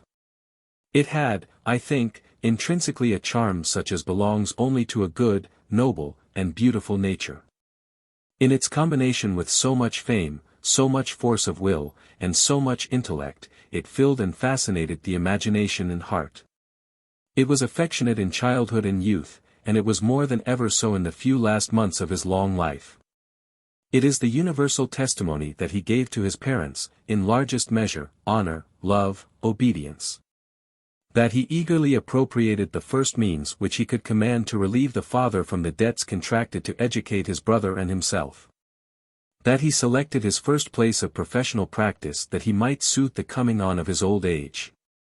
Equally beautiful was his love of all his kindred and of all his friends. When I hear him accused of selfishness, and a cold, bad nature, I recall him lying sleepless all night, not without tears of boyhood, conferring with Ezekiel how the darling desire of both hearts should be compassed, and he, too, admitted to the precious privileges of education. Courageously pleading the cause of both brothers in the morning, prevailing by the wise and discerning affection of the mother. Suspending his studies of the law, and registering deeds and teaching school to earn the means, for both, of availing themselves of the opportunity which the parental self-sacrifice had placed within their reach. Loving him through life, mourning him when dead, with a love and a sorrow very wonderful, passing the sorrow of woman. I recall the husband, the father of the living and of the early departed, the friend, the counselor of many years, and my heart grows too full and liquid for the refutation of words. His affectionate nature, craving ever friendship, as well as the presence of kindred blood, diffused itself through all his private life, gave sincerity to all his hospitalities, kindness to his eye, warmth to the pressure of his hand. Made his greatness and genius unbend themselves to the playfulness of childhood, flowed out in graceful memories indulged of the past or the dead, of incidents when life was young and promised to be happy, gave generous sketches of his rivals. The high contention now hidden by the handful of earth, hours past 50 years ago with great authors, recalled for the vernal emotions which then they made to live and revel in the soul. And from these conversations of friendship, no man, old or young, went away to remember one word of profaneness, one allusion of indelicacy, one impure thought, one unbelieving suggestion, one doubt cast on the reality of virtue, of patriotism, of enthusiasm, of the progress of man, one doubt cast on righteousness, or temperance, or judgment to come. I have learned by evidence the most direct and satisfactory that in the last months of his life, the whole affectionateness of his nature, his consideration of others, his gentleness, his desire to make them happy and to see them happy, seemed to come out in more and more beautiful and habitual expressions than ever before. The long day's public tasks were felt to be done, the cares, the uncertainties, the mental conflicts of high place, were ended. And he came home to recover himself for the few years which he might still expect would be his before he should go hence to be here no more. And there, I am assured and duly believe, no unbecoming regrets pursued him. No discontent, as for injustice suffered or expectations unfulfilled, no self-reproach for anything done or anything omitted by himself, no irritation, no peevishness unworthy of his noble nature. But instead, love and hope for his country, when she became the subject of conversation, and for all around him, the dearest and most indifferent, for all breathing things about him. The overflow of the kindest heart growing in gentleness and benevolence, paternal, patriarchal affections, seeming to become more natural, warm, and communicative every hour. Softer and yet brighter grew the tints on the sky of parting day, and the last lingering rays, more even than the glories of noon, announced how divine was the source from which they proceeded, how incapable to be quenched. How certain to rise on a morning which no night should follow. Such a character was made to be loved. It was loved. Those who knew and saw it in its hour of calm, those who could repose on that soft green, loved him. His plain neighbors loved him. And one said, when he was laid in his grave, how lonesome the world seems. Educated young men loved him. The ministers of the gospel, the general intelligence of the country, the masses afar off, loved him. True, they had not found in his speeches, read by millions, so much adulation of the people, so much of the music which robs the public reason of itself, so many phrases of humanity and philanthropy. And some had told them he was lofty and cold, solitary in his greatness, but every year they came nearer and nearer to him, and as they came nearer, they loved him better. They heard how tender the son had been, the husband, the brother, the father, the friend, and neighbor, that he was plain, simple, natural, generous, hospitable, the heart larger than the brain. That he loved little children and reverenced God, the Scriptures, the Sabbath day, the Constitution, and the law, and their hearts clave unto him. More truly of him than even of the great naval darling of England might it be said that his presence would set the church bells ringing, and give schoolboys a holiday, would bring children from school and old men from the chimney corner to gaze on him ere he died. The great and unavailing lamentations first revealed the deep place he had in the hearts of his countrymen. You are now to add to this his extraordinary power of influencing the convictions of others by speech, and you have completed the survey of the means of his greatness. And here, again I begin by admiring an aggregate made up of excellences and triumphs, ordinarily deemed incompatible. He spoke with consummate ability to the bench, and yet exactly as, according to every sound canon of taste and ethics, the bench ought to be addressed. He spoke with consummate ability to the jury, and yet exactly as, according to every sound canon, that totally different tribunal ought to be addressed. In the halls of Congress, before the people assembled for political discussion in masses, before audiences smaller and more select, assembled for some solemn commemoration of the past or of the dead, in each of these, again, his speech, of the first form of ability, was exactly adapted, also, to the critical properties of the place. Each achieved, when delivered, the most instant and specific success of eloquence, some of them in a splendid and remarkable degree. And yet, stranger still, when reduced to writing, as they fell from his lips, they compose a body of reading in many volumes, solid, clear, rich, and full of harmony, a classical and permanent political literature. And yet all these modes of his eloquence, exactly adapted each to its stage and its end, were stamped with his image and superscription, identified by characteristics incapable to be counterfeited and impossible to be mistaken. The same high power of reason, intent in every one to explore and display some truth of judicial, or historical, or biographical fact, some truth of law, deduced by construction, perhaps, or by elation.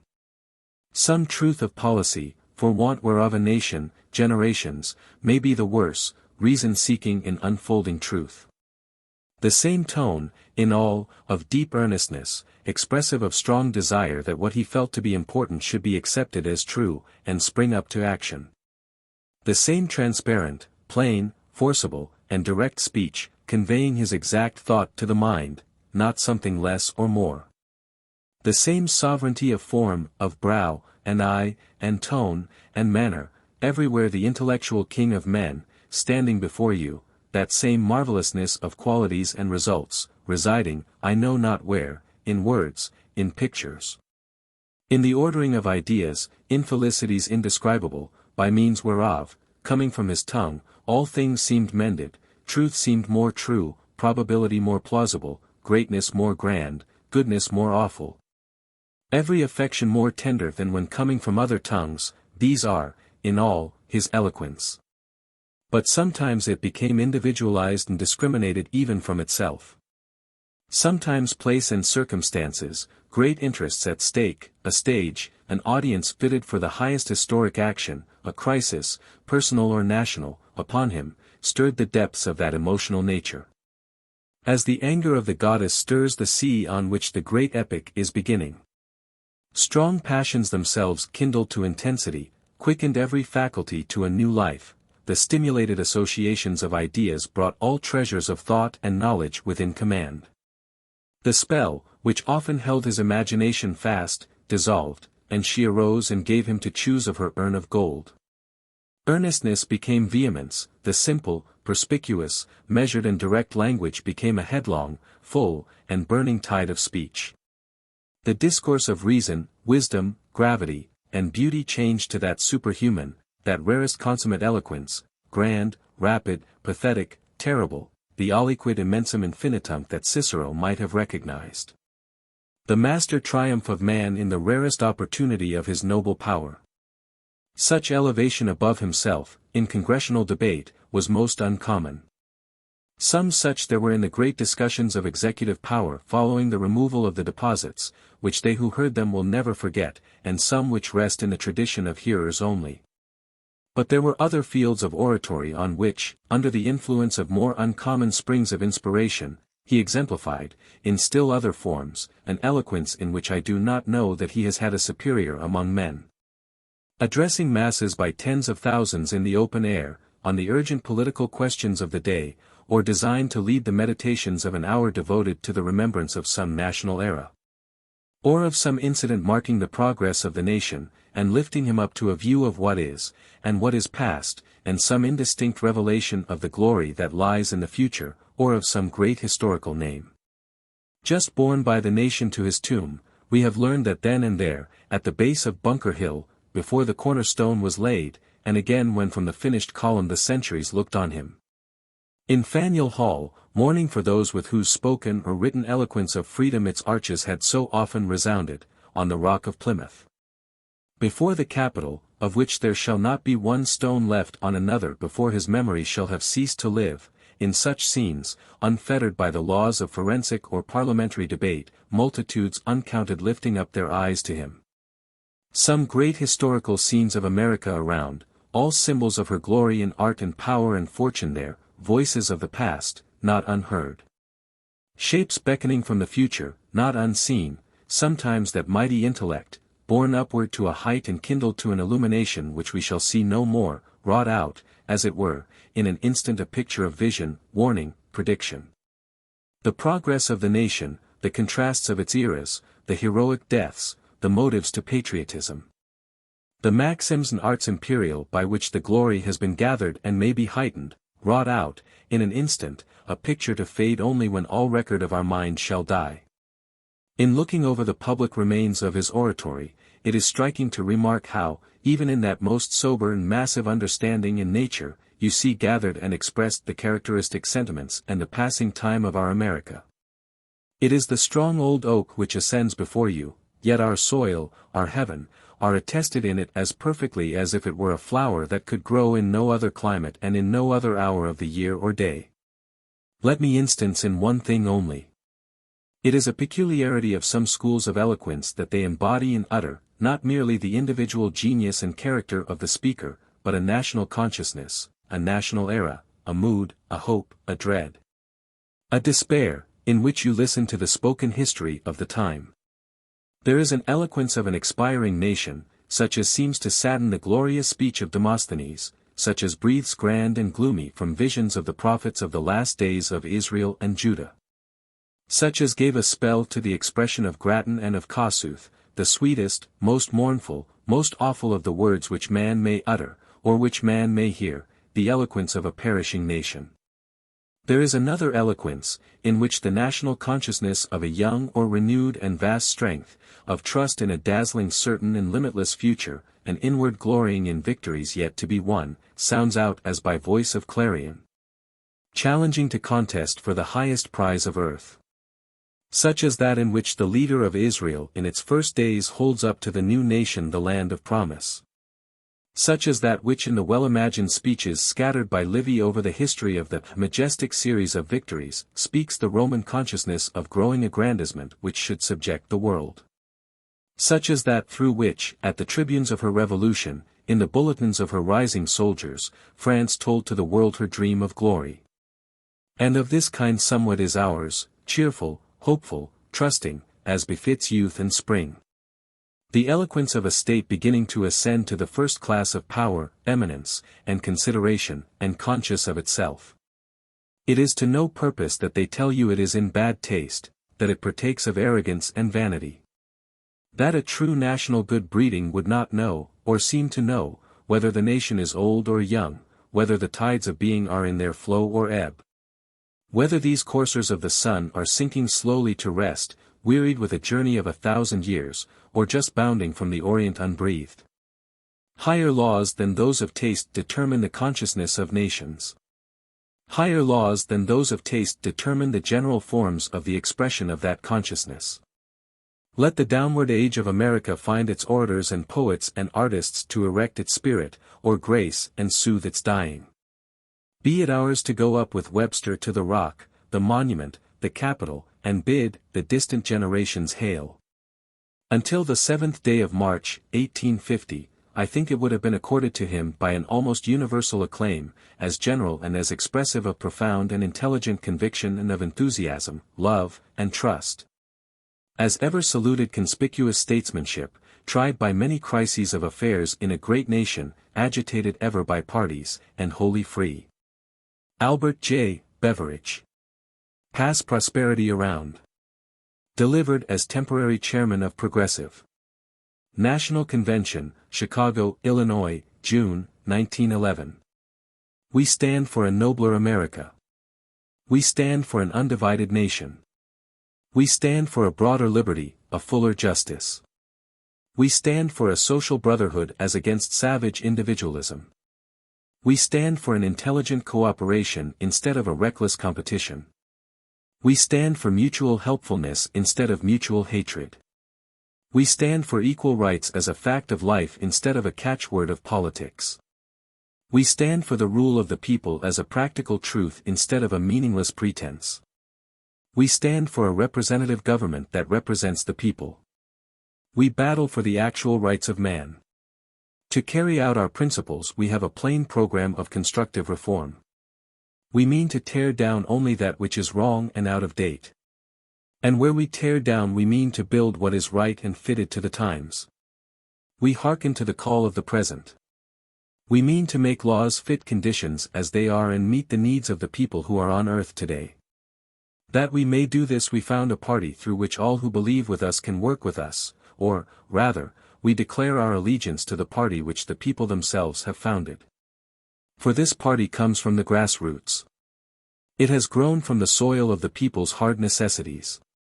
It has the vitality of the people's strong convictions. The people have work to be done and our party is here to do that work. Abuse will only strengthen it, ridicule only hasten its growth, falsehood only speed its victory. For years this party has been forming. Parties exist for the people, not the people for parties. Yet for years the politicians have made the people do the work of the parties instead of the parties doing the work of the people, and the politicians own the parties. The people vote for one party and find their hopes turned to ashes on their lips. And then to punish that party, they vote for the other party.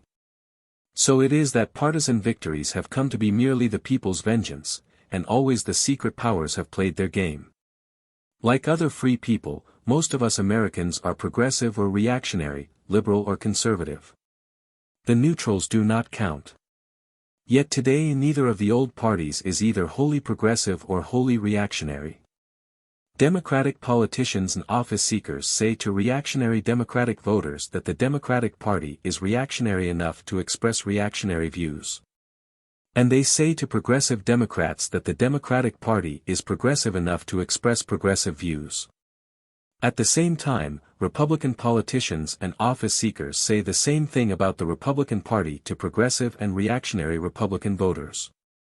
Sometimes in both Democratic and Republican states the progressives get control of the party locally and then the reactionaries recapture the same party in the same state, or this process is reversed. So there is no nationwide unity of principle in either party, no stability of purpose, no clear-cut and sincere program of one party at frank and open war with an equally clear-cut and sincere program of an opposing party. This unintelligent tangle is seen in Congress. Republican and Democratic senators and representatives, believing alike on broad measures affecting the whole republic, find it hard to vote together because of the nominal difference of their party membership. When, sometimes, under resistless conviction, they do vote together, we have this foolish spectacle: legislators calling themselves Republicans and Democrats support the same policy. The Democratic legislators declaring that that policy is Democratic and Republican legislators declaring that it is Republican. And at the very same time other Democratic and Republican legislators oppose that very same policy, each of them declaring that it is not Democratic or not Republican.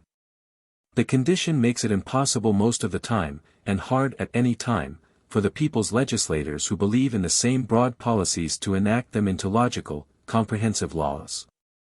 It confuses the public mind. It breeds suspicion and distrust. It enables such special interests as seek unjust gain at the public expense to get what they want. It creates and fosters the degrading boss system in American politics through which these special interests work. This boss system is unknown and impossible under any other free government in the world. In its very nature it is hostile to general welfare. Yet it has grown until it now is a controlling influence in American public affairs. At the present moment notorious bosses are in the saddle of both old parties in various important states which must be carried to elect a president. This black horse cavalry is the most important force in the practical work of the Democratic and Republican parties in the present campaign. Neither of the old parties' nominees for president can escape obligation to these old party bosses or shake their practical hold on many and powerful members of the national legislature. Under this boss system, no matter which party wins, the people seldom win, but the bosses almost always win. And they never work for the people. They do not even work for the party to which they belong. They work only for those anti-public interests whose political employees they are. It is these interests that are the real victors in the end. These special interests which suck the people's substance are bipartisan. They use both parties. They are the invisible government behind our visible government. Democratic and Republican bosses alike are brother officers of this hidden power. No matter how fiercely they pretend to fight one another before election, they work together after election. And, acting so, this political conspiracy is able to delay, mutilate or defeat sound and needed laws for the people's welfare and the prosperity of honest business and even to enact bad laws. Hurtful to the people's welfare and oppressive to honest business. It is this invisible government which is the real danger to American institutions. Its crude work at Chicago in June, which the people were able to see, was no more wicked than its skillful work everywhere and always which the people are not able to see. But an even more serious condition results from the unnatural alignment of the old parties. Today we Americans are politically shattered by sectionalism. Through the two old parties the tragedy of our history is continued. And one great geographical part of the Republic is separated from other parts of the Republic by an illogical partisan solidarity. The South has men and women as genuinely progressive and others as genuinely reactionary as those in other parts of our country. Yet, for well-known reasons, these sincere and honest Southern progressives and reactionaries vote together in a single party, which is neither progressive nor reactionary. They vote a dead tradition and a local fear, not a living conviction and a national faith. They vote not for the Democratic Party, but against the Republican Party. They want to be free from this condition. They can be free from it through the National Progressive Party. For the problems which America faces today are economic and national. They have to do with a more just distribution of prosperity. They concern the living of the people. And therefore the more direct government of the people by themselves. They affect the South exactly as they affect the North, the East or the West. It is an artificial and dangerous condition that prevents the Southern man and woman from acting with the Northern man and woman who believe the same thing. Yet just that is what the old parties do prevent. Not only does this out-of-date partisanship cut our nation into two geographical sections, it also robs the nation of a priceless asset of thought in working out our national destiny. The South once was famous for brilliant and constructive thinking on national problems, and today the South has minds as brilliant and constructive as of old. But Southern intellect cannot freely and fully aid, in terms of politics, the solving of the nation's problems. This is so because of a partisan sectionalism which has nothing to do with those problems. Yet these problems can be solved only in terms of politics. The root of the wrongs which hurt the people is the fact that the people's government has been taken away from them. The invisible government has usurped the people's government. Their government must be given back to the people. And so the first purpose of the Progressive Party is to make sure the rule of the people. The rule of the people means that the people themselves shall nominate, as well as elect, all candidates for office, including senators and presidents of the United States. What profiteth it the people if they do only the electing while the invisible government does the nominating? The rule of the people means that when the people's legislators make a law which hurts the people themselves may reject it. The rule of the people means that when the people's legislators refuse to pass a law which the people need, the people themselves may pass it.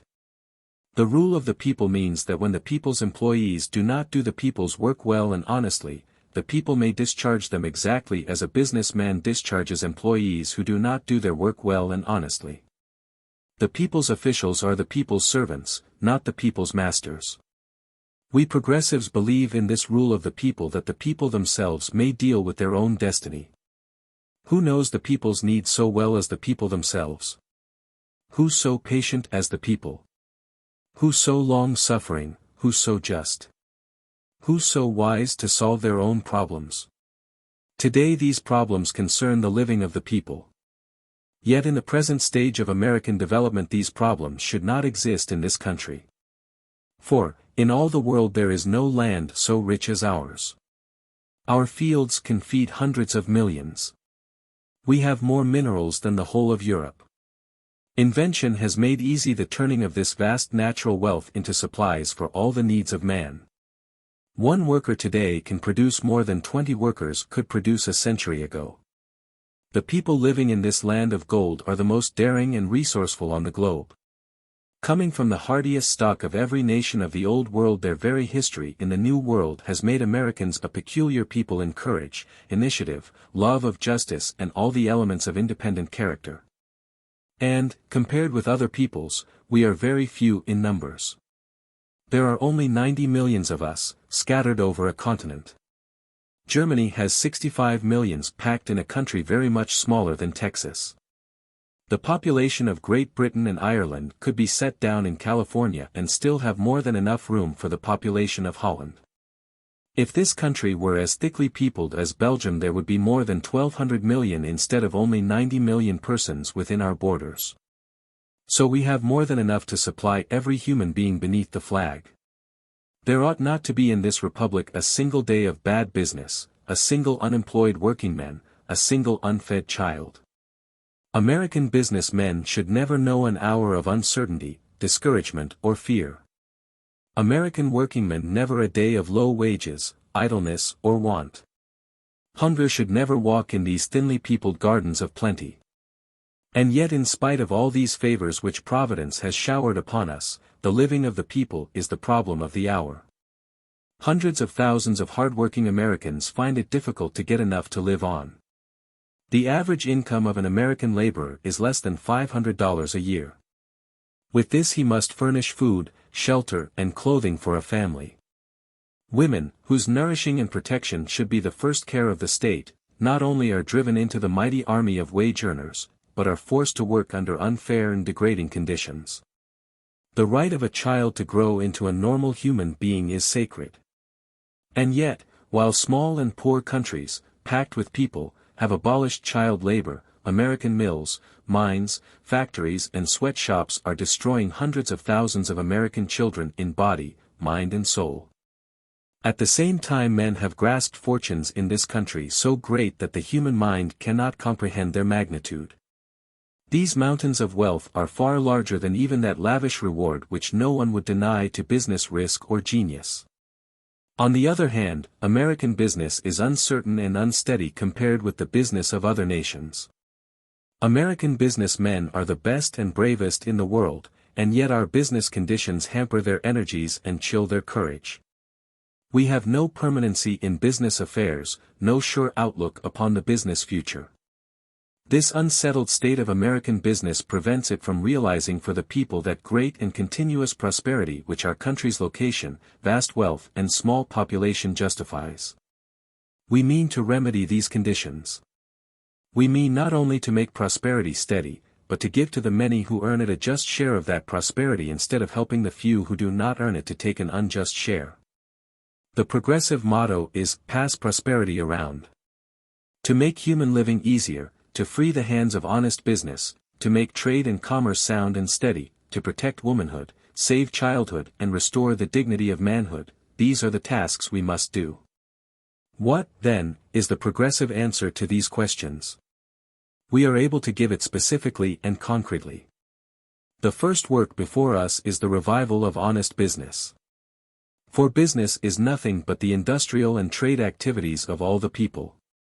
Men grow the products of the field, cut ripe timber from the forest, dig metal from the mine, fashion all for human use, carry them to the marketplace and exchange them according to their mutual needs, and this is business.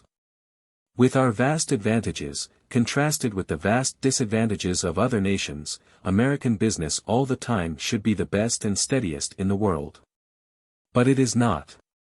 Germany, with shallow soil, no mines, only a window on the seas and a population more than 10 times as dense as ours, yet has a sounder business, a steadier prosperity, a more contented because better cared for people. What, then, must we do to make American business better? We must do what poorer nations have done. We must end the abuses of business by striking down those abuses instead of striking down business itself. We must try to make little business big and all business honest instead of striving to make big business little and yet letting it remain dishonest. Present-day business is as unlike old-time business as the old-time ox cart is unlike the present-day locomotive. Invention has made the whole world over again. The railroad, telegraph, telephone have bound the people of modern nations into families. To do the business of these closely knit millions in every modern country great business concerns came into being. What we call big business is the child of the economic progress of mankind. So warfare to destroy big business is foolish because it cannot succeed and wicked because it ought not to succeed. Warfare to destroy big business does not hurt big business, which always comes out on top, so much as it hurts all other business which, in such a warfare, never comes out on top. With the growth of big business came business evils just as great. It is these evils of big business that hurt the people and injure all other business. One of these wrongs is overcapitalization which taxes the people's very living. Another is the manipulation of prices to the unsettlement of all normal business and to the people's damage. Another is interference in the making of the people's laws and the running of the people's government in the unjust interest of evil business. Getting laws that enable particular interests to rob the people, and even to gather criminal riches from human health and life is still another. An example of such laws is the infamous tobacco legislation of 1902, which authorized the Tobacco Trust to continue to collect from the people the Spanish war tax, amounting to a score of millions of dollars. But to keep that tax instead of turning it over to the government, as it had been doing. Another example is the shameful meat legislation, by which the Beef Trust had the meat it sent abroad inspected by the government so that foreign countries would take its product and yet was permitted to sell diseased meat to our own people. It is incredible that laws like these could ever get on the nation's statute books. The invisible government put them there, and only the universal wrath of an enraged people corrected them when, after years, the people discovered the outrages. It is to get just such laws as these and to prevent the passage of laws to correct them, as well as to keep off the statute books general laws which will end the general abuses of big business that these few criminal interests corrupt our politics. Invest in public officials and keep in power in both parties that type of politicians and party managers who debase American politics. Behind rotten laws and preventing sound laws, stands the corrupt boss, behind the corrupt boss stands the robber interest, and commanding these powers of pillage stands bloated human greed. It is this conspiracy of evil we must overthrow if we would get the honest laws we need. It is this invisible government we must destroy if we would save American institutions. Other nations have ended the very same business evils from which we suffer by clearly defining business wrongdoing and then making it a criminal offense, punishable by imprisonment. Yet these foreign nations encourage big business itself and foster all honest business. But they do not tolerate dishonest business, little or big. What, then, shall we Americans do? Common sense and the experience of the world says that we ought to keep the good big business does for us and stop the wrongs that big business does to us. Yet we have done just the other thing. We have struck at big business itself and have not even aimed to strike at the evils of big business. Nearly 25 years ago Congress passed a law to govern American business in the present time which Parliament passed in the reign of King James to govern English business in that time. For a quarter of a century the courts have tried to make this law work. Yet during this very time trusts grew greater in number and power than in the whole history of the world before, and their evils flourished unhindered and unchecked. These great business concerns grew because natural laws made them grow and artificial law at war with natural law could not stop their growth. But their evils grew faster than the trusts themselves because avarice nourished those evils and no law of any kind stopped avarice from nourishing them. Nor is this the worst. Under the shifting interpretation of the Sherman Law, uncertainty and fear is chilling the energies of the great body of honest American businessmen. As the Sherman Law now stands, no two businessmen can arrange their mutual affairs and be sure that they are not lawbreakers. This is the main hindrance to the immediate and permanent revival of American business. If German or English businessmen, with all their disadvantages compared with our advantages, were manacled by our Sherman Law, as it stands, they soon would be bankrupt. Indeed, foreign businessmen declare that, if their countries had such a law, so administered, they could not do business at all. Even this is not all.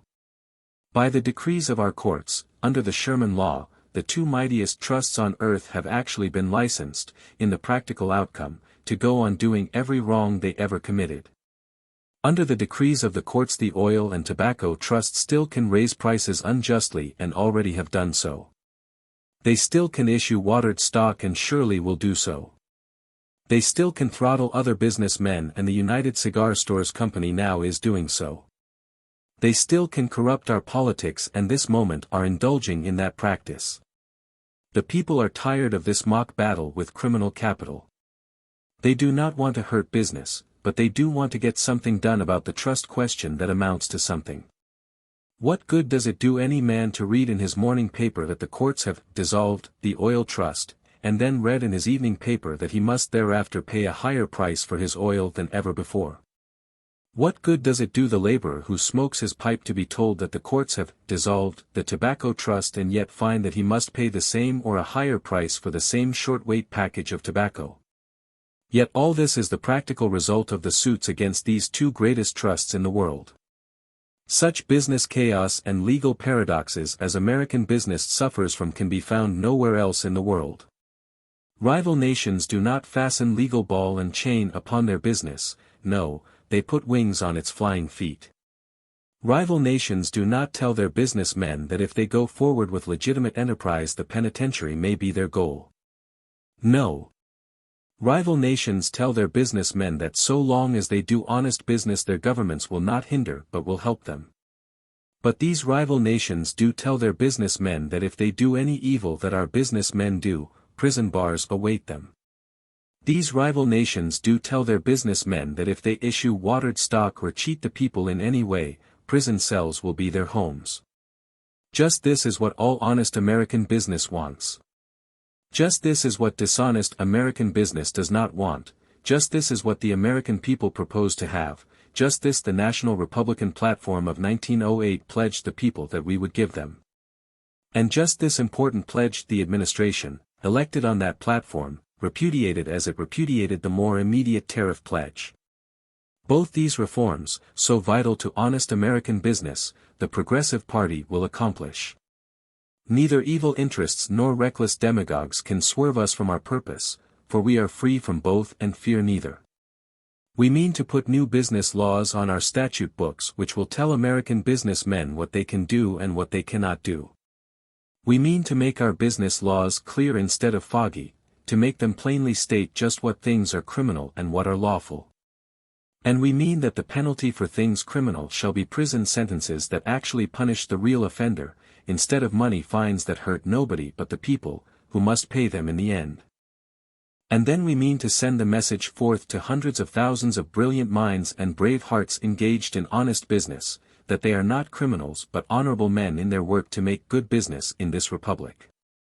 Sure of victory, we even now say, go forward, American businessmen, and know that behind you, supporting you, encouraging you, are the power and approval of the greatest people under the sun. Go forward, American businessmen, and feed full the fires beneath American furnaces, and give employment to every American laborer who asks for work. Go forward, American businessmen, and capture the markets of the world for American trade. And know that on the wings of your commerce you carry liberty throughout the world and to every inhabitant thereof. Go forward, American businessmen, and realize that in the time to come it shall be said of you, as it is said of the hand that rounded Peter's dome, he builded better than he knew. The next great business reform we must have to steadily increase American prosperity is to change the method of building our tariffs. The tariff must be taken out of politics and treated as a business question instead of as a political question. Heretofore, we have done just the other thing. That is why American business is upset every few years by unnecessary tariff upheavals and is weakened by uncertainty in the periods between. The greatest need of business is certainty. But the only thing certain about our tariff is uncertainty. What, then, shall we do to make our tariff changes strengthen business instead of weakening business? Rival protective tariff nations have answered that question. Common sense has answered it. Next to our need to make the Sherman Law modern, understandable, and just, our greatest fiscal need is a genuine, permanent, nonpartisan tariff commission. 5 years ago, when the fight for this great business measure was begun in the Senate, the bosses of both parties were against it. So, when the last revision of the tariff was on and a tariff commission might have been written into the tariff law, the administration would not aid this reform. When 2 years later the administration supported it weakly, the bipartisan boss system killed it. There has not been and will not be any sincere and honest effort by the old parties to get a tariff commission. There has not been and will not be any sincere and honest purpose by those parties to take the tariff out of politics. For the tariff in politics is the excuse for those sham political battles which give the spoilers their opportunity. The tariff in politics is one of the invisible government's methods of wringing tribute from the people. Through the tariff in politics the beneficiaries of tariff excesses are cared for, no matter which party is revising. Who has forgotten the tariff scandals that made President Cleveland denounce the Wilson-Gorman bill as a perfidy and a dishonor? Who ever can forget the brazen robberies forced into the Payne-Aldrich bill which Mr. Taft defended as the best ever made? If everyone else forgets these things, the interests that profited by them never will forget them. The bosses and lobbyists that grew rich by putting them through never will forget them. That is why the invisible government and its agents want to keep the old method of tariff building. For, though such tariff revisions may make lean years for the people, they make fat years for the powers of pillage and their agents. So neither of the old parties can honestly carry out any tariff policies which they pledged the people to carry out. But even if they could and even if they were sincere, the old party platforms are in error on tariff policy. The Democratic platform declares for free trade, but free trade is wrong and ruinous. The Republican platform permits extortion, but tariff extortion is robbery by law. The Progressive Party is for honest protection. And honest protection is right and a condition of American prosperity. A tariff high enough to give American producers the American market when they make honest goods and sell them at honest prices, but low enough that when they sell dishonest goods at dishonest prices, foreign competition can correct both evils. A tariff high enough to enable American producers to pay our workingmen American wages and so arranged that the workingmen will get such wages. A business tariff whose changes will be so made as to reassure business instead of disturbing it, this is the tariff and the method of its making in which the Progressive Party believes. For which it does battle and which it proposes to write into the laws of the land. The Payne-Aldrich tariff law must be revised immediately in accordance to these principles. At the same time a genuine, permanent, nonpartisan tariff commission must be fixed in the law as firmly as the Interstate Commerce Commission. Neither of the old parties can do this work. For neither of the old parties believes in such a tariff, and, what is more serious, special privilege is too thoroughly woven into the fiber of both old parties to allow them to make such a tariff. The Progressive Party only is free from these influences. The Progressive Party only believes in the sincere enactment of a sound tariff policy. The Progressive Party only can change the tariff as it must be changed. These are samples of the reforms in the laws of business that we intend to put on the nation's statute books. But there are other questions as important and pressing that we mean to answer by sound and humane laws. Child labor in factories, mills, mines and sweatshops must be ended throughout the Republic. Such labor is a crime against childhood because it prevents the growth of normal manhood and womanhood. It is a crime against the nation because it prevents the growth of a host of children into strong, patriotic and intelligent citizens. Only the nation can stop this industrial vice. The states cannot stop it. The states never stopped any national wrong, and child labor is a national wrong. To leave it to the state alone is unjust to business. For if some states stop it and other states do not, businessmen of the former are at a disadvantage with the businessmen of the latter. Because they must sell in the same market goods made by manhood labor at manhood wages in competition with goods made by childhood labor at childhood wages. To leave it to the states is unjust to manhood labor, for childhood labor in any state lowers manhood labor in every state, because the product of childhood labor in any state competes with the product of manhood labor in every state. Children workers at the looms in South Carolina means bayonets at the breasts of men and women workers in Massachusetts who strike for living wages. Let the states do what they can, and more power to their arm. But let the nation do what it should and cleanse our flag from this stain. Modern industrialism has changed the status of women. Women now are wage earners in factories, stores and other places of toil. In hours of labor and all the physical conditions of industrial effort they must compete with men. And they must do it at lower wages than men receive, wages which, in most cases, are not enough for these women workers to live on. This is inhuman and indecent. It is unsocial and uneconomic. It is immoral and unpatriotic. Toward women the Progressive Party proclaims the chivalry of the state. We propose to protect women wage earners by suitable laws, an example of which is the minimum wage for women workers, a wage which shall be high enough to at least buy clothing, food and shelter for the woman toiler. The care of the aged is one of the most perplexing problems of modern life. How is the working man with less than $500 a year, and with earning power waning as his own years advance, to provide for aged parents or other relatives in addition to furnishing food, shelter and clothing for his wife and children? What is to become of the family of the laboring man whose strength has been sapped by excessive toil and who has been thrown upon the industrial scrap heap? It is questions like these we must answer if we are to justify free institutions. They are questions to which the masses of people are chained as to a body of death. And they are questions which other and poorer nations are answering. We progressives mean that America shall answer them. The Progressive Party is the helping hand to those whom a vicious industrialism has maimed and crippled. We are for the conservation of our natural resources, but even more we are for the conservation of human life. Our forests, water power and minerals are valuable and must be saved from the spoilers, but men, women and children are more valuable and they, too, must be saved from the spoilers. Because women, as much as men, are a part of our economic and social life, women, as much as men, should have the voting power to solve all economic and social problems. Votes for women are theirs as a matter of natural right alone. Votes for women should be theirs as a matter of political wisdom also. As wage earners, they should help to solve the labor problem. As property owners they should help to solve the tax problem. As wives and mothers they should help to solve all the problems that concern the home. And that means all national problems, for the nation abides at the fireside.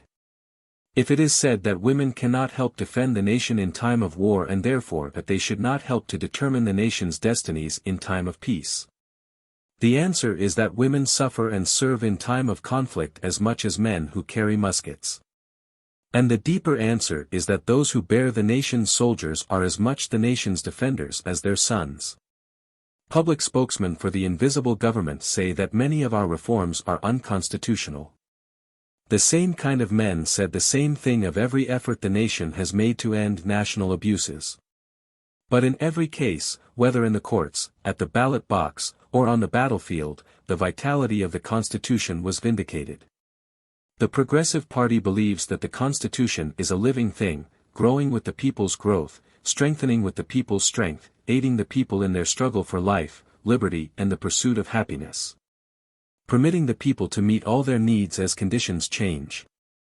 The opposition believes that the Constitution is a dead form, holding back the people's growth, shackling the people's strength but giving a free hand to malign powers that prey upon the people. The first words of the Constitution are, "We the people," and they declare that the Constitution's purpose is to form a perfect union and to promote the general welfare. To do just that is the very heart of the progressive cause.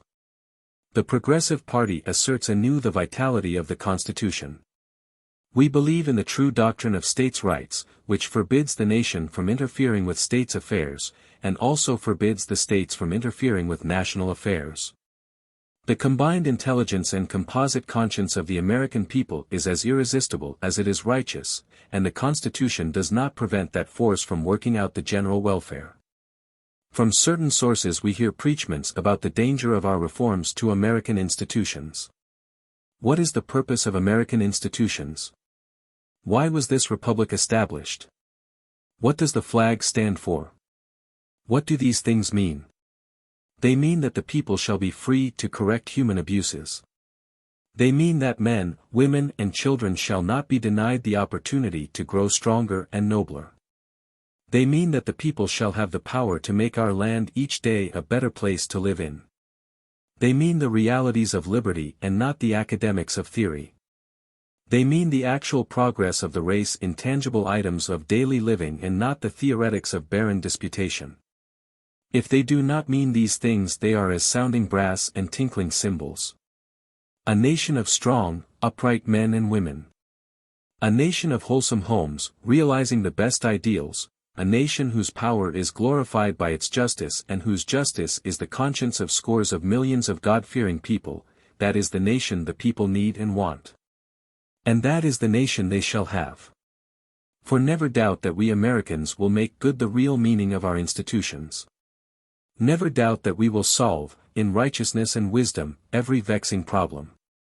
Never doubt that in the end, the hand from above that leads us upward will prevail over the hand from below that drags us downward.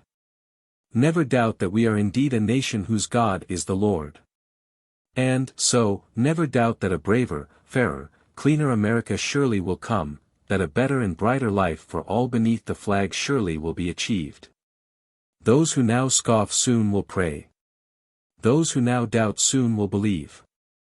Soon the night will pass, and when, to the sentinel on the ramparts of liberty the anxious ask, "Watchman, what of the night?" his answer will be, "Lo, the morn appeareth."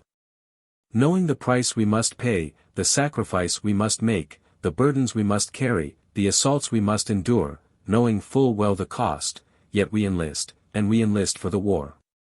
For we know the justice of our cause, and we know, too, its certain triumph. Not reluctantly then, but eagerly, not with faint hearts but strong, do we now advance upon the enemies of the people. For the call that comes to us is the call that came to our fathers. As they responded so shall we. He hath sounded forth a trumpet that shall never call retreat. He is sifting out the hearts of men before his judgment seat. Oh, be swift our souls to answer him, be jubilant our feet. Our God is marching on. Russell Conwell. Acres of Diamonds. I am astonished that so many people should care to hear this story over again. Indeed, this lecture has become a study in psychology. It often breaks all rules of oratory, departs from the precepts of rhetoric, and yet remains the most popular of any lecture I have delivered in the 44 years of my public life. I have sometimes studied for a year upon a lecture and made careful research, and then presented the lecture just once, never delivered it again. I put too much work on it. But this had no work on it, thrown together perfectly at random, spoken offhand without any special preparation, and it succeeds when the thing we study, work over, adjust to a plan, is an entire failure. The acres of diamonds, which I have mentioned through so many years, are to be found in Philadelphia, and you are to find them. Many have found them. And what man has done, man can do. I could not find anything better to illustrate my thought than a story I have told over and over again, and which is now found in books in nearly every library. In 1870 we went down the Tigris River. We hired a guide at Baghdad to show us Persepolis, Nineveh and Babylon, and the ancient countries of Assyria as far as the Arabian Gulf. He was well acquainted with the land, but he was one of those guides who love to entertain their patrons. He was like a barber that tells you many stories in order to keep your mind off the scratching and the scraping. He told me so many stories that I grew tired of his telling them, and I refused to listen, looked away whenever he commenced. That made the guide quite angry. I remember that toward evening he took his Turkish cap off his head and swung it around in the air. The gesture I did not understand, and I did not dare look at him for fear I should become the victim of another story. But, although I am not a woman, I did look, and the instant I turned my eyes upon that worthy guide he was off again.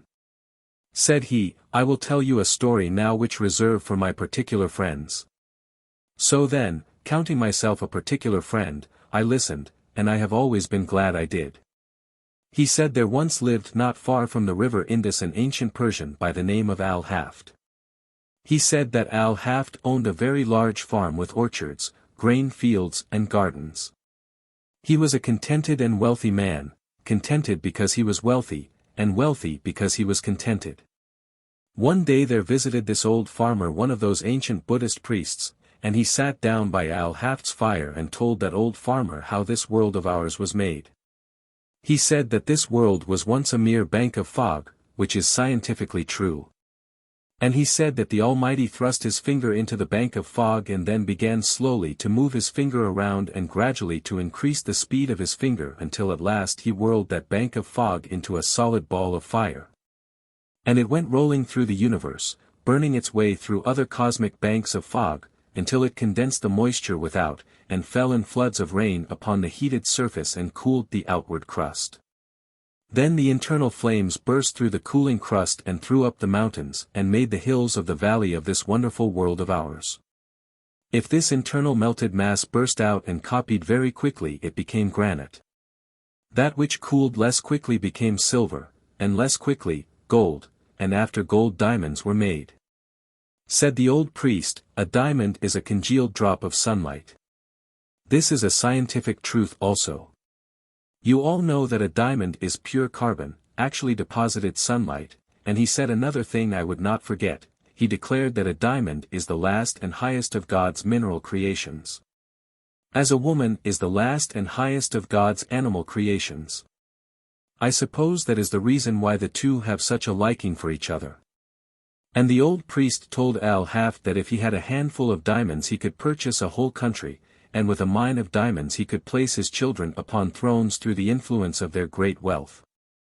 Al-Haft heard all about diamonds and how much they were worth, and went to his bed that night a poor man, not that he had lost anything, but poor because he was discontented and discontented because he thought he was poor. He said, "I want a mine of diamonds." So he lay awake all night, and early in the morning sought out the priest. Now I know from experience that a priest when awakened early in the morning is cross. He awoke that priest out of his dreams and said to him, "Will you tell me where I can find diamonds?" The priest said, "Diamonds? What do you want with diamonds?" "I want to be immensely rich," said Al-Haft, "but I don't know where to go." "Well," said the priest, "if you will find a river that runs over white sand between high mountains, in those sands you will always see diamonds." Do you really believe that there is such a river? Plenty of them, plenty of them. All you have to do is just go and find them, then you have them. Al Haft said, I will go. So he sold his farm, collected his money at interest, left his family in charge of a neighbor, and away he went in search of diamonds. He began very properly, to my mind, at the mountains of the moon.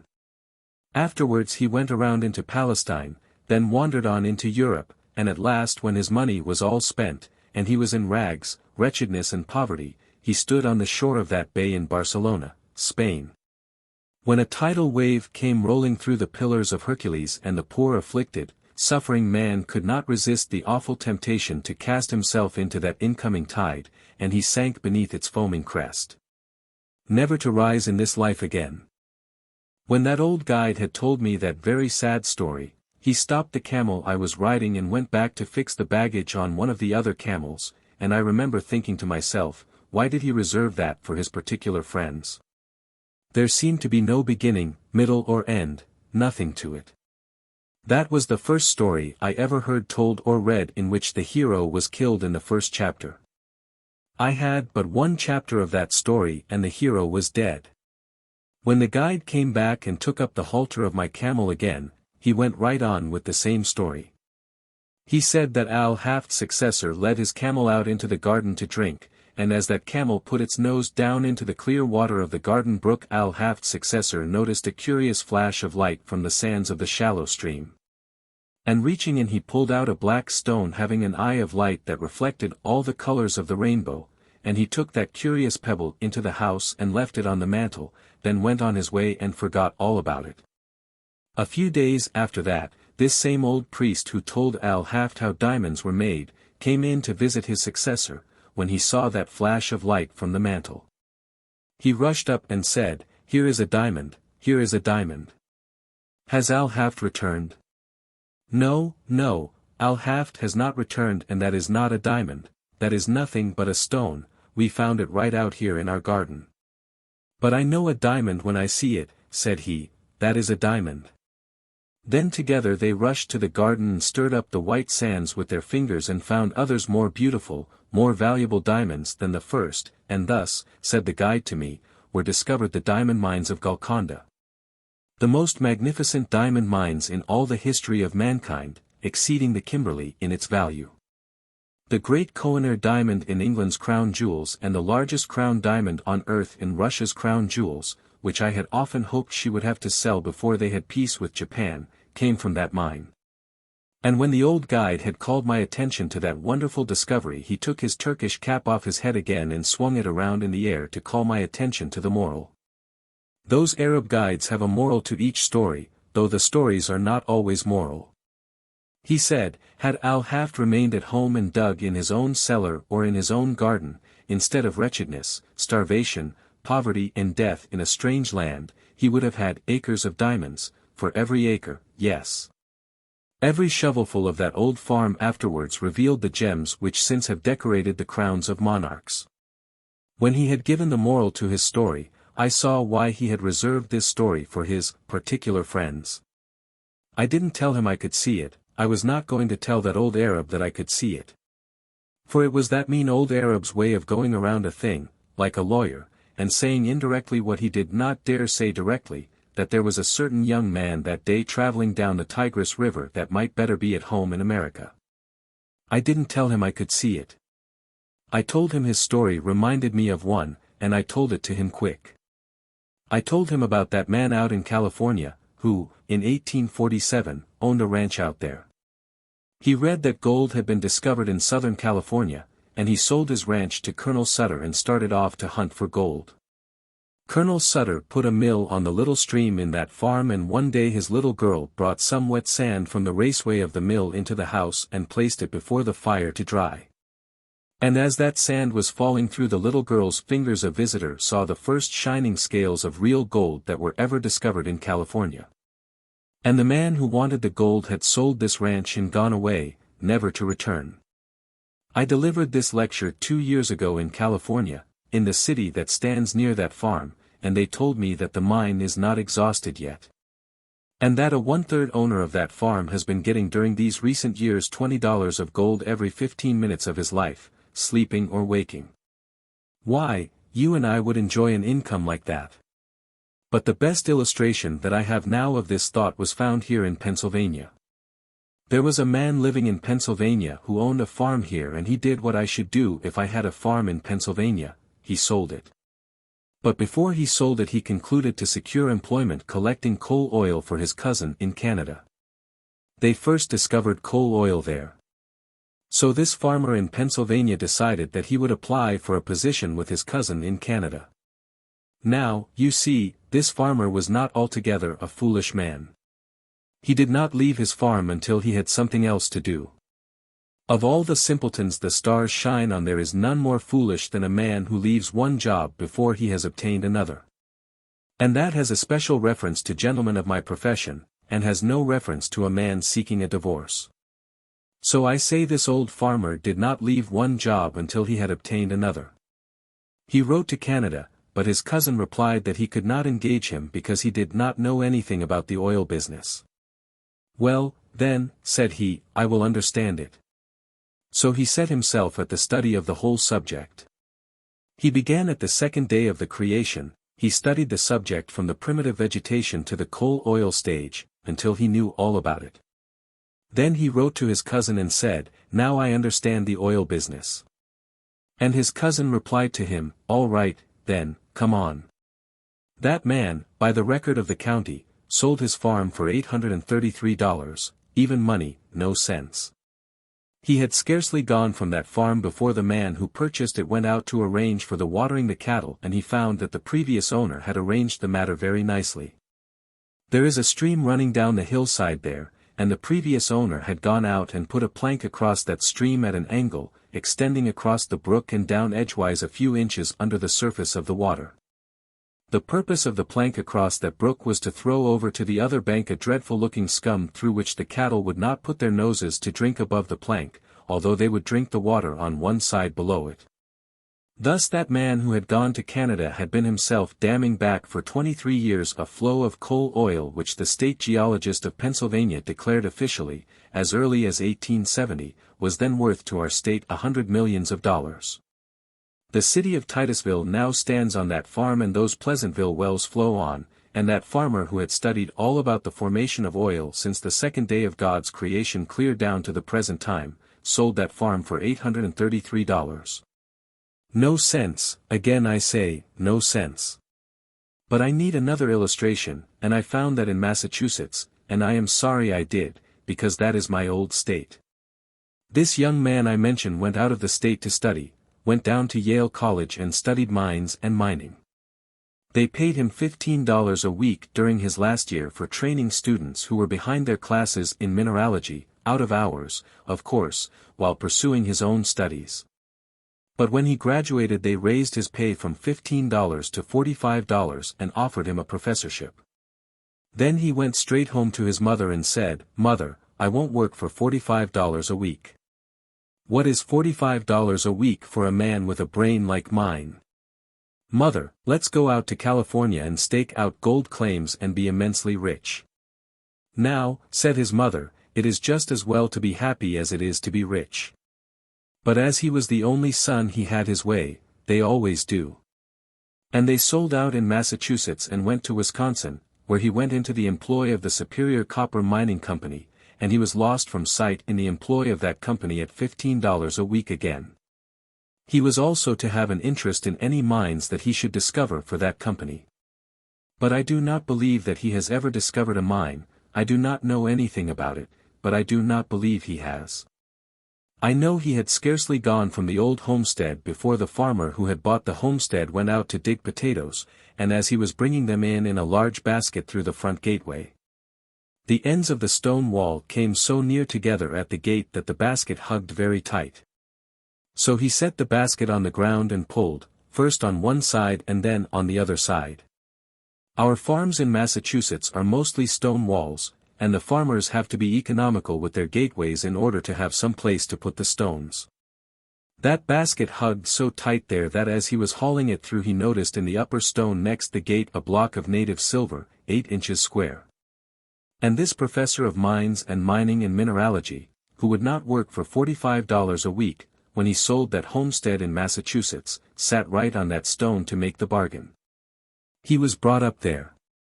He had gone back and forth by that piece of silver, rubbed it with his sleeve, and it seemed to say, "Come now, here is $100,000. Why not take me?" But he would not take it. There was no silver in Newburyport. It was all a way off, well, I don't know where, he didn't, but somewhere else, and he was a professor of mineralogy. I do not know of anything I would enjoy better than to take the whole time tonight telling of blunders like that I have heard professors make.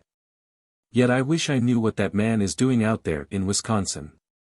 I can imagine him out there, as he sits by his fireside, and he is saying to his friends, "Do you know that man Conwell that lives in Philadelphia? Oh, yes, I have heard of him. And do you know that man Jones that lives in that city? Yes, I have heard of him." And then he begins to laugh and says to his friends, "They have done the same thing I did, precisely. And that spoils the whole joke, because you and I have done it. 90 out of every 100 people here have made that mistake this very day. I say you ought to be rich, you have no right to be poor. To live in Philadelphia and not be rich is a misfortune, and it is doubly a misfortune, because you could have been rich just as well as be poor. Philadelphia furnishes so many opportunities. You ought to be rich. But persons with certain religious prejudice will ask, how can you spend your time advising the rising generation to give their time to getting money, dollars and cents, the commercial spirit? Yet I must say that you ought to spend time getting rich. You and I know there are some things more valuable than money, of course, we do. Ah, yes. By a heart made unspeakably sad by a grave on which the autumn leaves now fall, I know there are some things higher and grander and sublimer than money. Well does the man know, who has suffered, that there are some things sweeter and holier and more sacred than gold. Nevertheless, the man of common sense also knows that there is not any one of those things that is not greatly enhanced by the use of money. Money is power. Love is the grandest thing on God's earth, but fortunate the lover who has plenty of money. Money is power, money has powers, and for a man to say, "I do not want money," is to say, "I do not wish to do any good to my fellow men." It is absurd thus to talk. It is absurd to disconnect them. This is a wonderfully great life, and you ought to spend your time getting money, because of the power there is in money. And yet this religious prejudice is so great that some people think it is a great honor to be one of God's poor. I am looking in the faces of people who think just that way. I heard a man once say in a prayer meeting that he was thankful that he was one of God's poor, and then I silently wondered what his wife would say to that speech, as she took in washing to support the man while he sat and smoked on the veranda. I don't want to see any more of that land of God's poor. Now, when a man could have been rich just as well, and he is now weak because he is poor, he has done some great wrong, he has been untruthful to himself, he has been unkind to his fellow men.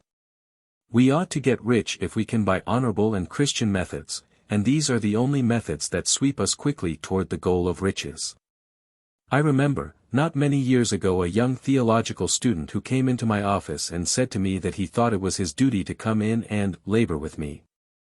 I asked him what had happened, and he said, "I feel it is my duty to come in and speak to you, sir, and say that the Holy Scriptures declare that money is the root of all evil." I asked him where he found that saying, and he said he found it in the Bible. I asked him whether he had made a new Bible, and he said, no, he had not gotten a new Bible, that it was in the old Bible. Well, I said, if it is in my Bible, I never saw it. Will you please get the textbook and let me see it? He left the room and soon came stalking in with his Bible open, with all the bigoted pride of the narrow sectarian, who founds his creed on some misinterpretation of Scripture. And he put the Bible down on the table before me and fairly squealed into my ear, "There it is. You can read it for yourself." I said to him, "Young man, you will learn, when you get a little older, that you cannot trust another denomination to read the Bible for you." I said, "Now, you belong to another denomination. Please read it to me, and remember that you are taught in a school where emphasis is exegesis. So he took the Bible and read it, the love of money is the root of all evil. Then he had it right. The great book has come back into the esteem and love of the people, and into the respect of the greatest minds of earth, and now you can quote it and rest your life and your death on it without more fear. So, when he quoted right from the scriptures, he quoted the truth. The love of money is the root of all evil. Oh, that is it. It is the worship of the means instead of the end, though you cannot reach the end without the means. When a man makes an idol of the money instead of the purposes for which it may be used, when he squeezes the dollar until the eagle squeals, then it is made the root of all evil. Think, if you only had the money, what you could do for your wife, your child, and for your home and your city. Think how soon you could endow the Temple College yonder if you only had the money and the disposition to give it. And yet, my friend, people say you and I should not spend the time getting rich. How inconsistent the whole thing is. We ought to be rich, because money has power. I think the best thing for me to do is to illustrate this, for if I say you ought to get rich, I ought, at least, to suggest how it is done. We get a prejudice against rich men because of the lies that are told about them. The lies that are told about Mr. Rockefeller because he has $200 million, so many believe them, yet how false is the representation of that man to the world. How little we can tell what is true nowadays when newspapers try to sell their papers entirely on some sensation. The way they lie about the rich men is something terrible, and I do not know that there is anything to illustrate this better than what the newspapers now say about the city of Philadelphia. A young man came to me the other day and said, "If Mr. Rockefeller, as you think, is a good man, why is it that everybody says so much against him? It is because he has gotten ahead of us, that is the whole of it, just gotten ahead of us. Why is it Mr. Carnegie is criticized so sharply by an envious world? Because he has gotten more than we have. If a man knows more than I know, don't I incline to criticize somewhat his learning? Let a man stand in a pulpit and preach to thousands, and if I have 15 people in my church, and they're all asleep, don't I criticize him? We always do that to the man who gets ahead of us. Why, the man you are criticizing has 100 millions, and you have 50 cents, and both of you have just what you are worth. One of the richest men in this country came into my home and sat down in my parlor and said, "Did you see all those lies about my family in the paper?" Certainly I did, I knew they were lies when I saw them. Why do they lie about me the way they do? Well, I said to him, if you will give me your check for 100 millions, I will take all the lies along with it. Well, said he, I don't see any sense in their thus talking about my family and myself. Conwell, tell me frankly, what do you think the American people think of me? Well, said I, they think you are the blackest-hearted villain that ever trod the soil. But what can I do about it? There is nothing he can do about it, and yet he is one of the sweetest Christian men I ever knew. If you get 100 millions you will have the lies, you will be lied about, and you can judge your success in any line by the lies that are told about you. I say that you ought to be rich. But there are ever coming to me young men who say, I would like to go into business, but I cannot. Why not? Because I have no capital to begin on. Capital to begin on. What? Young man. Living in Philadelphia and looking at this wealthy generation, all of whom began as poor boys, and you want capital to begin on. It is fortunate for you that you have no capital.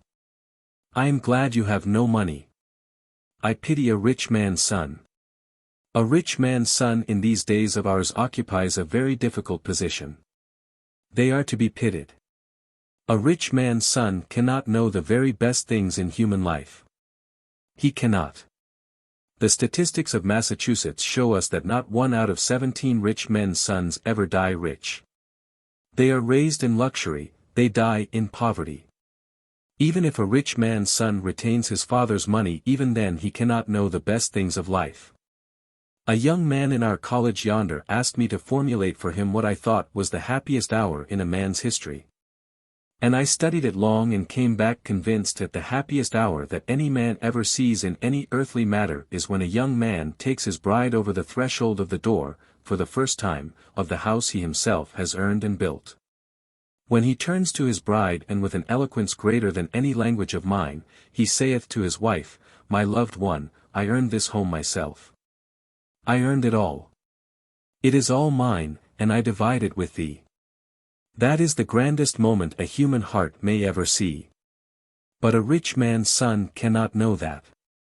He goes into a finer mansion, it may be, but he is obliged to go through the house and say, Mother gave me this, mother gave me that, my mother gave me that, my mother gave me that, until his wife wishes she had married his mother. Oh, I pity a rich man's son. I do. Until he gets so far along in his dudism that he gets his arms up like that and can't get them down. Didn't you ever see any of them astray at Atlantic City? I saw one of these scarecrows once and I never tire thinking about it. I was at Niagara Falls lecturing, and after the lecture I went to the hotel, and when I went up to the desk there stood there a millionaire's son from New York. He was an indescribable specimen of anthropologic potency. He carried a gold-headed cane under his arm, more in its head than he had in his. I do not believe I could describe the young man if I should try. But still I must say that he wore an eyeglass he could not see through, patent leather shoes he could not walk in, and pants he could not sit down in, dressed like a grasshopper. Well, this human cricket came up to the clerk's desk just as I came in. He adjusted his unseeing eyeglass in this wise and lisped to the clerk, because it's Hinglish, you know, to lisp, Thur, will you have the kindness to furnish me with Tommy Papa and Tommy envelopes?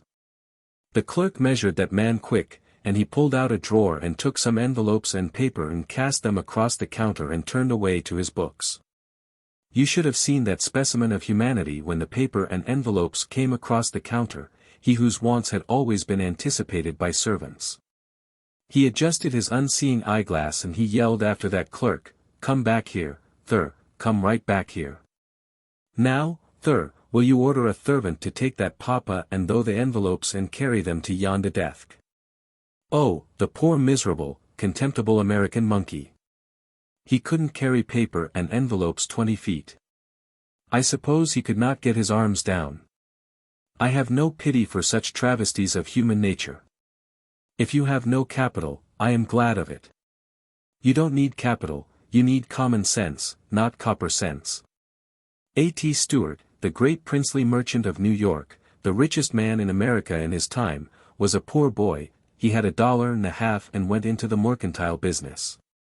But he lost 87.5 cents of his first $1.50 because he bought some needles and thread and buttons to sell, which people didn't want. Are you poor? It is because you are not wanted and are left on your own hands. There was the great lesson. Apply it whichever way you will. It comes to every single person's life, young or old. He did not know what people needed, and consequently bought something they didn't want and had the goods left on his hands a dead loss. A.T. Stewart learned there the great lesson of his mercantile life and said, I will never buy anything more until I first learn what the people want, then I'll make the purchase. He went around to the doors and asked them what they did want, and when he found out what they wanted, he invested his 62.5 cents and began to supply a known demand. I care not what your profession or occupation in life may be.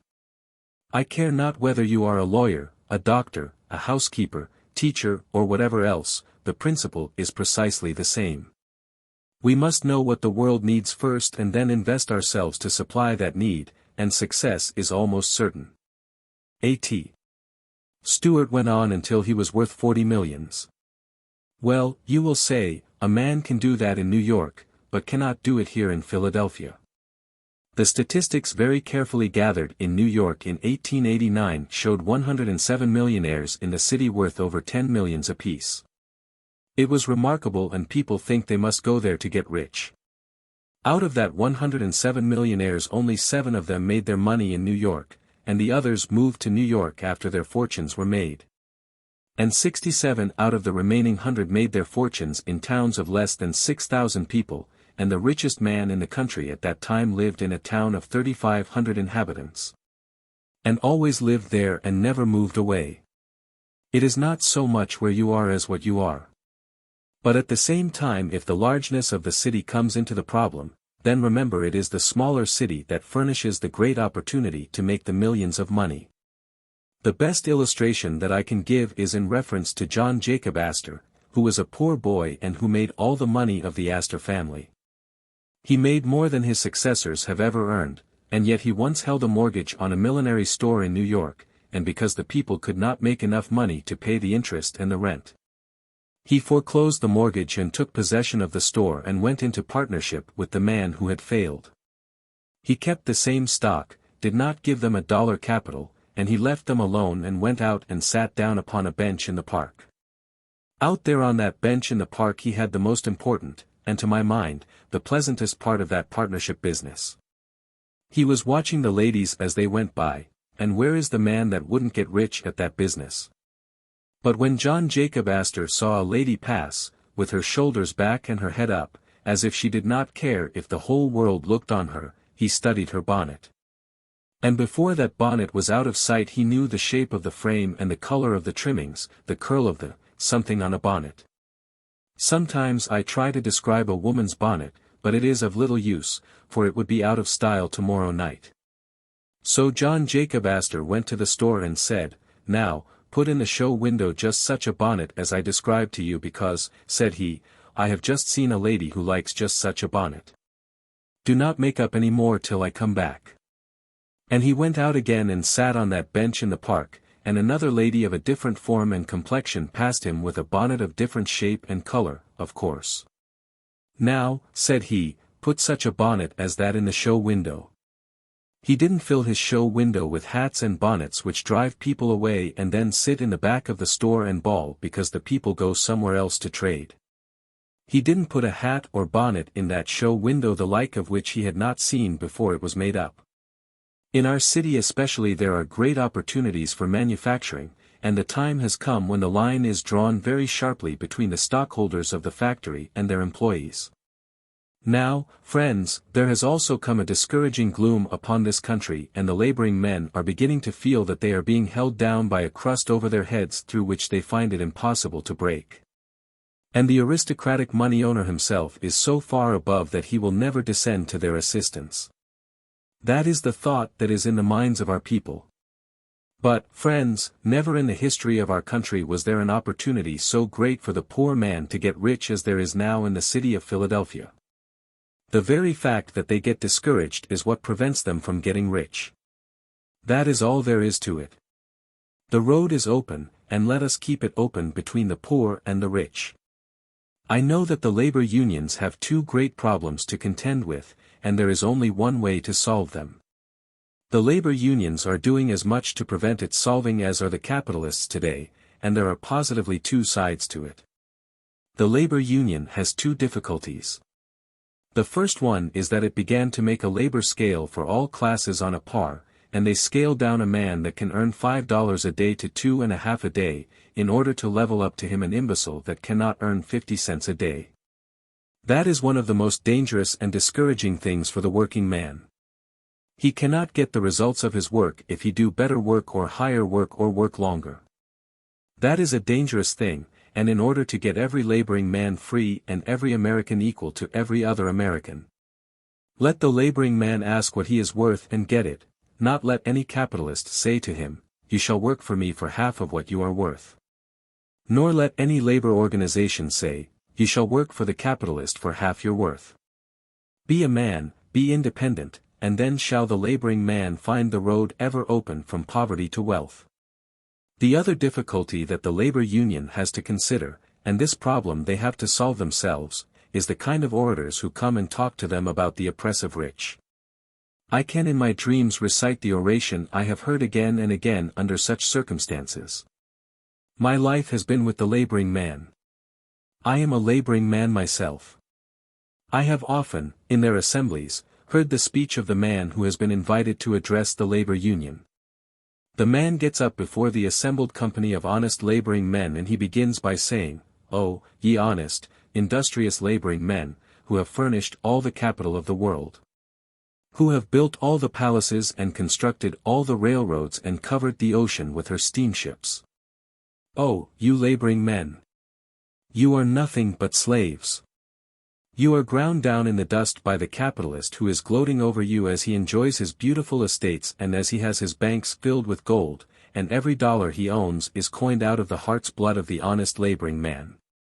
Now, that is a lie, and you know it is a lie, and yet that is the kind of speech that they are all the time hearing, representing the capitalists as wicked and the laboring men so enslaved. Why, how wrong it is! Let the man who loves his flag and believes in American principles endeavor with all his soul to bring the capitalist and the laboring man together until they stand side by side, and arm in arm, and work for the common good of humanity. He is an enemy to his country who sets capital against labor or labor against capital. Suppose I were to go down through this audience and ask you to introduce me to the great inventors who live here in Philadelphia. The inventors of Philadelphia, you would say, why we don't have any in Philadelphia. It is too slow to invent anything. But you do have just as great inventors, and they are here in this audience, as ever invented a machine. But the probability is that the greatest inventor to benefit the world with his discovery is some person, perhaps some lady, who thinks she could not invent anything. Did you ever study the history of invention and see how strange it was that the man who made the greatest discovery did it without any previous idea that he was an inventor? Who are the great inventors? They are persons with plain, straightforward common sense, who saw a need in the world and immediately applied themselves to supply that need.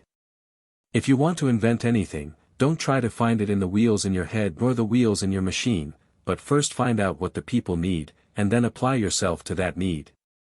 And this leads to invention on the part of the people you would not dream of before.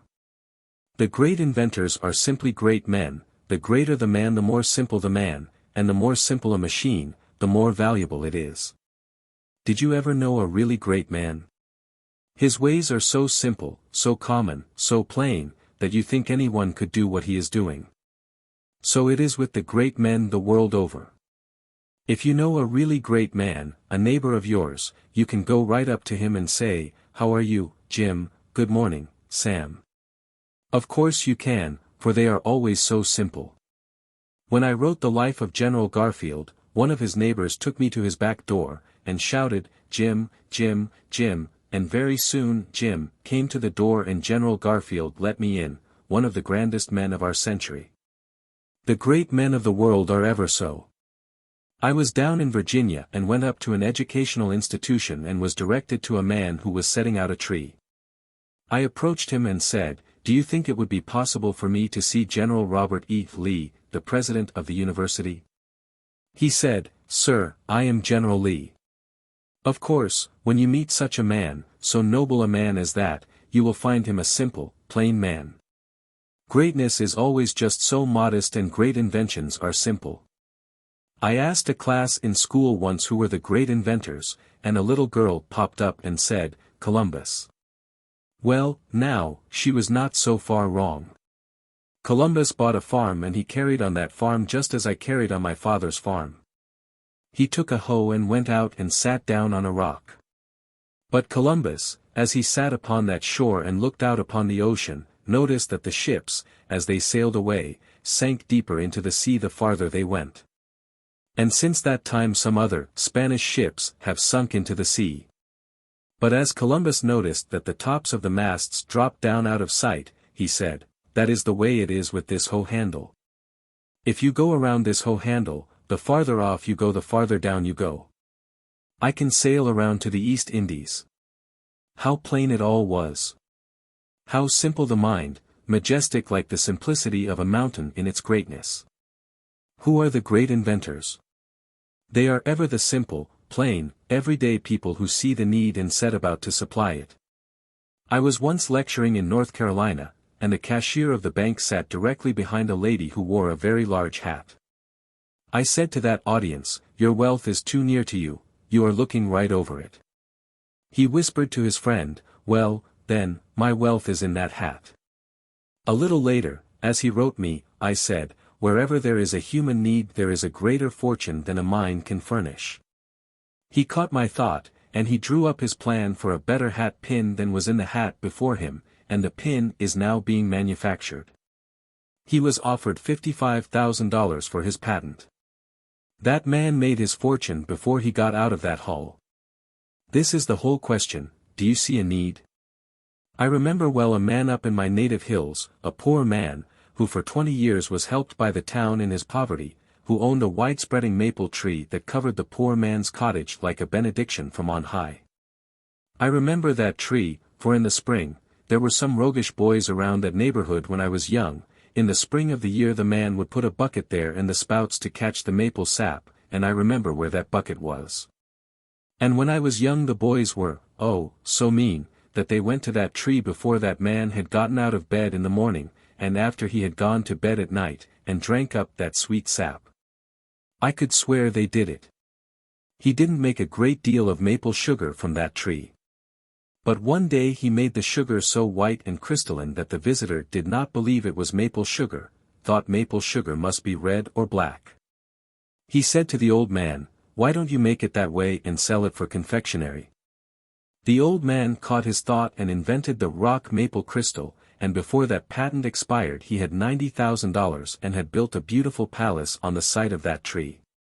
After 40 years owning that tree he awoke to find it had fortunes of money indeed in it. And many of us are right by the tree that has a fortune for us, and we own it, possess it, do what we will with it, but we do not learn its value because we do not see the human need. And in these discoveries and inventions this is one of the most romantic things of life. I have received letters from all over the country and from England, where I have lectured, saying that they have discovered this and that, and one man out in Ohio took me through his great factories last spring, and said that they cost him $680,000. And said he, "I was not worth a cent in the world when I heard your lecture Acres of Diamonds. But I made up my mind to stop right here and make my fortune here, and here it is." He showed me through his unmortgaged possessions.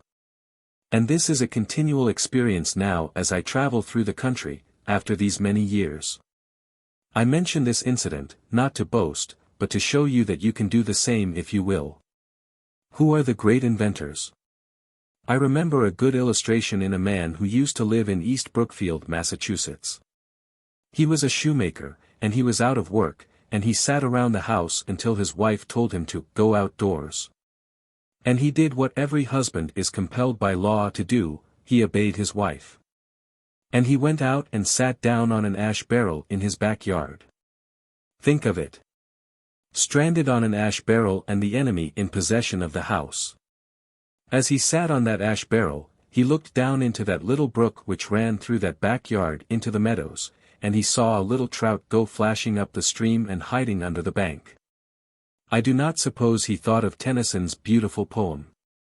Chatter, chatter, as I flow to join the brimming river. Men may come, and men may go, but I go on forever. But as this man looked into the brook, he leaped off that ash barrel and managed to catch the trout with his fingers, and send it to Worcester.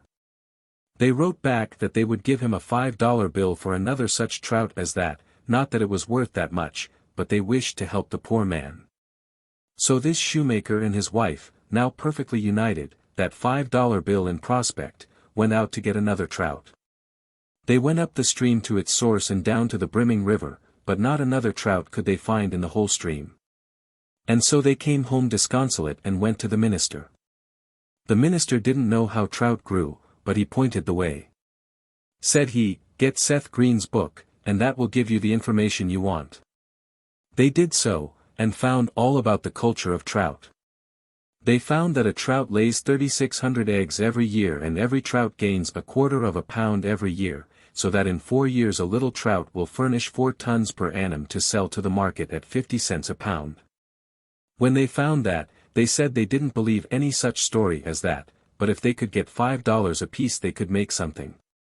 And right in that same backyard with the coal sifter upstream and window screen down the stream, they began the culture of trout. They afterwards moved to the Hudson, and since then he has become the authority in the United States upon the raising of fish, and he has been next to the highest on the United States Fish Commission in Washington. My lesson is that man's wealth was out there in his backyard for 20 years, but he didn't see it until his wife drove him out with a mop stick. I remember meeting personally a poor carpenter of Hingham, Massachusetts, who was out of work and in poverty. His wife also drove him out of doors. He sat down on the shore and whittled a soaked shingle into a wooden chain. His children quarreled over it in the evening, and while he was whittling a second one, a neighbor came along and said, "Why don't you whittle toys if you can carve like that?" He said, "I don't know what to make. There is the whole thing." His neighbor said to him, "Why don't you ask your own children?" Said he, "What is the use of doing that? My children are different from other people's children. I used to see people like that when I taught school." The next morning when his boy came down the stairway, he said, "Sam, what do you want for a toy?" "I want a wheelbarrow." When his little girl came down, he asked her what she wanted, and she said, "I want a little doll's washstand, a little doll's carriage, a little doll's umbrella," and went on with a whole lot of things that would have taken his lifetime to supply. He consulted his own children right there in his own house and began to whittle out toys to please them. He began with his jackknife, and made those unpainted Hingham toys. He is the richest man in the entire New England states, if Mr. Lawson is to be trusted in his statement concerning such things, and yet that man's fortune was made by consulting his own children in his own house. You don't need to go out of your own house to find out what to invent or what to make. I always talk too long on this subject. I would like to meet the great men who are here tonight. The great men. We don't have any great men in Philadelphia. Great men. You say that they all come from London, or San Francisco, or Rome, or Manayunk, or anywhere else but here, anywhere else but Philadelphia, and yet, in fact, there are just as great men in Philadelphia as in any city of its size. There are great men and women in this audience. Great men, I have said, are very simple men. Just as many great men here as are to be found anywhere. The greatest error in judging great men is that we think that they always hold an office. The world knows nothing of its greatest men. Who are the great men of the world? The young man and young woman may well ask the question. It is not necessary that they should hold an office, and yet that is the popular idea. That is the idea we teach now in our high schools and common schools, that the great men of the world are those who hold some high office, and unless we change that very soon and do away with that prejudice, we are going to change to an empire. There is no question about it. We must teach that men are great only on their intrinsic value, and not on the position that they may incidentally happen to occupy. And yet, don't blame the young men saying that they are going to be great when they get into some official position. I ask this audience again, who of you are going to be great? Says a young man, "I am going to be great." When are you going to be great? When I am elected to some political office. Won't you learn the lesson, young man, that it is prima facie evidence of littleness to hold public office under our form of government? Think of it. This is a government of the people, and by the people, and for the people, and not for the office holder, and if the people in this country rule as they always should rule, an office holder is only the servant of the people. And the Bible says that the servant cannot be greater than his master. The Bible says that he that is sent cannot be greater than him who sent him. In this country the people are the masters, and the office holders can never be greater than the people. They should be honest servants of the people, but they are not our greatest men. Young man, remember that you never heard of a great man holding any political office in this country unless he took that office at an expense to himself. It is a loss to every great man to take a public office in our country. Bear this in mind, young man, that you cannot be made great by a political election. Another young man says, "I am going to be a great man in Philadelphia sometime." Is that so? When are you going to be great? When there comes another war. When we get into difficulty with Mexico, or England, or Russia, or Japan, or with Spain again over Cuba, or with New Jersey, I will march up to the cannon's mouth, and amid the glistening bayonets I will tear down their flag from its staff. And I will come home with stars on my shoulders, and hold every office in the gift of the government, and I will be great. No, you won't. No, you won't, that is no evidence of true greatness, young man. But don't blame that young man for thinking that way, that is the way he is taught in the high school. That is the way history is taught in college. He is taught that the men who held the office did all the fighting. I remember we had a peace jubilee here in Philadelphia soon after the Spanish War. Perhaps some of these visitors think we should not have had it until now in Philadelphia, and as the great procession was going up Broad Street I was told that the tally-ho coach stopped right in front of my house, and on the coach was Hobson. And all the people threw up their hats and swung their handkerchiefs, and shouted, "Hurrah for Hobson!" I would have yelled too, because he deserves much more of his country than he has ever received. But suppose I go into the high school tomorrow and ask, "Boys, who sunk the Merrimac?" If they answer me, "Hobson," they tell me 7/8 of a lie, 7/8 of a lie, because there were 8 men who sunk the Merrimac. The other 7 men, by virtue of their position, were continually exposed to the Spanish fire, while Hobson, as an officer, might reasonably be behind the smokestack. Why, my friends, in this intelligent audience gathered here tonight I do not believe I could find a single person that can name the other 7 men who were with Hobson. Why do we teach history in that way? We ought to teach that however humble the station a man may occupy, if he does his full duty in his place, he is just as much entitled to the American people's honor as is a king upon a throne. We do teach it as a mother did her little boy in New York when he said, "Mama, what great building is that?" That is General Grant's tomb. Who was General Grant? He was the man who put down the rebellion. Is that the way to teach history? Do you think we would have gained a victory if it had depended on General Grant alone? Oh, no. Then why is there a tomb on the Hudson at all? Why, not simply because General Grant was personally a great man himself. But that tomb is there because he was a representative man and represented 200,000 men who went down to death for their nation and many of them as great as General Grant. That is why that beautiful tomb stands on the heights over the Hudson. I remember an incident that will illustrate this, the only one that I can give tonight. I am ashamed of it, but I don't dare leave it out. I close my eyes now. I look back through the years to 1863, I can see my native town in the Berkshire Hills, I can see that cattle show ground filled with people. I can see the church there and the town hall crowded, and hear bands playing, and see flags flying and handkerchiefs streaming. Well do I recall at this moment that day. The people had turned out to receive a company of soldiers, and that company came marching up on the common. They had served out one term in the Civil War and had re-enlisted, and they were being received by their native townsmen.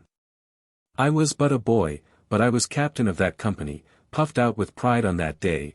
Why, a cambric needle would have burst me all to pieces. As I marched on the common at the head of my company, there was not a man more proud than I. We marched into the town hall and then they seated my soldiers down in the center of the house and I took my place down on the front seat, and then the town officers filed through the great throng of people who stood close and packed in that little hall. They came up on the platform, formed a half-circle around it, and the mayor of the town, the chairman of the selectmen, in New England, took his seat in the middle of that half-circle. He was an old man, his hair was gray. He never held an office before in his life.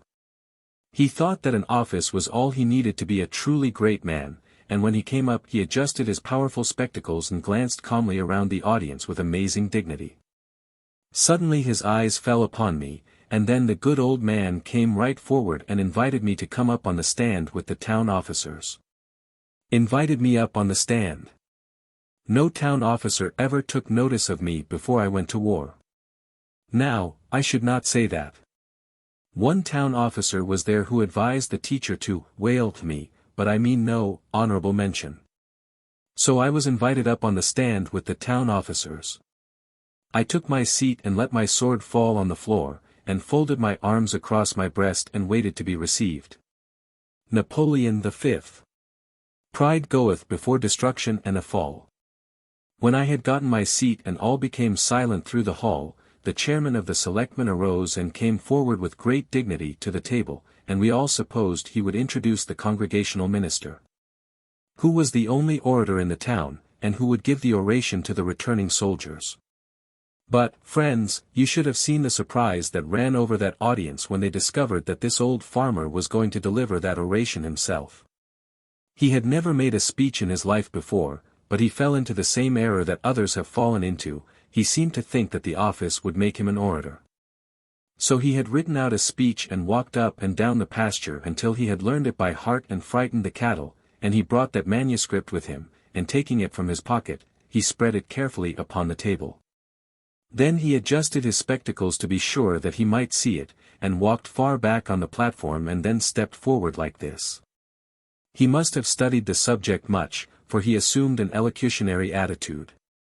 He rested heavily upon his left heel, slightly advanced the right foot, threw back his shoulders, opened the organs of speech, and advanced his right hand at an angle of 45. As he stood in that elocutionary attitude, this is just the way that speech went, this is it precisely. Some of my friends have asked me if I do not exaggerate it, but I could not exaggerate it. Impossible. This is the way it went. Although I am not here for the story but the lesson that is back of it. Fellow citizens. As soon as he heard his voice, his hand began to shake like that, his knees began to tremble, and then he shook all over. He coughed and choked and finally came around to look at his manuscript. Then he began again, fellow citizens, we are very happy, we are very happy, to welcome back to their native town these soldiers who have fought and bled, and come back again to their native town. We are especially pleased to see with us today this young hero, that meant me, this young hero who in imagination, friends, remember, he said, imagination, for if he had not said that, I would not be egotistical enough to refer to it, this young hero who, in imagination, we have seen leading his troops, we have seen leading his troops on to the deadly breach. We have seen his shining, we have seen his shining sword, flashing in the sunlight as he shouted to his troops, come on. Oh, dear. How little that good, old man knew about war. If he had known anything about war, he ought to have known what any soldier in this audience knows is true, that it is next to a crime for an officer of infantry ever in time of danger to go ahead of his men. I, with my shining sword flashing in the sunlight, shouting to my troops, come on. I never did it. Do you suppose I would go ahead of my men to be shot in the front by the enemy and in the back by my own men? That is no place for an officer. The place for the officer is behind the private soldier in actual fighting. How often, as a staff officer, I rode down the line when the rebel cry and yell was coming out of the woods, sweeping along over the fields, and shouted, officers to the rear. Officers to the rear. And then every officer goes behind the line of battle, and the higher the officer's rank, the farther behind he goes. Not because he is any the less brave, but because the laws of war require that to be done. If the general came up on the front line and were killed, you would lose your battle anyhow, because he has the plan of the battle in his brain, and must be kept in comparative safety. I, with my shining sword flashing in the sunlight. Ah! There sat in the hall that day men who had given that boy their last hardtack, who had carried him on their backs through deep rivers. But some were not there, they had gone down to death for their country. The speaker mentioned them, but they were but little noticed, and yet they had gone down to death for their country, gone down for a cause they believed was right and still believe was right. Though I grant to the other side the same that I ask for myself. Yet these men who had actually died for their country were little noticed, and the hero of the hour was this boy. Why was he the hero? Simply because that man fell into that same foolishness. This boy was an officer, and those were only private soldiers. I learned a lesson that I will never forget. Greatness consists not in holding some office. Greatness really consists in doing some great deed with little means, in the accomplishment of vast purposes from the private ranks of life, that is true greatness. He who can give to this people better streets, better homes, better schools, better churches, more religion, more of happiness, more of God. He that can be a blessing to the community in which he lives tonight will be great anywhere. But he who cannot be a blessing where he now lives will never be great anywhere on the face of God's earth. We live in deeds, not years, in feeling, not in figures on a dial, in thoughts, not breaths. We should count time by heart throbs, in the cause of right. Bailey says, "He most lives who thinks most." If you forget everything I have said to you, do not forget this, because it contains more in 2 lines than all I have said. Bailey says, "He most lives who thinks most, who feels the noblest, and who acts the best." Victor Hugo. Honoré de Balzac. Delivered at the funeral of Balzac, August 20, 1850. Gentlemen, the man who now goes down into this tomb is one of those to whom public grief pays homage. In one day all fictions have vanished. The eye is fixed not only on the heads that reign, but on heads that think, and the whole country is moved when one of those heads disappears. Today we have a people in black because of the death of the man of talent. A nation in mourning for a man of genius. Gentlemen, the name of Balzac will be mingled in the luminous trace our epoch will leave across the future.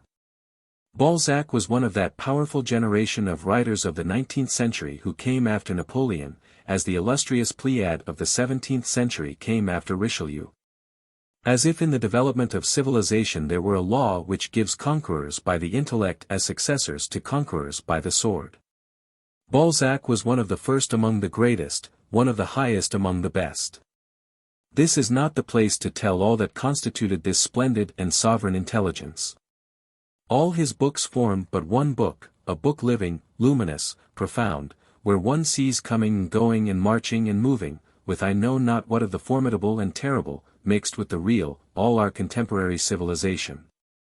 A marvelous book which the poet entitled A Comedy, and which he could have called History, which takes all forms and all style, which surpasses Tacitus and Suetonius, which traverses Beaumarchais and reaches Rabelais.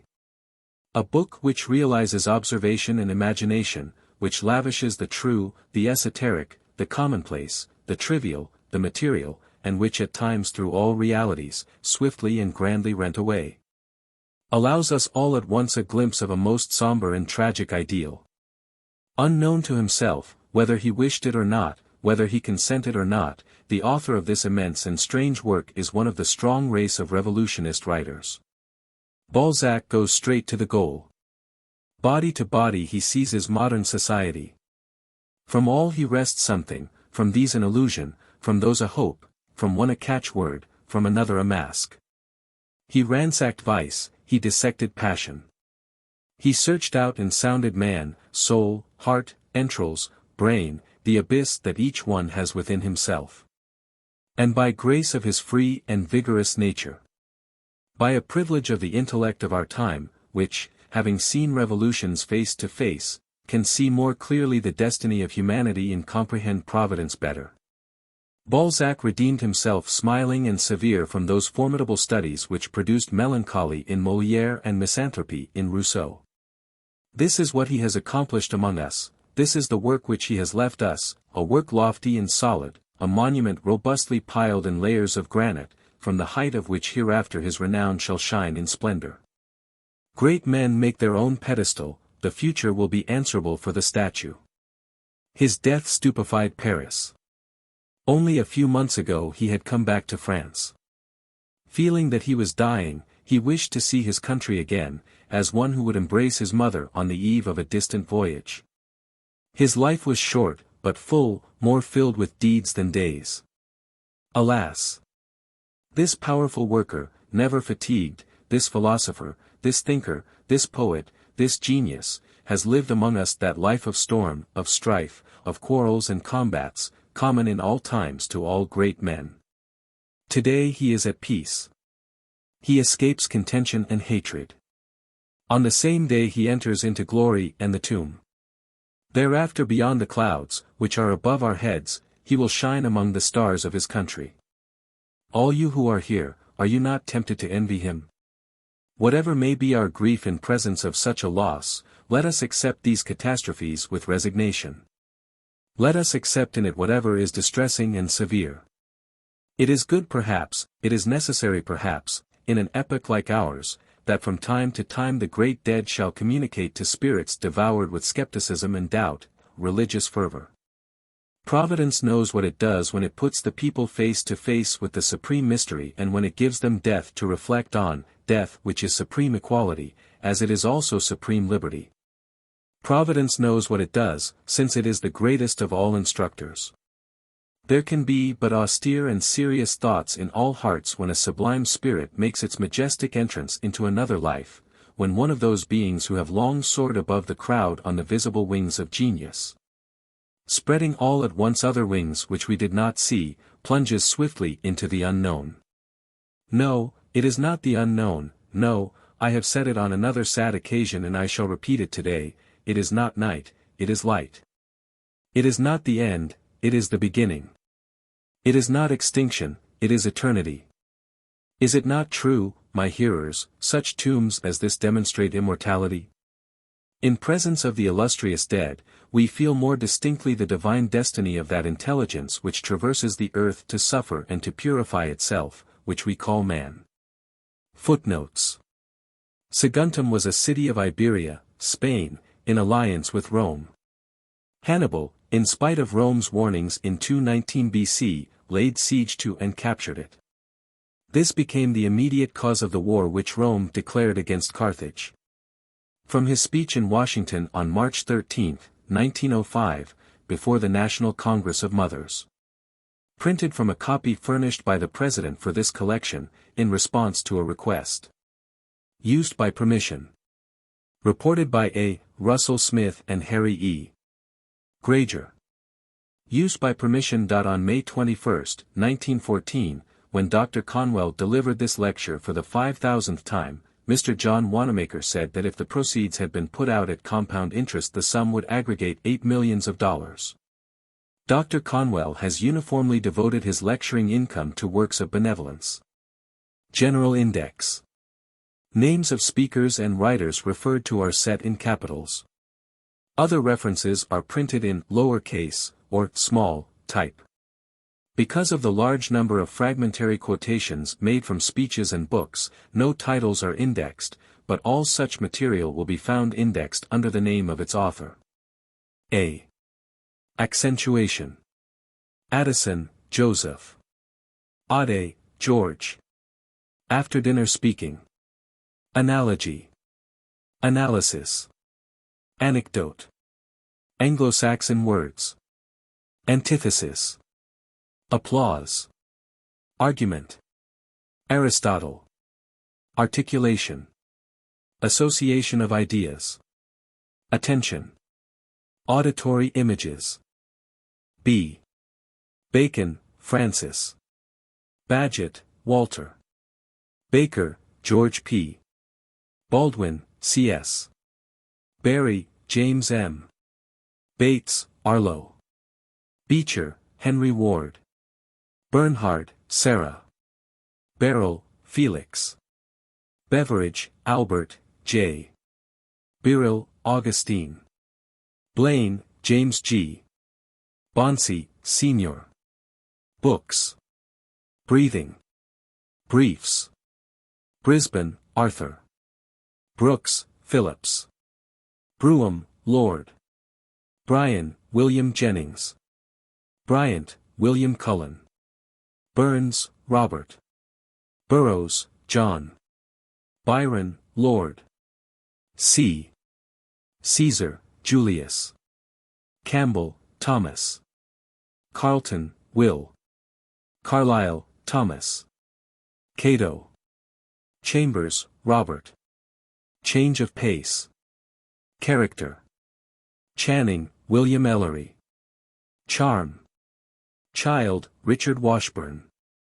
Choate, Rufus. Churchill, Winston Spencer. Cicero. Classification. Cleveland, Grover. Cohan, George. Coleridge, St. Collins, Wilkie. Comfort, W.L. Comparison. Conceit.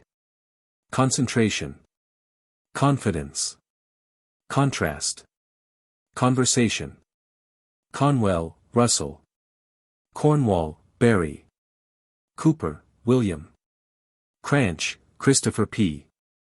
Cromwell, Oliver. Crowd, influencing the. Ctesiphon. Curtis, George William. D. Dana, Charles. Daniel, John Warwick. Dante. De Amicis, Edmondo. Debate, Questions 4. Definition. Delivery, Methods of. De Maupassant, Guy. Demosthenes. Depew, Chauncey M. De Quincey, Thomas. Description. Dickens, Charles. Discarding. Disraeli, Isaac. Distinctness. Division. E. Egotism. Emerson, Ralph Waldo. Emphasis. Enthusiasm. Enunciation. Everett, Edward. Example. Exposition. Extemporaneous speech. F. Facial expression. Feeling. Figures of speech. Flaubert, Gustave. Fluency. Force. G. Galton, Francis. Gaskell, Mrs. Generalization. Genung, John Franklin. George, Henry. Gesture. Gibbon, Edward. Gladstone, William E. Goethe, J. W. Vaughan. Goldsmith, Oliver. Gordon, G. B. Goff, John B. Grady, Henry W. Graham, Harry. Gustatory images. H. Habit. Halleck, Fitzgreen. Hamlet. Hancock, Prof. Albert E. Hart, J. M. Hay, John. Hearn, Lafcadio. Henley, William Ernest. Henry, O. Henry, Patrick. Hesiod. Hill, A.S. Hillis, Newell Dwight. Hoare, George. Hobson, Richmond Pearson. Hogg, James. Holmes, G.C.V. Holmes, Oliver Wendell. Holyoke, George Jacob. Homer.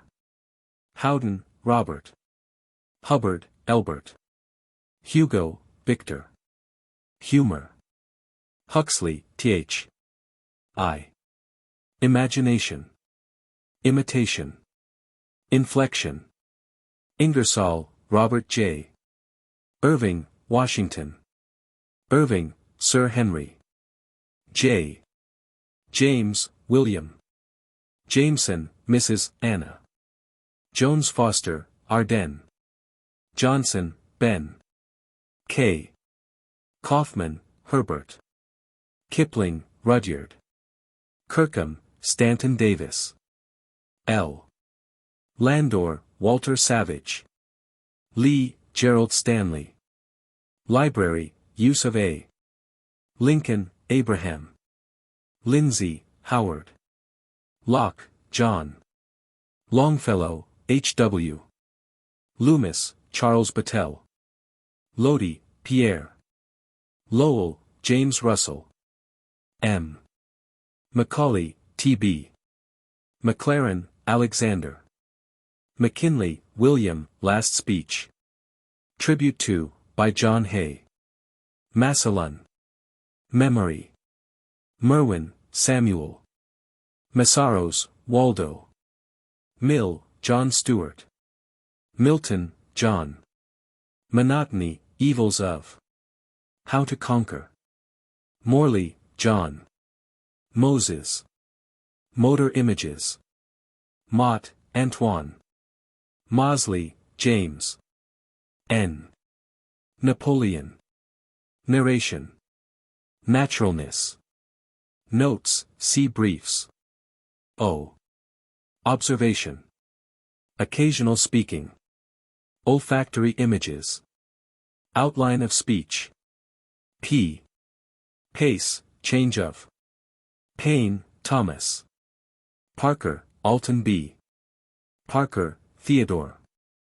Patch, Dan. Paul. Pause. Personality. Persuasion. Phillips, Arthur Edward. Phillips, Charles. Phillips, Wendell. Pitch, change of. Low. Pittenger, William, I. Platitudes. Pope, Alexander. Posture. Practice, necessity for. Precision of utterance. Preparation. Prayer, Wilhelm T. Proportion. Putnam, Daniel. Q. Quintillion. R. Reading. Redway. Reference to experience. Repetition in memorizing. Reserve power. Right thinking. Robespierre. Rogers, Samuel. Roosevelt, Theodore. Ruskin, John. S. Saintsbury, George. Savonarola. Scaliger. Schaeffer, Nathan C. Skepagrel, William. Schiller, J.C.F. Scott, Walter Dill. Scott, Sir Walter. Self-confidence, see confidence. Self-consciousness. Seward, W.H. Shakespeare, William. Shepherd, Nathan. Siddons, Mrs. Sidney, Sir Philip. Sincerity. Smith, F. Hopkinson. Spencer, Herbert. Stage fright. Stevenson, R.L. Story, Joseph. Subject, choosing A. Subjects for speeches and debates. Suggestion. Sunday, Billy. Suspense. Syllogism. T. Tactile images. Talmage, T. DeWitt. Tempo. Tennyson, Alfred. Thackeray, W.M. Thoreau, H.D. Thought. Thurston, James Mellon. Titles. Toombs, Robert. Twain, Mark. V. Van Dyke, Henry. Visualizing. Vocabulary. Voice. Voltaire. W. Watterson, Henry. Webster, Daniel. Eulogy of, by Rufus Choate. Weed, Thurlow. Wendell, Prof. Barrett. Westcott, John W. Whitefield, George. Whittier, J.G. Will Power. Words. Y. Young, Edward.